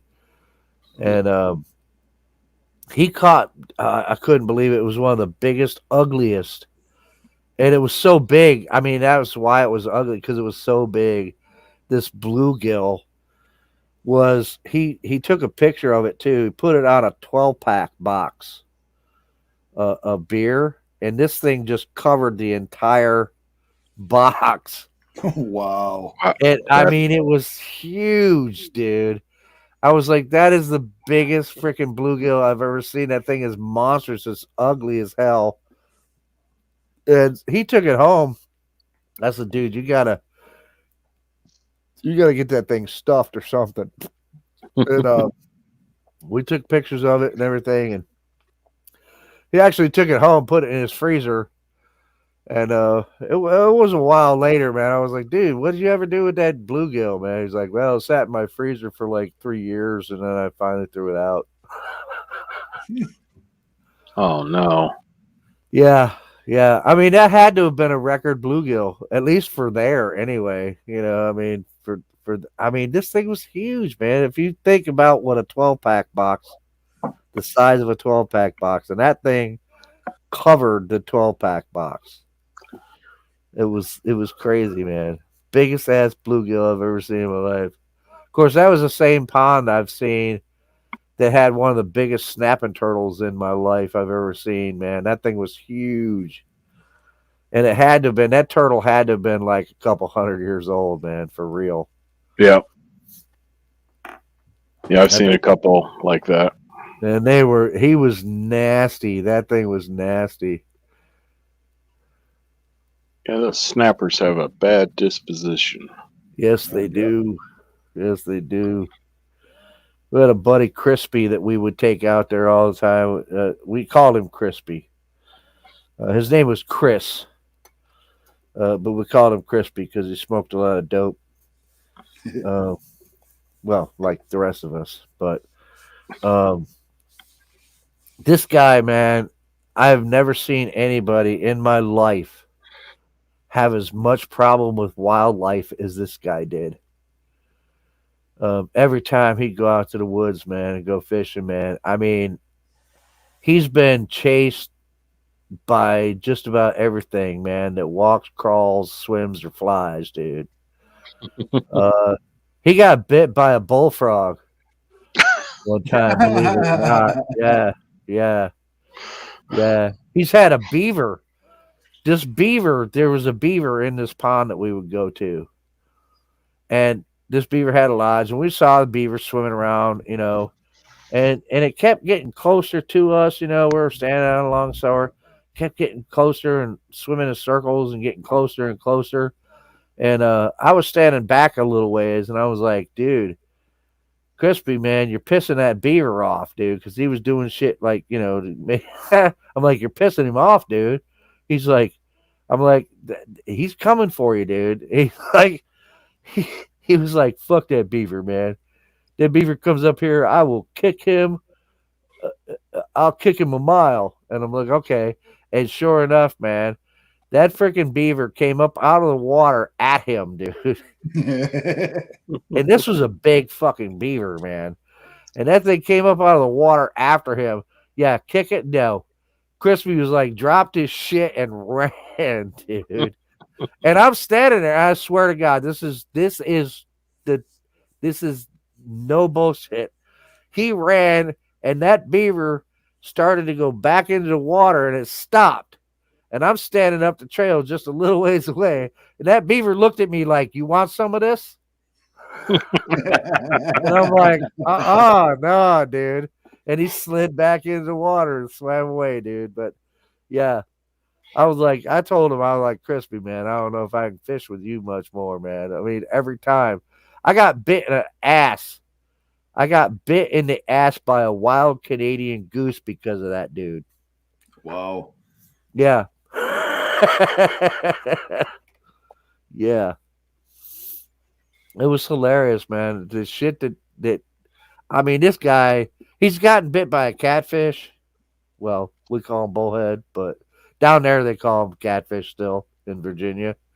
Got bit by a catfish. Everything was after his ass, dude. He did not get along with wildlife at all. Well, that's no joke when you get your finger stuck in a fish's mouth and you got to pull it out. Mm-hmm. Did you ever hear the what's his name? I'm a redneck. You might be a redneck, Jeff. Oh, Jeff Foxworthy. Foxworthy. His story about his buddy and the beaver. Oh no, I hadn't heard that one. He pulled it on. I think it was a redneck tour, maybe. But he's like, yeah, it was a beaver laying next to the road. Thought it was dead, and Buddy went over and picked it up, and that thing came back to life and bit his nipple off. Bit it off, y'all. That's right. Yeah, got his nipple bit off by a beaver. That's right. I remember that now. Yeah. I just grabbed my chest. Ouch. Yeah. Yeah. Dude, hey, look, that is crispy. Actually, yeah. That beaver probably would have bit his nipple off if he hadn't ran.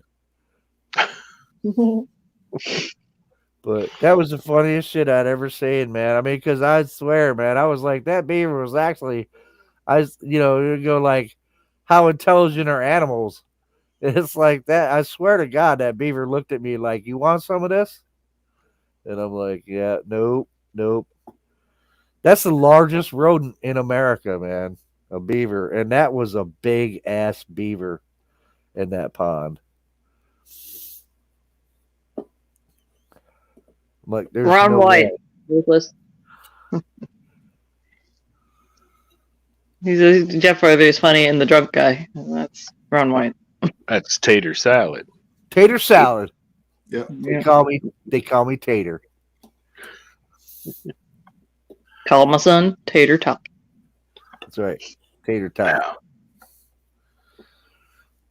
That comedy tour they did was Blue Collar Comedy Tour. That was awesome. Yeah.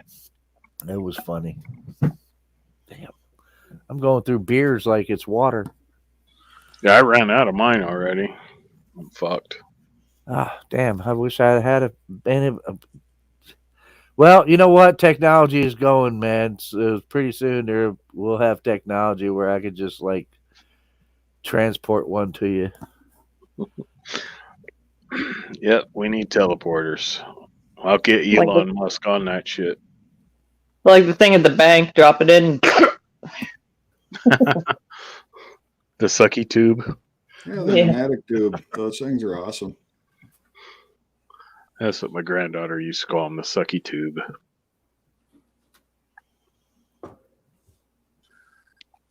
That was my granddaughter, so there should be no jokes about that. Oh no. No, who knows what's going to come around the corner.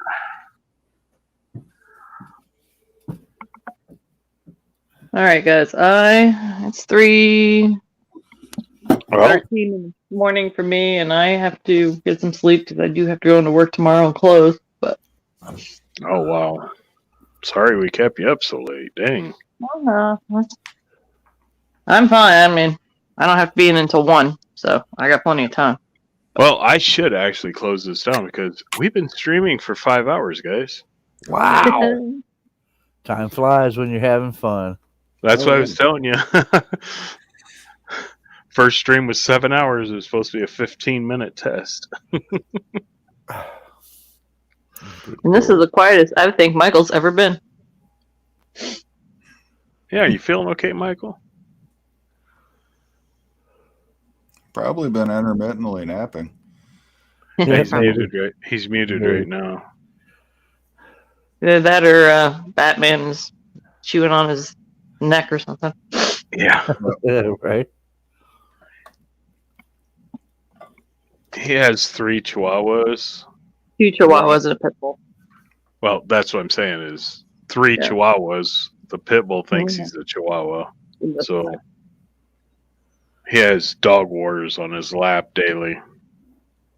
Pit bulls are kind of big chihuahuas. Yeah. You can prove it with mine. At least they don't bark as much. Well, I shouldn't say that. I don't have one. But my dog hardly ever barks. He barks more in his sleep than he does when he's awake. Yeah. My dog is a hound. She's a hound mix. So she barks at every freaking thing. Somebody goes walking up the street, man, not even near the house.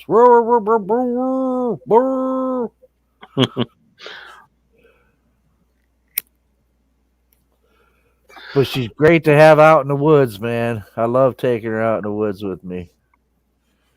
Because she alerts to shit that I don't even know is there. That's why I love horses.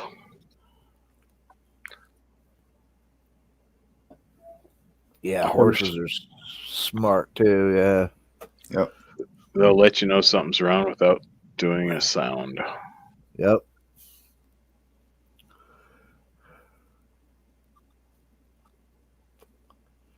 I was always scared to take my dogs out in the woods because I don't train my dogs. My dogs are part of the family.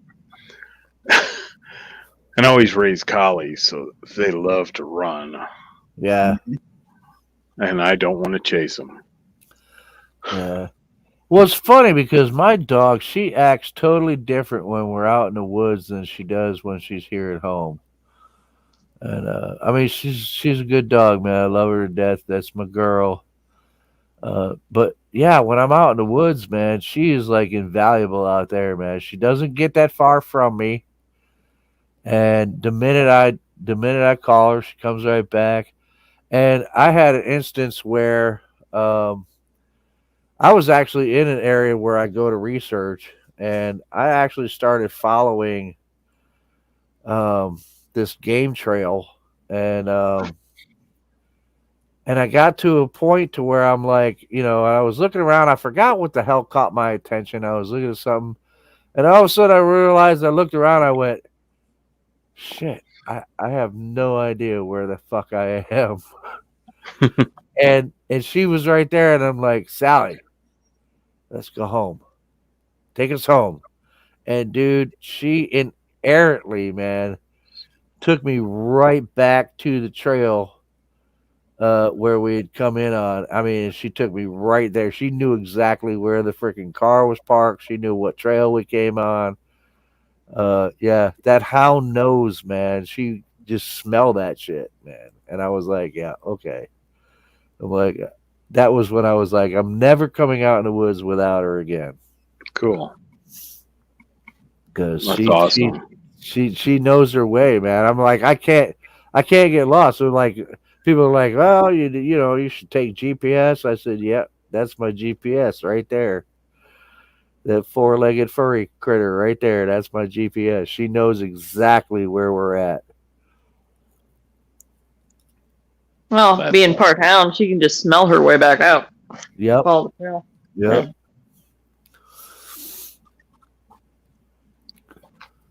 Well, Joe, I hope you had a great birthday today, and I'm so I glad did, you hopped man. on.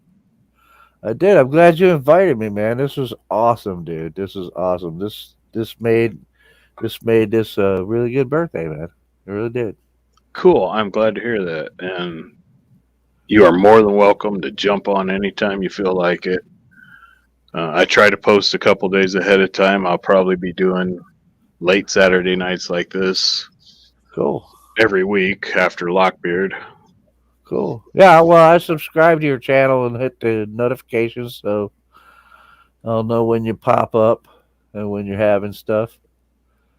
Awesome. Yeah, and if you look for my channel, I fill in the meantime. Definitely. We hop on. We do the same thing on Icon's channel all the time. Oh, okay. It's a blast. And, Amy for Wagon Breath.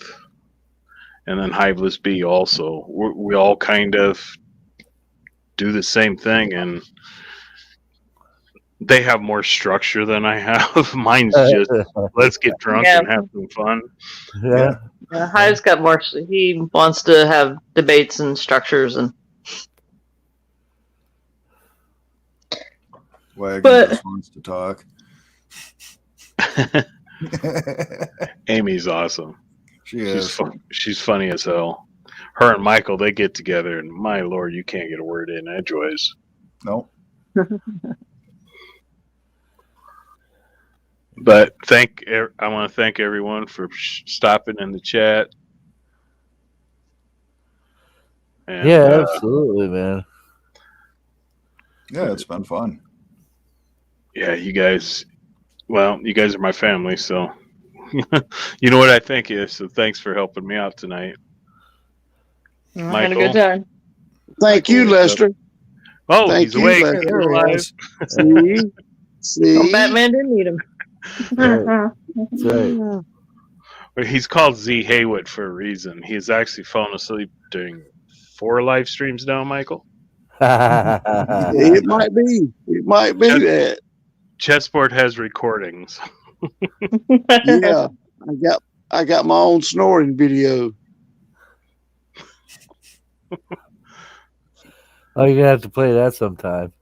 Hey. Oh God, it's something else. Oh, it is. But I gotta give him. He don't snore as bad as I do. I know I snore worse than him. So Yeah. it was funny though. But yeah, we're gonna Joe, call her- I'm. Go ahead, Michael. No, I was just saying, hey, I really appreciate you coming and hanging out with us. It's been great, Papa Craig too. Everybody in chat, Yep. it's been awesome. Icon, Jen, Scotty, B, everybody. Absolutely. Absolutely, man. Hey, hopefully we'll do it again. Next Saturday for sure. And I do some randoms if someone ain't live streaming or something and we're bored, we'll just all hop on a stream all of a sudden and get to chatting. Cool. Yep. I'll be there. Hell yeah. What's your viewing Unless- schedule through the week looking like? Because I was gonna put one on at some point this week to do the slideshow thing. Actually, Icon, my only thing is I think I'll pick Saturday nights at the same time every week, and then the randoms are if no one else wants to stream. So Right. you do your stream, man, and can't wait to see it. I want to see that slideshow. Yeah. Can do. More Washington State stuff it is. God knows what else I find. Like that mouthy gun.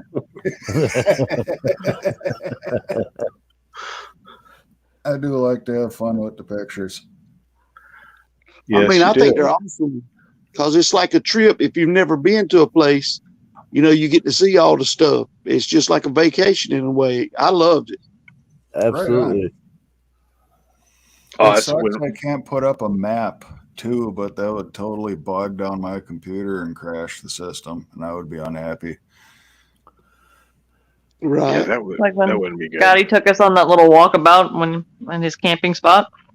Yep. Yeah, that was cool too. Oh yeah, and I took Mr. Pup for a walk a couple times. Took everyone along. Yeah, that was awesome too. We can't forget Ruthie showing us Australia Holy streets. crap, Bondi she was Beach. all over creation. Man, Bondi Oh, yeah. Beach. That'd be cool. That It was. You ought to check Ruthless's channel out. That I don't know if that stream's still available to watch. It was over 200 hours, Joe. Oh, wow. It won't play. It won't play. Oh, No, he said it'll forever be there, but it's not gonna. It won't. It's not viewable. We all broke it.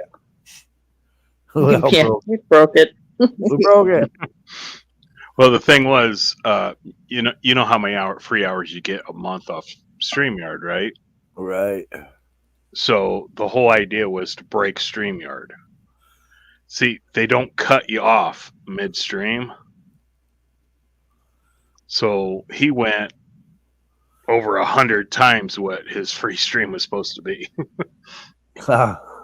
And that was with just like, well, I think he had like an hour left of his 20 hours to burn off, and he put in 8 days. Yeah. Yeah. Just kept running. That was great. That was great. Yeah, All right, something fellas, else. I'm going to bed because you'll keep on talking. Yeah, we will.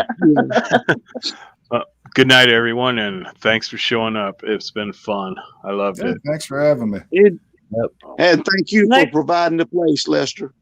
Yep. Hey, it's It was my nice pleasure. to finally actually meet you, Joe.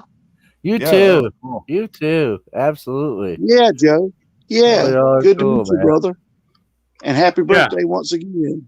Yeah, Thank happy you. birthday again. Hey, I'm looking forward, man, to having you guys in chat on Wednesday, man. I got the Reverend Jeff Kelly coming on Wednesday. Oh boy. Yeah, that ought to be some fun. Yeah, it will be. Uh, Don't watch the latest Richter crap. yeah. Good night, everyone. I'm going to end the broadcast, and well, now. All right. Good night. Night. Love y'all. Good night. Take care, everybody. Good night, all. It's been a blast. Love y'all.